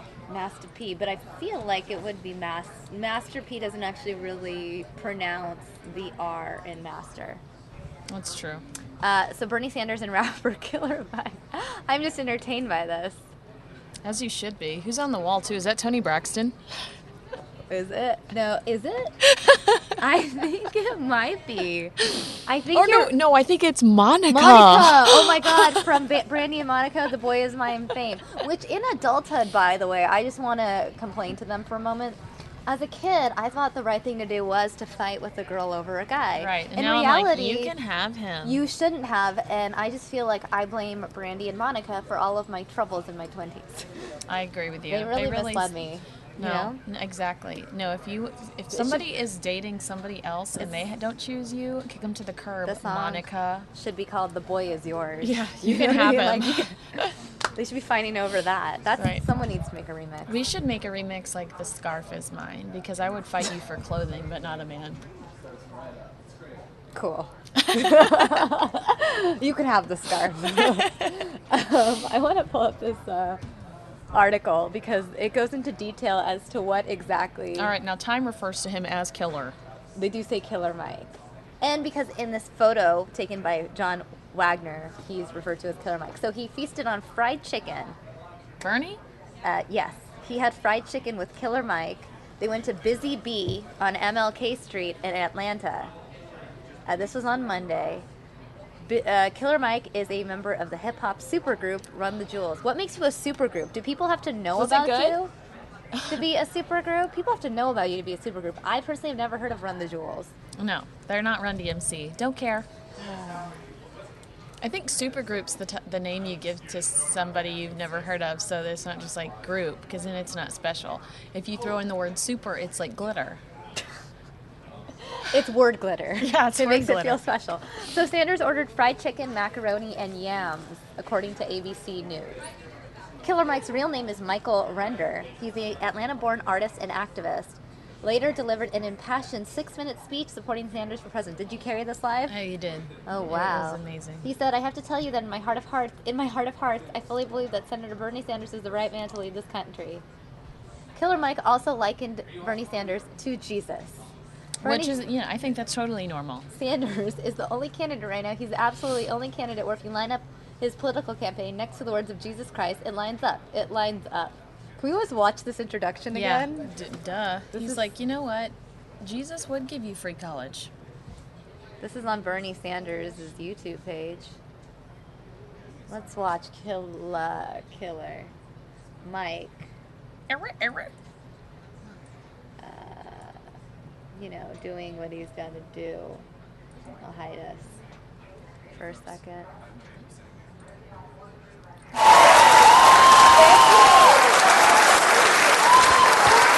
Thank you so much, Amber, and thank you, Eleanor. I am thrilled to have Amber's endorsement, and it means a lot to me, and I am thrilled to have Eleanor's endorsement as well. I want to start by thanking the school for having us all here. Pine Middle School, thank you very much. And Washoe County School District and Tracy Davis, Superintendent, thank you for letting us hold this event here. I want to thank the Reno Game and Chorus. Thank you so much for that stirring entertainment. And all of you for being here with me today. I am glad to be back in Reno, glad to be having this chance to talk about what's at stake in this election and to get you to start thinking about what we need when we look to the future for our country. Now, I'm going to start by saying something that happens to be true, but whenever I say it, my Republican friends don't like me to say it. And that's this. What is it? Our economy does better when we have a Democrat in the White House. I mean, really, unemployment is lower, incomes are higher, and you are 4 more times likely to have a recession when you have a Republican in the White House. Now, this is true based on all of the analysis of economic data going back. But I want us to just focus on the last 35 years. We've had 5 presidents, 3 Republicans and 2 Democrats. I know both of those Democrats. And I can tell you, each of them inherited economic problems from their Republican predecessors. Now, in my husband's case, it was the economy starting to go into recession and the quadrupling of our national debt in the prior 12 years. I remember when Bill was elected and he was asked shortly after that election, what is it you think you bring to Washington? And he thought for a minute, he said, well, I guess arithmetic. And he got to work, and after 8 years, we had 23 million new jobs. Incomes went up for everybody. The top, the middle, working folks, and most importantly, more people. Any other candidate in my life, he says that education should be free for every citizen of this country. Now I only have a few minutes, but as I read the Atlanta Journal-Constitution's comments about me speaking tonight, one jumped out at me and it broke my heart. It says, I don't listen to rap and I'll no longer be listening to Bernie Sanders. And I just want to say that whoever wrote that, before I was a rapper, I was a son of Atlanta. Before I ever wrote one rhyming word on paper, before that, I was a black man in America. And before I ever learned how to dance a jig, I gave a damn about American politics. I gave a damn about the people of America, and I took to the streets and I advocated. So, I know I'm preaching to the choir tonight. I know there are not a lot of voices of dissension out there. I know I'm preaching to the choir, but I'm here to tell you, stay encouraged, stay invigorated, stay bold, stay confronting bullshit at every turn. Make sure that wherever you go, you take the name, the ideas, the philosophy, and the ideology of Bernie Sanders there, and you make sure when you leave, they are on fire because they have felt the burn.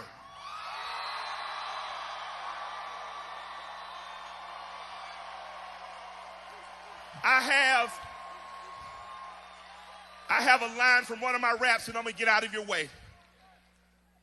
I have said in many a rap, I don't trust the church or the government, a Democrat, Republican, a pope or a bishop or those other men. But after spending 5 hours tonight, after spending 5 hours with someone who has spent the last 50 years radically fighting for your rights and mine, I can tell you that I am very proud tonight to announce the next president of the United States, Senator Bernie Sanders. Everyone give him a round of applause.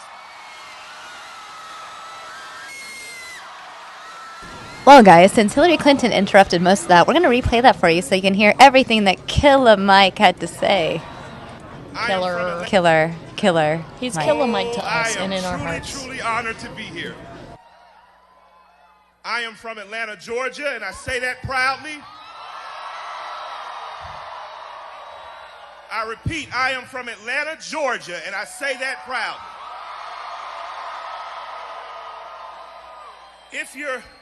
If you're from Atlanta, Georgia, you may be familiar with a young man who grew up not far from here. His name was Martin King. Now I know this is the part where usually it's a black minister in front of you, and usually you get all warm and cozy inside, and usually you hear about I have a dream and us holding hands and going for ice cream. That's not why I'm here today. I'm not here to talk about benevolent politicians that are going to come and save the day for you. I'm not here to talk about a dream that we think is unattainable, so we settle for less. I'm not here to talk about a utopian society where everyone is forgiven and no one has to pay for past debts. What I'm talking about today is the Martin King post the Washington March. Martin King present the war on poverty. Martin King against the war machine that uses your sons and your nephews to go to other lands and murder. I'm talking about a revolutionary. I have no time in my short 40 years on this earth to relive the Reagan years. I have no time. I have no desire to see us elect our own Margaret Thatcher. I am here as a proponent for a political revolution that says health care is a right of every citizen. I'm here because working class and poor people deserve a chance at economic freedom. And yes, if you work 40 hours a week, you should not be in poverty. That's why I'm here. I didn't come here to lollygag because I rap. This could be y'all last time seeing me because I got tours to go on, I got jets to fly on, and I ain't lying on. But while I'm here, I have to tell you that in my heart of hearts, I truly believe that Senator Bernie Sanders is the right man to lead this country.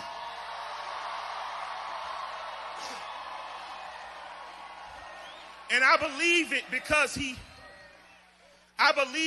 he, unlike any other candidate, said, I would like to restore the Voting Rights Act.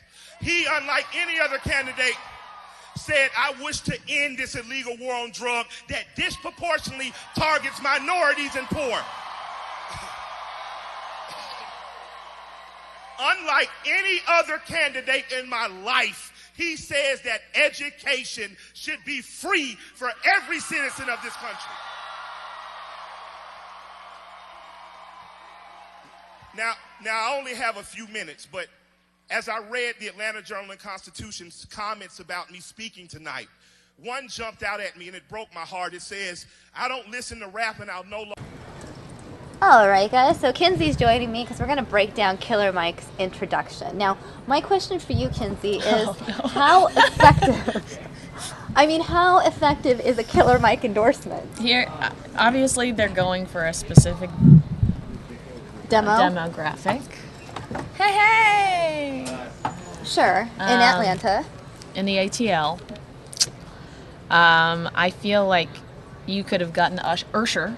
Right. I feel like Ursher's probably the better. Or Luda. Yes. Or Jermaine Dupri. Anybody other than Killer Mike. I've never heard of Killer Mike, but now we have. I mean, maybe this is the best move Killer Mike's ever made for his for his music career. You know who has endorsed Bernie that disappointed me? Because obviously I'm not pro Bernie. Ryan Gosling. Really? You know what? Probably a lot of Hollywood is endorsing Bernie Sanders. And this is Ryan Gosling's way of trying to be different, because a lot of Hollywood is actually endorsing Hillary Clinton. But I'm saying, let me rephrase. A lot of Hollywood is endorsing the Democratic Party. Exactly. Or Democratic candidates. Right. So, and Hillary being friends with the Clintons is the thing to do. Katy Scooter Perry. Braun hosted an event. Oh, he Christina did. Aguilera host. These are That means at his Bieber. house. Yeah. Bieber's on it too. Well, he's Canadian. He doesn't count as a human. He can't vote. And then, isn't there the Prime Minister of Canada? His name's Justin too. He's a hottie. Yeah. Yeah. I'm not mad at it. We should move to Canada, guys. Yes, absolutely. Especially with what's going on right now. Well, I'm on the first flight. To Canada? Yes. Yeah, Canada doesn't get threatened by anything. I was telling the viewers earlier, so I took these random days off next week, and I was like, where should I go? I love New York. I go every year. I'm not going to New York right now. Yeah. That is just a target. Yeah. I picked Miami because I was like, who hates Miami? Nobody. There's not going to be Will Smith wrote a very nice song about it. I don't think anybody hates Miami. I learned Spanish from that song. Bienvenidos. Miami. Welcome. Oh, Ryan Gosling is Canadian too. I totally forgot about that. Deborah, excellent point. Wow, I totally forgot about that. So it doesn't even matter who he endorses because he can't vote. But can he? Because he lives here now. You have to still be a U.S. citizen. I don't know if he's a citizen or if he just is a permanent resident with a green card. But didn't he Or marry? Is he not married to what's her face? Google will have the answer. Eva Mendes? I'm actually really They have a impressed baby. with the fact that we don't know that. No, she's a partner, not a wife. Partner. Okay. I feel better about myself because I don't know the answer to that And he's question. also hosting SNL on December 5th. That will be good. I think he'll be fun. He hasn't done something like this since the Mickey Mouse Club. Ryan Gosling wanted to kick Rachel McAdams off the Notebook set. Wow. Obviously, they were not in love in real life. They dated forever, though. Why? I don't know. Well, now I have to go back and read this story. Although VH1 is not really who I consider a reputable source for my entertainment news. Shows like Love and Hip Hop and debuted. Yeah. And Celebrity Rehab. I actually don't know what's on VH1 anymore. I miss Pop-Up Video. Pop-Up Video is good. It was. Best week ever What's was good. so fascinating to me is what VH1 has become. Because when I was growing up, VH1 was the network for old people. Now it's like really urban and Now weird. it's the network for uneducated people, unemployed people. Right. So Ryan Gosling, American citizen? Question mark? Oh, yeah. So he did become... I don't know. I mean, he's been here for a while. You're right. He did do the Mickey Mouse Club. Yeah, he's been here since he was a kiddo. I can't find anything. Well, guys, sorry we don't have the answer there. We'll try to bring you guys some serious news. No, we won't. Killer Mike is serious. Killer Mike. Bernie Sanders was seen with a killer. You're right. Bernie Sanders broke bread with a killer. Which is There's what your headline. His competition should be using that against him. That's true. And honestly, though, if you're going to pick someone to endorse you that's in the hip-hop genre... You need somebody intimidating. You need someone who people know, at least. Like, my first introduction to Killer Mike was this video. Yeah. I had never heard of Killer Mike prior to this video. Maybe Killer Mike's on VH1. We need to Google Killer Mike now. This is just a show about Googling Killer Mike. Killer Mike. Michael Render, born April 20th. He is 40 years old. He made his debut on Snappin' and Trappin' from Outkast 2000 LP Stankonia. Outkast is from Atlanta. In December 2008, Mike confirmed he signed a fellow Atlanta-based rapper T.I.'s Grand Hustle Records. There's another rapper that could have endorsed Where were Bernie. you, T.I.? Where were you? Jail, dead and gone. Honestly, Killer Mike should have had a t-shirt on that's like, here's my resume. And then we would have been like, oh no, we get it. He's cool. he can come in. And he's now an activist. I feel like some people just become activists because it's like a career boost. Totally. Look at everybody Jesse Jackson that was on the stage that got a Medal of Freedom yesterday. Right. Many a celebrity were on that stage. Yeah, apparently his associated acts are Outkast, T.I., Oh, Young he's got a Jeezy, MySpace page. Rick Ross. Let's click this. This is pretty exciting. More on Killer Mike, the man who endorsed Bernie Sanders. I mean, MySpace did become a thing for music, right? Do people use it still? No, I loved it and I don't use it anymore. I go back to look at pictures of me that I'm glad the internet hasn't found yet. I think they're going to find them now that you've said that. They're going to at least attempt to look. Killer Mike. You know what? I'm glad he's doing what he wants to do. He's doing what he's passionate about. Doesn't matter, Killer Mike, if you have... The problem with you and I is our sense of humor is so, like... We Facebook poke people like that. I mean, not literally, but like we poke at people. That's our sense of humor. So I feel like we're trying to be positive and we're incapable of it because that's not... No, I'm trying to be optimistic. Like, at least he's doing what he's passionate about. He's not passionate everyone about can Bernie do Sanders. what they're passionate about. How do you get...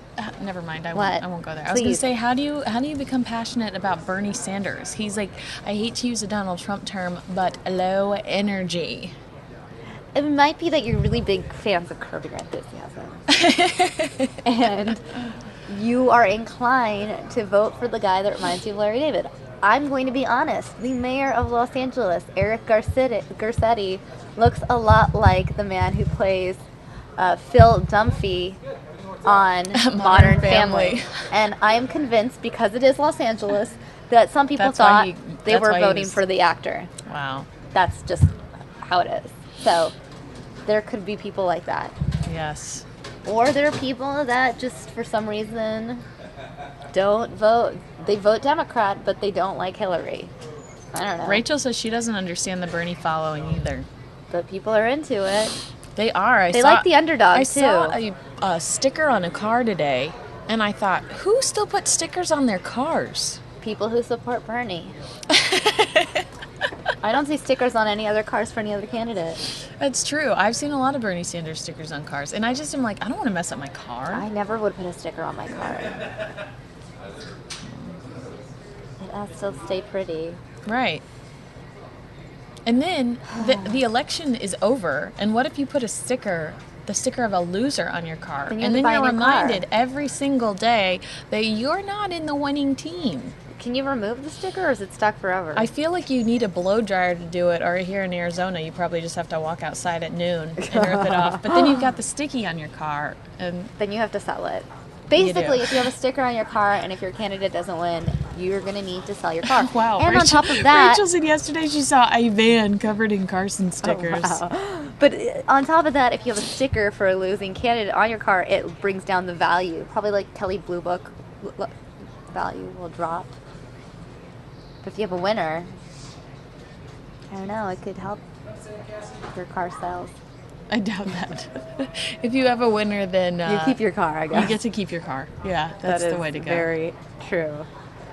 Happily, I say once they come off, if you put a blow dryer on it. Yes, but if your car's parked outside and you have nothing to plug the blow dryer into... Exactly. You can't really do anything. Happily, pulling your car into your bathroom sounds like way too much work for a bumper sticker. Yeah, it's much easier to just get a new car. And the magnet. I love magnets. I have a magnet on my car. Oh. What does it stick to? Oh, the mirror? The car. It's on the bumper. Oh, is that magnetic? Mm-hmm. Things you learn on News Now, guys. Speaking of News Now, some of the other stories that are making headlines, let me just get them for you.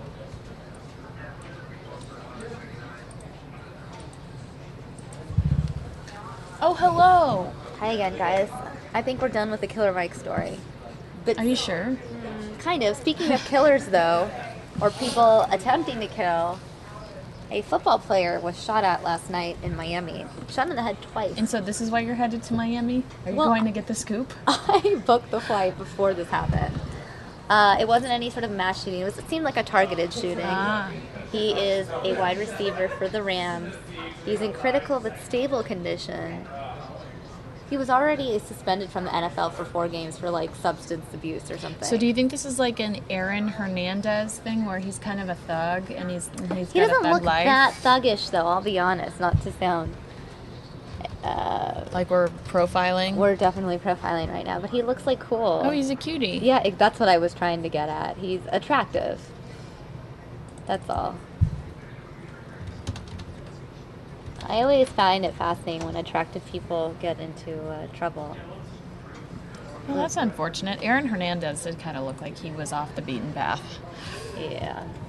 So his name's Stedman Bailey, which I didn't know Stedmans existed outside of Oprah. I know. That in and of itself is fascinating to me. But yeah, he was shot at. So what's his status? Is he going to be okay? Well, he's in critical but stable condition, so I think he'll live. He's in Miami. Apparently he went to high school in Miami, and so he's suspended right now from the NFL, or, doing his 4-game suspension. So I think that's why he was hanging out in Miami.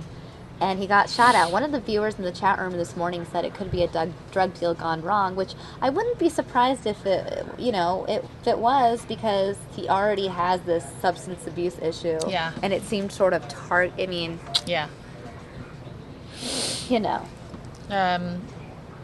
So there's that. Burn the coal, pay the toll. Who said that? The dangers. Oh, do you want to know what the dangers of blacking out are? Are you ready for that story or no? We can talk about this. What is the danger of blackouts today? Now, well, Sammy and I have pepper spray, and we're just gonna.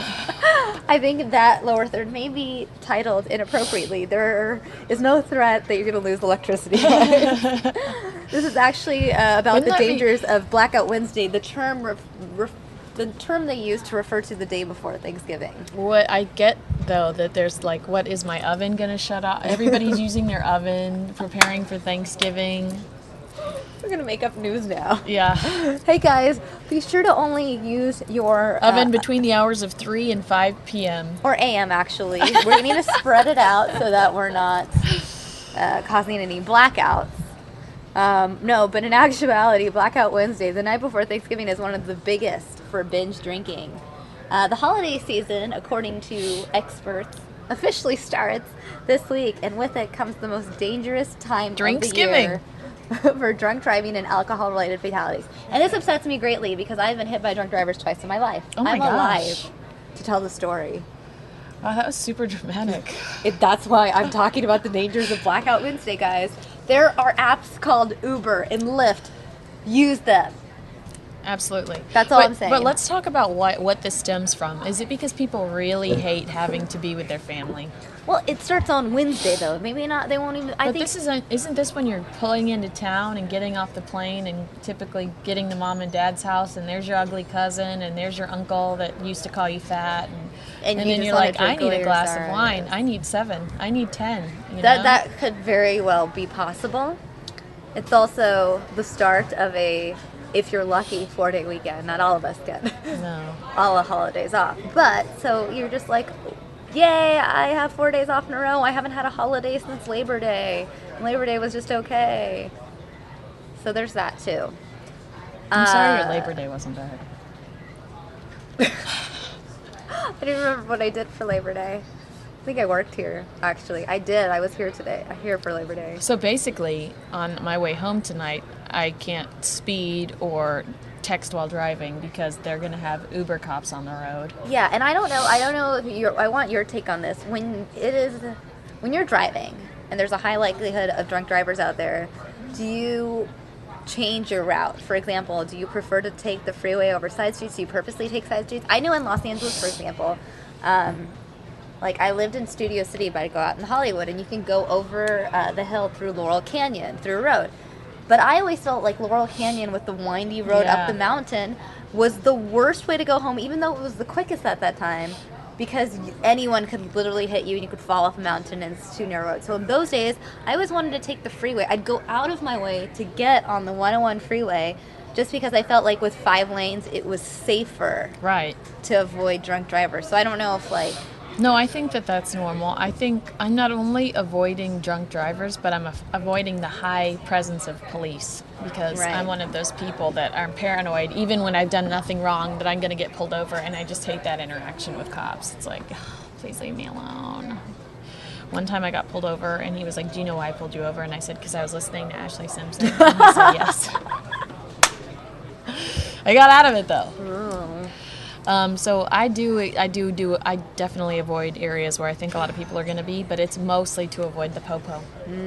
That's smart. That's smart. Apparently, in case you guys want some statistics, the National Highway Traffic Safety Administration reports that there were almost 3,900 alcohol-related traffic deaths between 2009 and 2013 in the month of December alone. Well, this is That's depressing. like a weird stat. Thanksgiving Go with Eve it. is now known as Blackout Wednesday. One of the most troubling trends of the season is substantial rise in binge drinking and DUIs on Thanksgiving Eve. Thanksgiving has become particularly high risk for college students and bars in some urban areas. That could be it too. So you're in college, you're away from home, then you're going back to home, you're hanging out with all your high school friends. Oh, that's a good point. So I have think it no could be friends. that. I just like to associate everything with hating relatives, but I have no friends. So I'm definitely not binge drinking with my friends. I'm binge drinking to avoid the cousins that drive me crazy. Ashley, no one likes you. You're 15 and no one likes you. Tough love. They need to learn early. Harry Styles is not going to give you his phone number on Twitter, Ashley.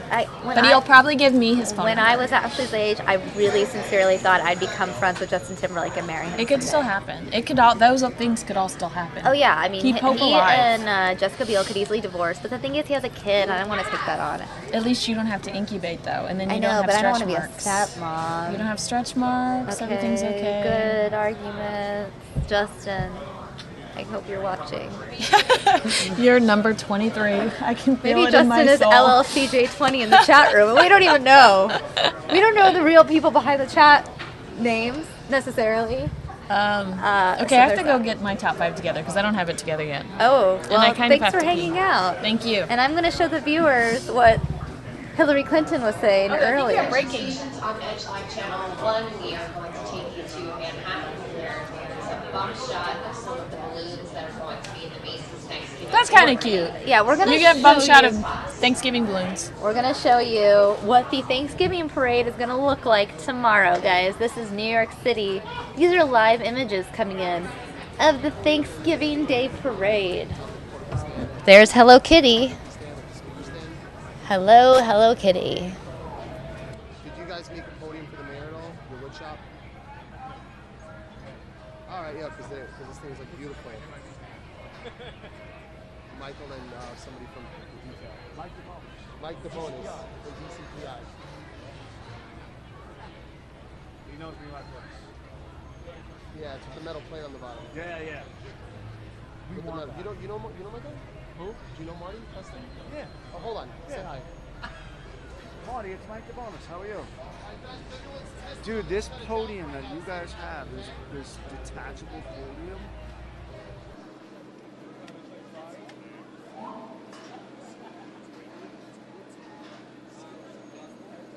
Hey, what's up?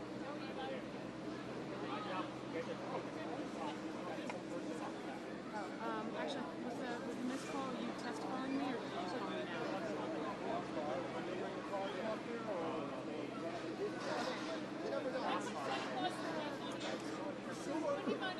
Did you see me up now? Back in the truck?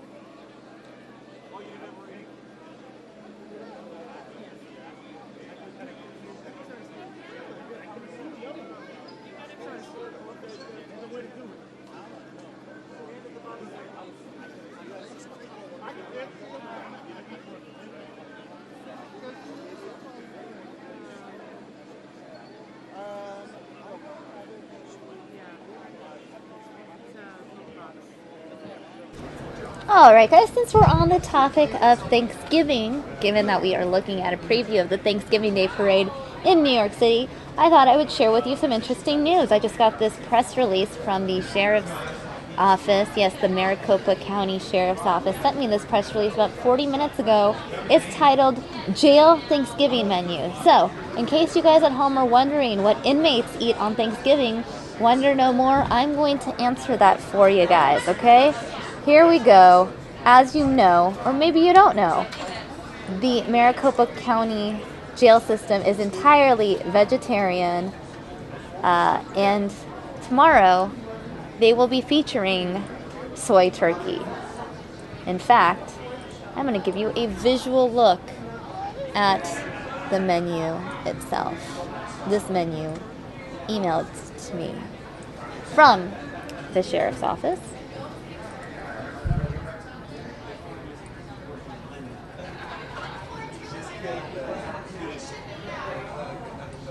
Turkey soybean casserole, holiday rice, glazed carrots, cranberry sauce, fruit snacks, brownies, dinner roll, and margarine.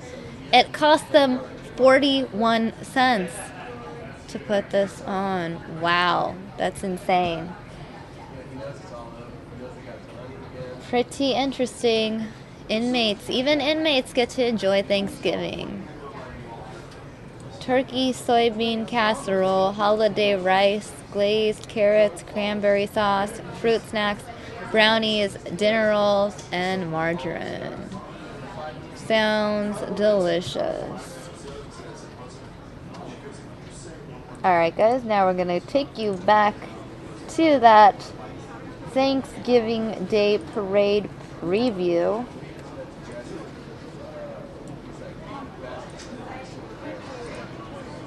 Here's a look at Times Square right now. Actually, I'm not sure if that's exactly Times Square. It looks like it might be Midtown. It might be near the Fox building instead, off Fifth Avenue. Either way, though, this is New York. This is Manhattan. You see the parade balloons in the upper right-hand corner. I'm going to show you it in full. Can somebody please figure out what this float is or this balloon is? I see Hello Kitty, but I cannot figure out this one in the middle. I know that the one in the front is a Macy's star, but if you guys can figure this out, I would really appreciate it. Thanks, guys.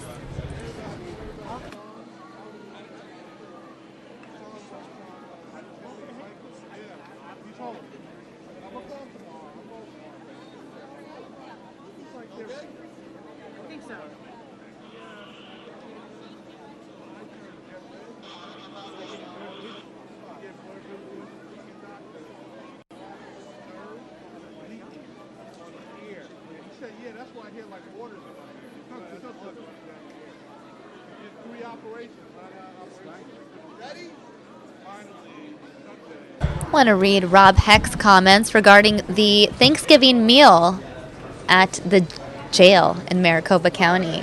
Rob saying it went vegetarian after the inmates were complaining about the bologna quality they were getting. So the sheriff said, okay, no more meat product and all vegetarian meals. Again, in case you guys did not see what that meal consists of, here's another look at it. Looks okay.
All right, guys, it looks like there isn't much movement in New York right now. It doesn't look like a lot is happening. I mean, we see a group of people in the bottom left-hand corner, a group of people in red. Looks like it's a fairly static shot for now, though. So what I'm going to do is take you guys back to Nevada, where Hillary Clinton is just about to speak. She's being introduced on stage. We're going to take you there right now. Eleanor has a chance to have equal pay for her equal work.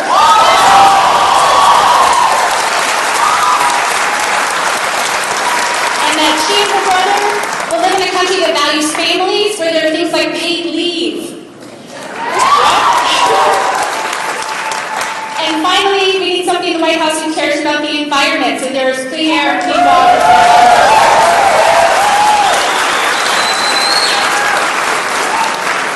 Eleanor's thrilled to be here today. And part of the reason she is that back in January, I posted something on Facebook that some of you may have seen. We were watching the State of the Union address together, and she looked at me and she asked me a question. Do you remember what you asked me? Can girls be president?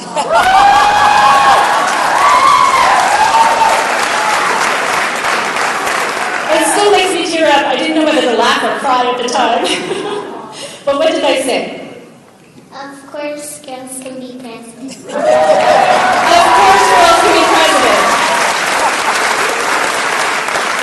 We need a role model for our little girls and for all of our children. We need somebody who believes, as I know Hillary believes, that you can be anything you want to be, as she has said many times, even President of the United States. So thank you all and welcome the next President of the United States, Hillary Clinton!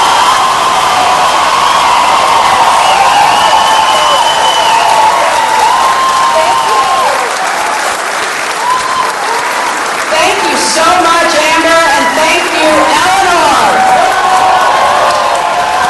I am thrilled to have Amber's endorsement, and it means a lot to me, and I am thrilled to have Eleanor's endorsement as well. I want to start by thanking the school for having us all here. Pine Middle School, thank you very much. And Washoe County School District and Tracy Davis, Superintendent, thank you for letting us hold this event here. I want to thank the Reno Gay Men's Chorus. Thank you so much for that stirring entertainment.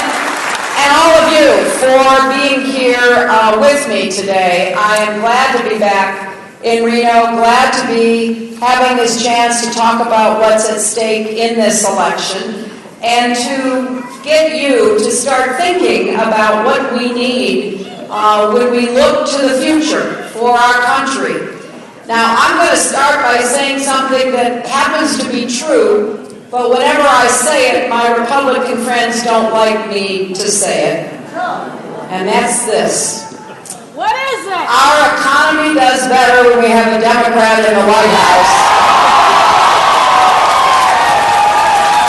I mean, really, unemployment is lower, incomes are higher, and you are 4 more times likely to have a recession when you have a Republican in the White House. Now, this is true based on all of the analysis of economic data going back, but I want us to just focus on the last 35 years. We've had 5 presidents, 3 Republicans and 2 Democrats. I know both of those Democrats. And I can tell you, each of them inherited economic problems from their Republican predecessors. Now, in my husband's case, it was an economy starting to go into recession and the quadrupling of our national debt in the prior 12 years. I remember when Bill was elected and he was asked shortly after that election, what is it you think you bring to Washington? And he thought for a minute, he said, well, I guess arithmetic. And he got to work, and after 8 years, we had 23 million new jobs. Incomes went up for everybody. The top, the middle, working folks, and most importantly, more people were lifted out of poverty who got into jobs than at any time in our recent history. And we we ended up with a balanced budget and a surplus. Now, you would think that would be good news, wouldn't you? I joined the Senate in January of 2001, and I was excited about all the things we could have invested in because we were, with this surplus, in control of our fiscal destiny. And in fact, we were on a path to pay down the national debt. Yes, hard to believe today. But the Republican president, who followed my husband, had different ideas about what should happen. And he began dismantling that fiscal responsible agenda, literally piece by piece. Cut taxes on the wealthy, got out of the way of corporations, took their eyes off the financial market and the mortgage market, and you know what happened. So after the 2008 election, I got a call from President-elect Obama and asked me to come see him in Chicago. I didn't know why. It turned out he wanted me to be Secretary of State. But before we got to that, he said to me, "It is so much worse than they told us." I said, "You know, I've heard that before." And indeed it was. And people in Nevada know how bad it was, right? Our country was losing 800,000 jobs a month. 9 million Americans lost their jobs. 5 million lost their homes. $13 trillion in family wealth was wiped out. Nevada had one of the highest foreclosure rates in the country. Unemployment jumped to 14.5%. And it was a terrible situation that was handed off from the prior Republican president to the incoming Democratic president. And I don't want people to forget that. I want Democrats to vote for me, but I want sensible Republicans to vote for me too.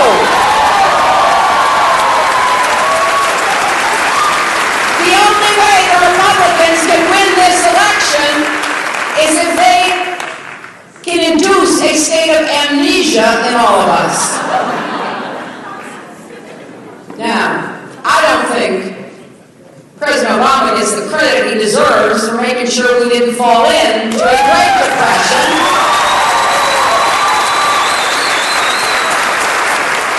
So, we got ourselves, thanks to the hard work of millions of Americans, we got ourselves out of that ditch. So we're standing, but we're not yet running. What is the next task facing our president? Well, I'll tell you. I'm going to do everything I can to create more good-paying jobs and to raise incomes because Americans need a wage increase, which we haven't had in years. I'm going to build on what we've achieved. We've recovered 13 million jobs. The president's policies saved the auto industry, began to crack down on Wall Street through Dodd-Frank, passed the Affordable Care Act.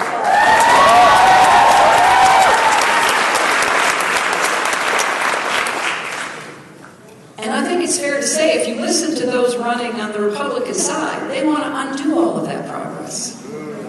They really want to turn the clock back with policies that did not work. They're still all wedded to trickle-down economics. They want to cut taxes on the wealthy and give more giveaways to the corporations. This election will decide whether they get their way again. And it's imperative that voters make an informed choice. Here's what I'm going to do. I'm going to make sure we create more good-paying jobs. And here are a couple of things that I've already proposed or will be in the weeks and months ahead. Number one, we can create millions of good jobs in repairing and building and maintaining the bridges, the roads, the tunnels, the airports, the ports, the rail systems.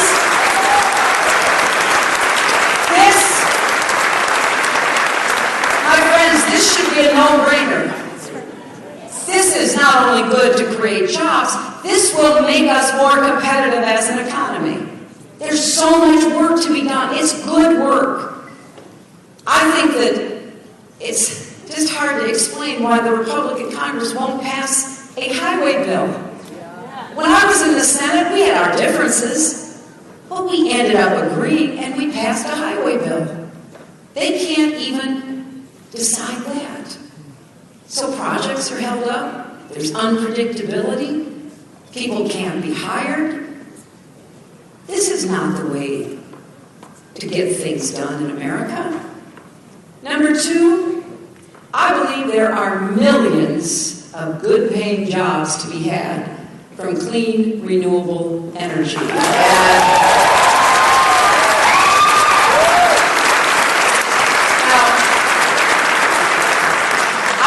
Happen to think climate change is real, and we should be combating it and trying to avoid the worst impacts. You know what they say on the other side when they're asked about climate change? They all say, well, I'm not a scientist. You know, my response to that is, go talk to a scientist. Yes! There are a lot of them around. You go to the university here in Reno, I'm sure we can find a couple to talk to you about it.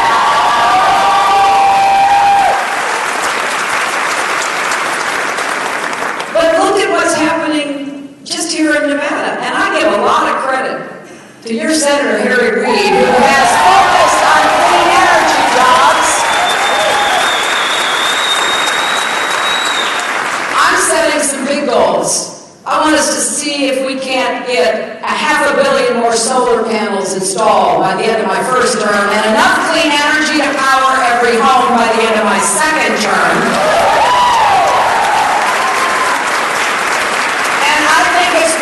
It's time that we took the subsidies for oil and gas and put them to work for clean, renewable energy jobs.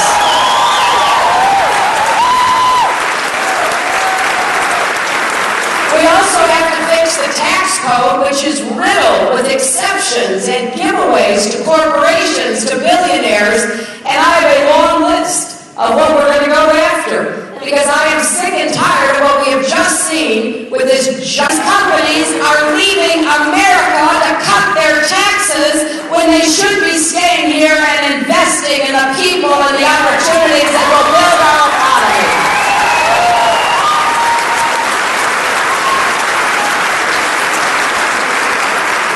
Look, it's very simple for me. The wealthy pay too little and the middle class pays too much. Every single one of the proposals I am making, I will tell you how I will pay for it, but I will not raise taxes on the middle class. I want the middle class to be strong and growing again. There's also a lot of opportunities in helping small business start and grow. 60% of the new jobs come from small business. I know people get really excited when a big giant corporation says they're moving nearby. That's great.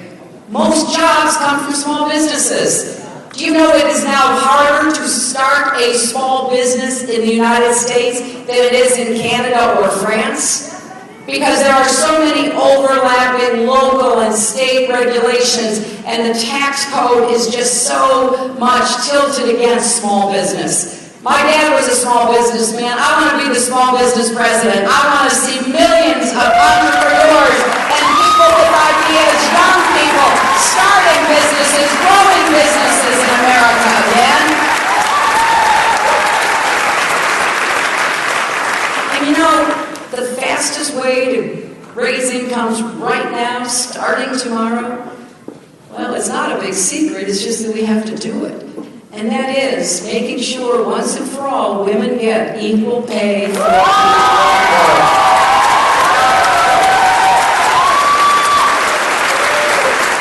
You know, I know there are some folks around who say, well, you know, is that really still a problem? Well, yes, it is. I mean, we do have to raise the minimum wage. 2/3 of minimum wage workers are women, too, which would be another big boost to family incomes. But equal pay for equal work is still a problem. I met a young man in New Hampshire who said to me, I want to tell you why I'm for you. I said, please. And he said, I'll tell you. He said, my first real job, he was probably in his mid to late 20s, I guess. He said, my first real job was working as a cashier in the same store where my mother had worked for 4 years. He said, I was really proud. It was like a job where I got dressed and went to. And he said, so I brought my paycheck home the first time after 2 weeks. And I showed my mother, and I saw her face fall. And he said, he asked her, what's wrong? And she said, they're paying you $1 more an hour than they pay me, and I've been there 4 years. And I said to him, I said, why do you think that happened? He said, well, I'll tell you what I found out. I said, because I asked the manager, and the manager said, you know, we like young men like you because we would put you on a track maybe to be a manager. And the young man said to me, well, what about my mom? You know, she's the one who raised me to be responsible. She's the one who taught me how to be a good worker. Why wouldn't you consider her? So I'm going to keep talking about this, even though, you know, the Republicans, they dismiss it. They act like it's not a problem. I honestly don't know who they spend their time talking to. I would love to find out, because it sure is disconnected from the reality that I see out around the country. And I also want to make sure that we do everything we can to prepare our young people to succeed in the workforce. And there are some big gaps. You know, I'll do whatever it takes to work to improve elementary and secondary education.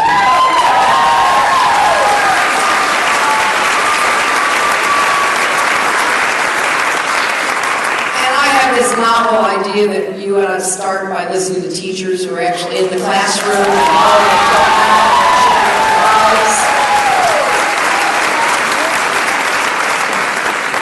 going on. But you know, a lot of kids get to school behind and they never catch up, don't they? That's why I believe in early childhood education and universal pre-kindergarten, because I think talent is universal, but opportunity isn't. By that I mean, there are so many kids right here in this city, in this county, in this state, who are just as smart as anybody else, but may never have the opportunity to live up to their God-given potential. So I want to do more to help those kids who are getting to school not ready, and then we turn to the teachers and we say, well, okay, you fix it. 80% of your brain is formed by the age of 3. So a lot goes on before you ever show up at school. And the more we can support the importance of early childhood education, the better our kids will do in school. That's been proven time and time again, and we need to act on it. And I'll tell you something else that will make our economy work better and give more people a fair shot, and that is the right to organize and bargain collectively for wages and benefits. And I don't need to tell you, there's been a concerted effort to really undermine and tear down unions. Unions help to create the middle class in America. And there is a direct relationship between people's income falling, working folks getting further behind, and the demise of unions. So as president, I'm going to go to work to once again build up the American labor movement so that we've got a balance of power between the private sector and working folks. Now, something else we have to do is make college affordable and deal with the debt that young people carry.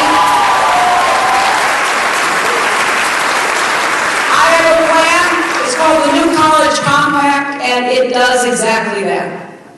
Under my plan, you will not have to pay tuition if you go to a 4-year public college or university, and community college will be free so that you can get the certification, the training, and the skills that will get you a good job out in the economy. And I will also tackle the debt problem. How many people here have or had student debt? Oh yeah, a lot of hands going up. Well, right now, 40 million Americans do. The total is $1.2 trillion. And the fact is, it's holding back the economy and it's holding back individuals from getting on with their working lives. I have loans, but you know what? I pay them back as a percentage of my income. And I want everybody to have a chance to do that. First, refinance the debt you have. If you can refinance a home, a car, and corporations sure can refinance their debt, you ought to be able to refinance your student debt and get it down to a reasonable cost, save thousands of dollars. And then help encourage more people to get these income contingency repayment loans so that you pay it as a percentage of your income. My first job out of law school was with the Children's Defense Fund. I probably made $14,000, as I recall. I paid it back as a percentage of my income.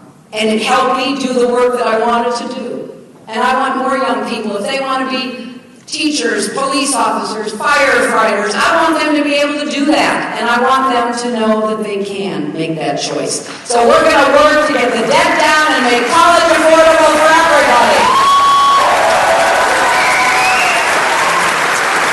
And I will defend the Affordable Care Act, but I want to make some changes in it. I want to make some improvements in it. You know, it's a great accomplishment. We've been trying since Harry Truman to get some kind of health care plan. The Republicans have tried to repeal it nearly 60 times. Well, I'm not going to let them do that. But I am going to work to deal with some of the problems that it poses. We've got to get the out-of-pocket costs down. And we particularly have to tackle prescription drug costs, which have gone up so quickly. Here's what I want to do. I want the drug companies to invest more in research, but I'm going to take away their tax break for advertising. Right now, they spend more money advertising than creating new drugs and new treatments. And you know those advertisements. We've all seen them. You know, people running through fields of wildflowers, looking blissful. And you're just looking at it, and the music is playing, and then very softly you hear, if you take this drug, your nose will fall off, and all that. So if they want to advertise it, let them do it on their own dime, not on the taxpayers' dollar, right? And I'll tell you something else. This gets me a little upset. We taxpayers, we pay for the National Institutes of Health, and it's one of the best investments we make. And they work with drug companies and universities to bring these, drugs into creation. And then we pay for the Food and Drug Administration to test them, to make sure they're safe and effective. And then we pay the highest prices for the same drugs that we've already paid to help be created. Every other country, every advanced economy says to the drug companies, we're happy to have your products, but you're going to have to negotiate the price with us. When I represented New York, some of you know that we have this long border with Canada. Every week, New Yorkers got on buses and went over the border to buy the same drugs for a much cheaper price in Canada. The same drugs. So I want to give Medicare authority to negotiate with the drug companies to start getting the prices down. So, there's a lot of work to do, and I think it's important that you pay attention to what the Republican candidates say, because it's been my experience that they will actually try to do some of what they say, which is a pretty scary thought when you just think about it. I will defend a woman's right to choose in Planned Parenthood from their attacks.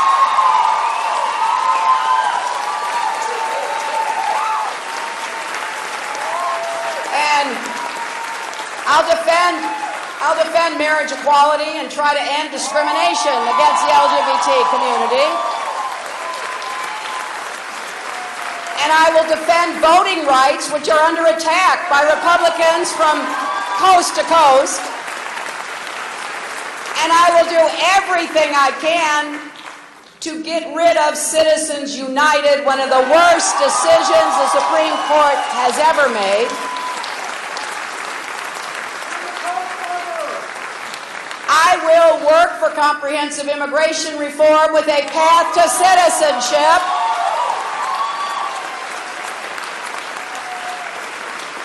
I will not let them privatize Social Security, voucherize Medicare, or privatize the VA.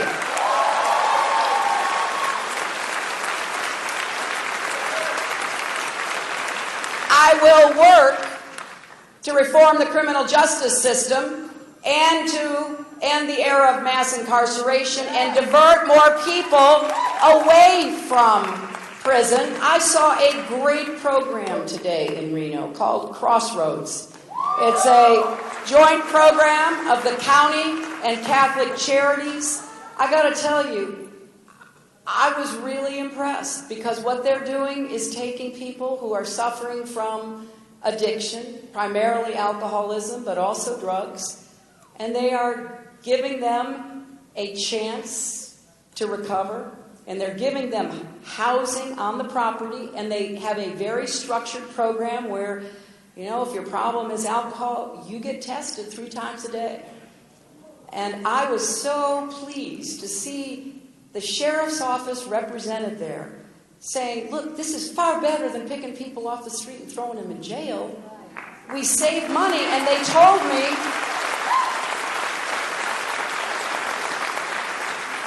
that for the first time, the first year they ran it, the county saved $4 million.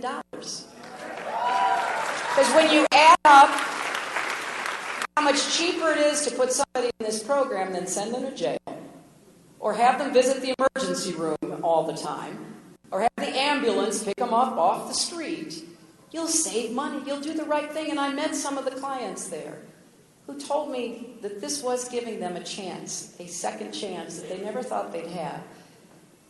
And I care deeply about this because a lot of our incarceration and criminal justice problem is related to untreated mental health and substance abuse. And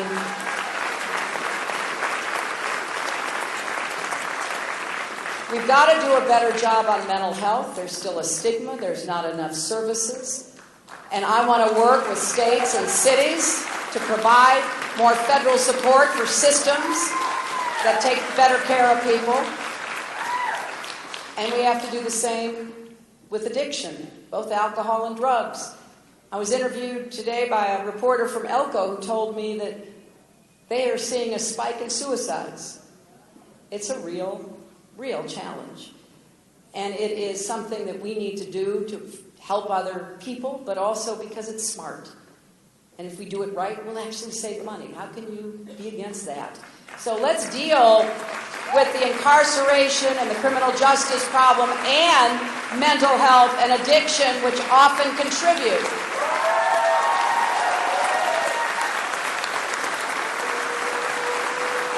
And I'll tell you something else. I am going to work for common sense gun safety measures. And, you know, I have looked at every bit of research that I could find. Like, okay, how do Americans really feel about this, and how do gun owners feel about this? You know, I've told people that I learned to shoot. I've gone hunting. I get it. And what I found is this. When you talk about universal background checks, 92% of Americans favor doing something sensible like that. So we keep guns out of the wrong hands. And 83% of gun owners favor doing that, to keep guns out of the wrong hands.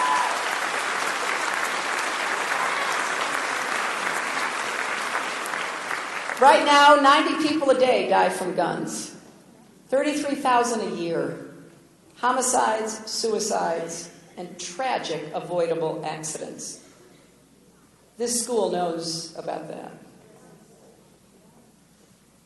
If it hadn't been for one extraordinary teacher, there would have been a lot more death and injury. And so this is a problem that affects all of us. And we can be smart enough to figure out how to protect Second Amendment rights. and responsible gun owners, and keep guns out of the hands of fugitives and felons and stalkers and domestic abusers and the mentally ill. And it's really important we do it, because we just have too much gun violence. And so I will keep speaking out about that, and I hope that more gun owners will speak out with me. In fact, the best thing that could happen would be gun owners coming together and say, hey, we can do this, and stop the kind of nonsensical positions. If you want to hear the latest one, I'll tell you. You know, I believe in universal background checks. I believe we should close the gun show loophole and the online loophole and what's called the Charleston loophole. And gun owners, or gun makers and sellers shouldn't have absolute immunity. I think that that's all pretty sensible, but the Congress is refusing to vote on this bill right now. A bill which says, if you are on the no-fly list, you should be prohibited from buying a gun in America. Okay? I mean, if you are too dangerous to fly, you should not be allowed to buy a gun.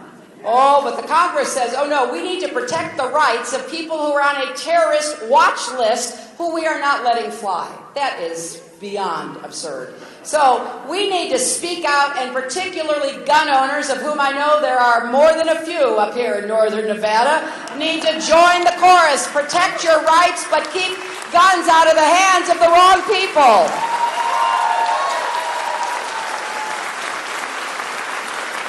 Now, we have a lot of work to do here at home, but we also have to pay attention to what's going on around the world, don't we? And particularly after what just happened in Paris.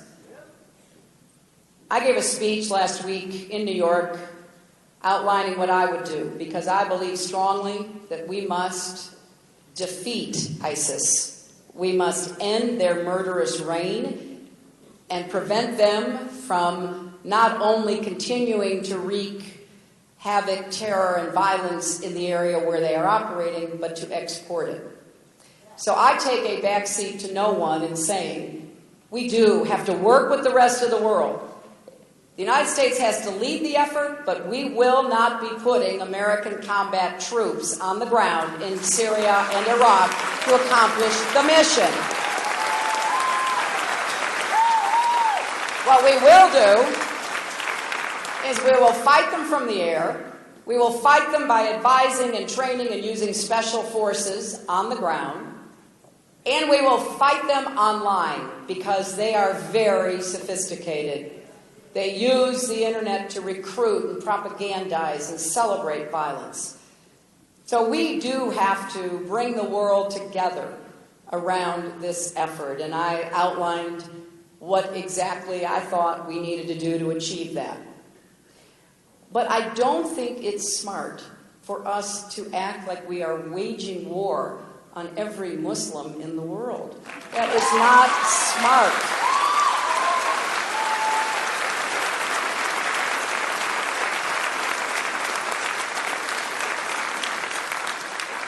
These terrorists are killers, they're thugs, they're criminals. They need to be treated like that. Not elevated as though they were representing a religion, because even though they claim to, they are not. They are perverting the very meaning of religion.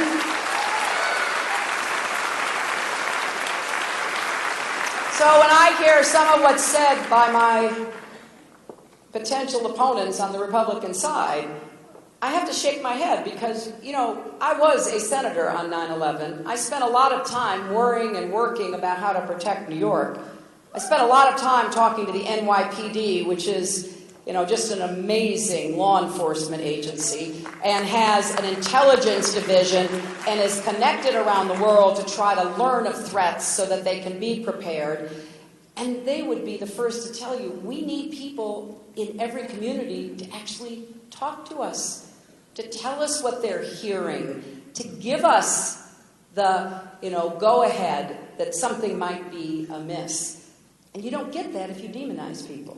You get that by reaching out and saying, hey, people of good faith, people who are law-abiding, we're all on the same side. And we're going to fight these terrorists, and we're going to defeat them together.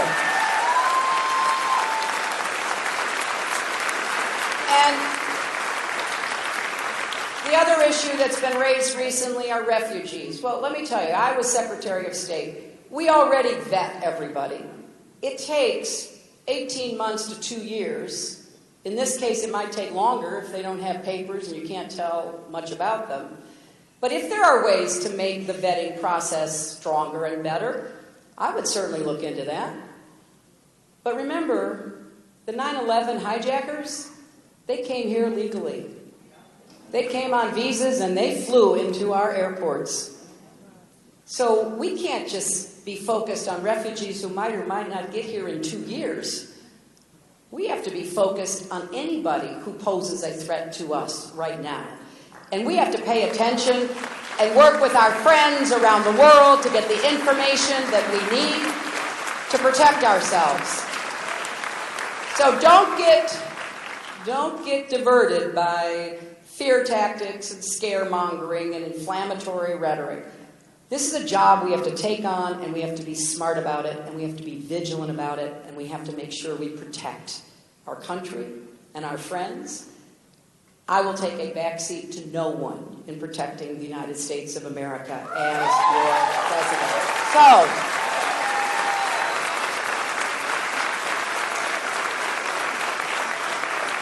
but I can't do any of this without your help. And there's going to be a caucus in Nevada. And I hope we can sign as many of you up as possible. We've got some great people already who are signed up, who are volunteering. They've said they'd be precinct captains or, site captains. They're really getting ready, and we need as many of you as we can get to have as big a turnout in the caucus. And I want you to think about getting involved right now. The fastest way to do that is by texting JOIN, J-O-I-N, 47246. So take out your phones, text JOIN, J-O-I-N, 47246. And please go to my website, HillaryClinton.com. Be part of this campaign. Be part of making sure that our country keeps moving in the right direction. And I want to end by saying, people ask me all the time, how do you do this? Because it's time consuming, for sure. You get to see a lot of America, which is a joy. But I'll tell you why I do it. I do it because I really believe in the promise of America. I was raised to believe that. My grandfather came here as a young immigrant. And he went to work in a factory, the Scranton Lace Mills in Scranton, Pennsylvania. And he worked really hard. And he did it to support his family, but he also did it because he wanted to give his children a better life, and he did. All 3 of his sons went to college. One was my dad. And my dad got out of college in the pit of the Great Depression, and he hopped a freight train to go to Chicago to get a job as a salesman. He worked there, then he went into the Navy during World War II. He came out and he started a small business. And he believed with all his heart that there was a basic bargain in America. If you worked hard, you did your part, you could get ahead and stay ahead. And that's how he raised me. My mother had a very different experience. She was abandoned and rejected by her parents, sent to live in California with grandparents who didn't want her. And by the age of 14, she was out on her own, working as a housemaid. And I didn't know any of that when I was a child, but when I learned about it, I said, well, how did you do this? How did you survive? Because her life was so different from mine, because she gave us such a great growing up. And she said, people were nice to me. People showed me kindness along the way. And she, too, believed in the promise of America. And so when I think about my new granddaughter, I want her and every child in this country to have that same sense of promise and possibility. And I believe with all my heart that you should not have to be the granddaughter of a former president to believe in that promise. You should be able to be the granddaughter of a factory worker or the grandson of a truck driver and still go as far as your hard work and your talent will take you. That's what I'm fighting for. That's why I need you. Please join this campaign. Let's go win the caucus. Thank you.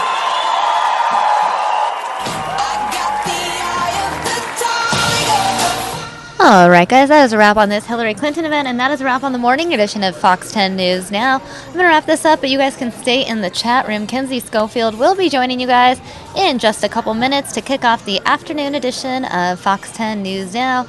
Stay right there. More news now ahead. And for those of you who I won't see the rest of this week, hope you have a wonderful Thanksgiving.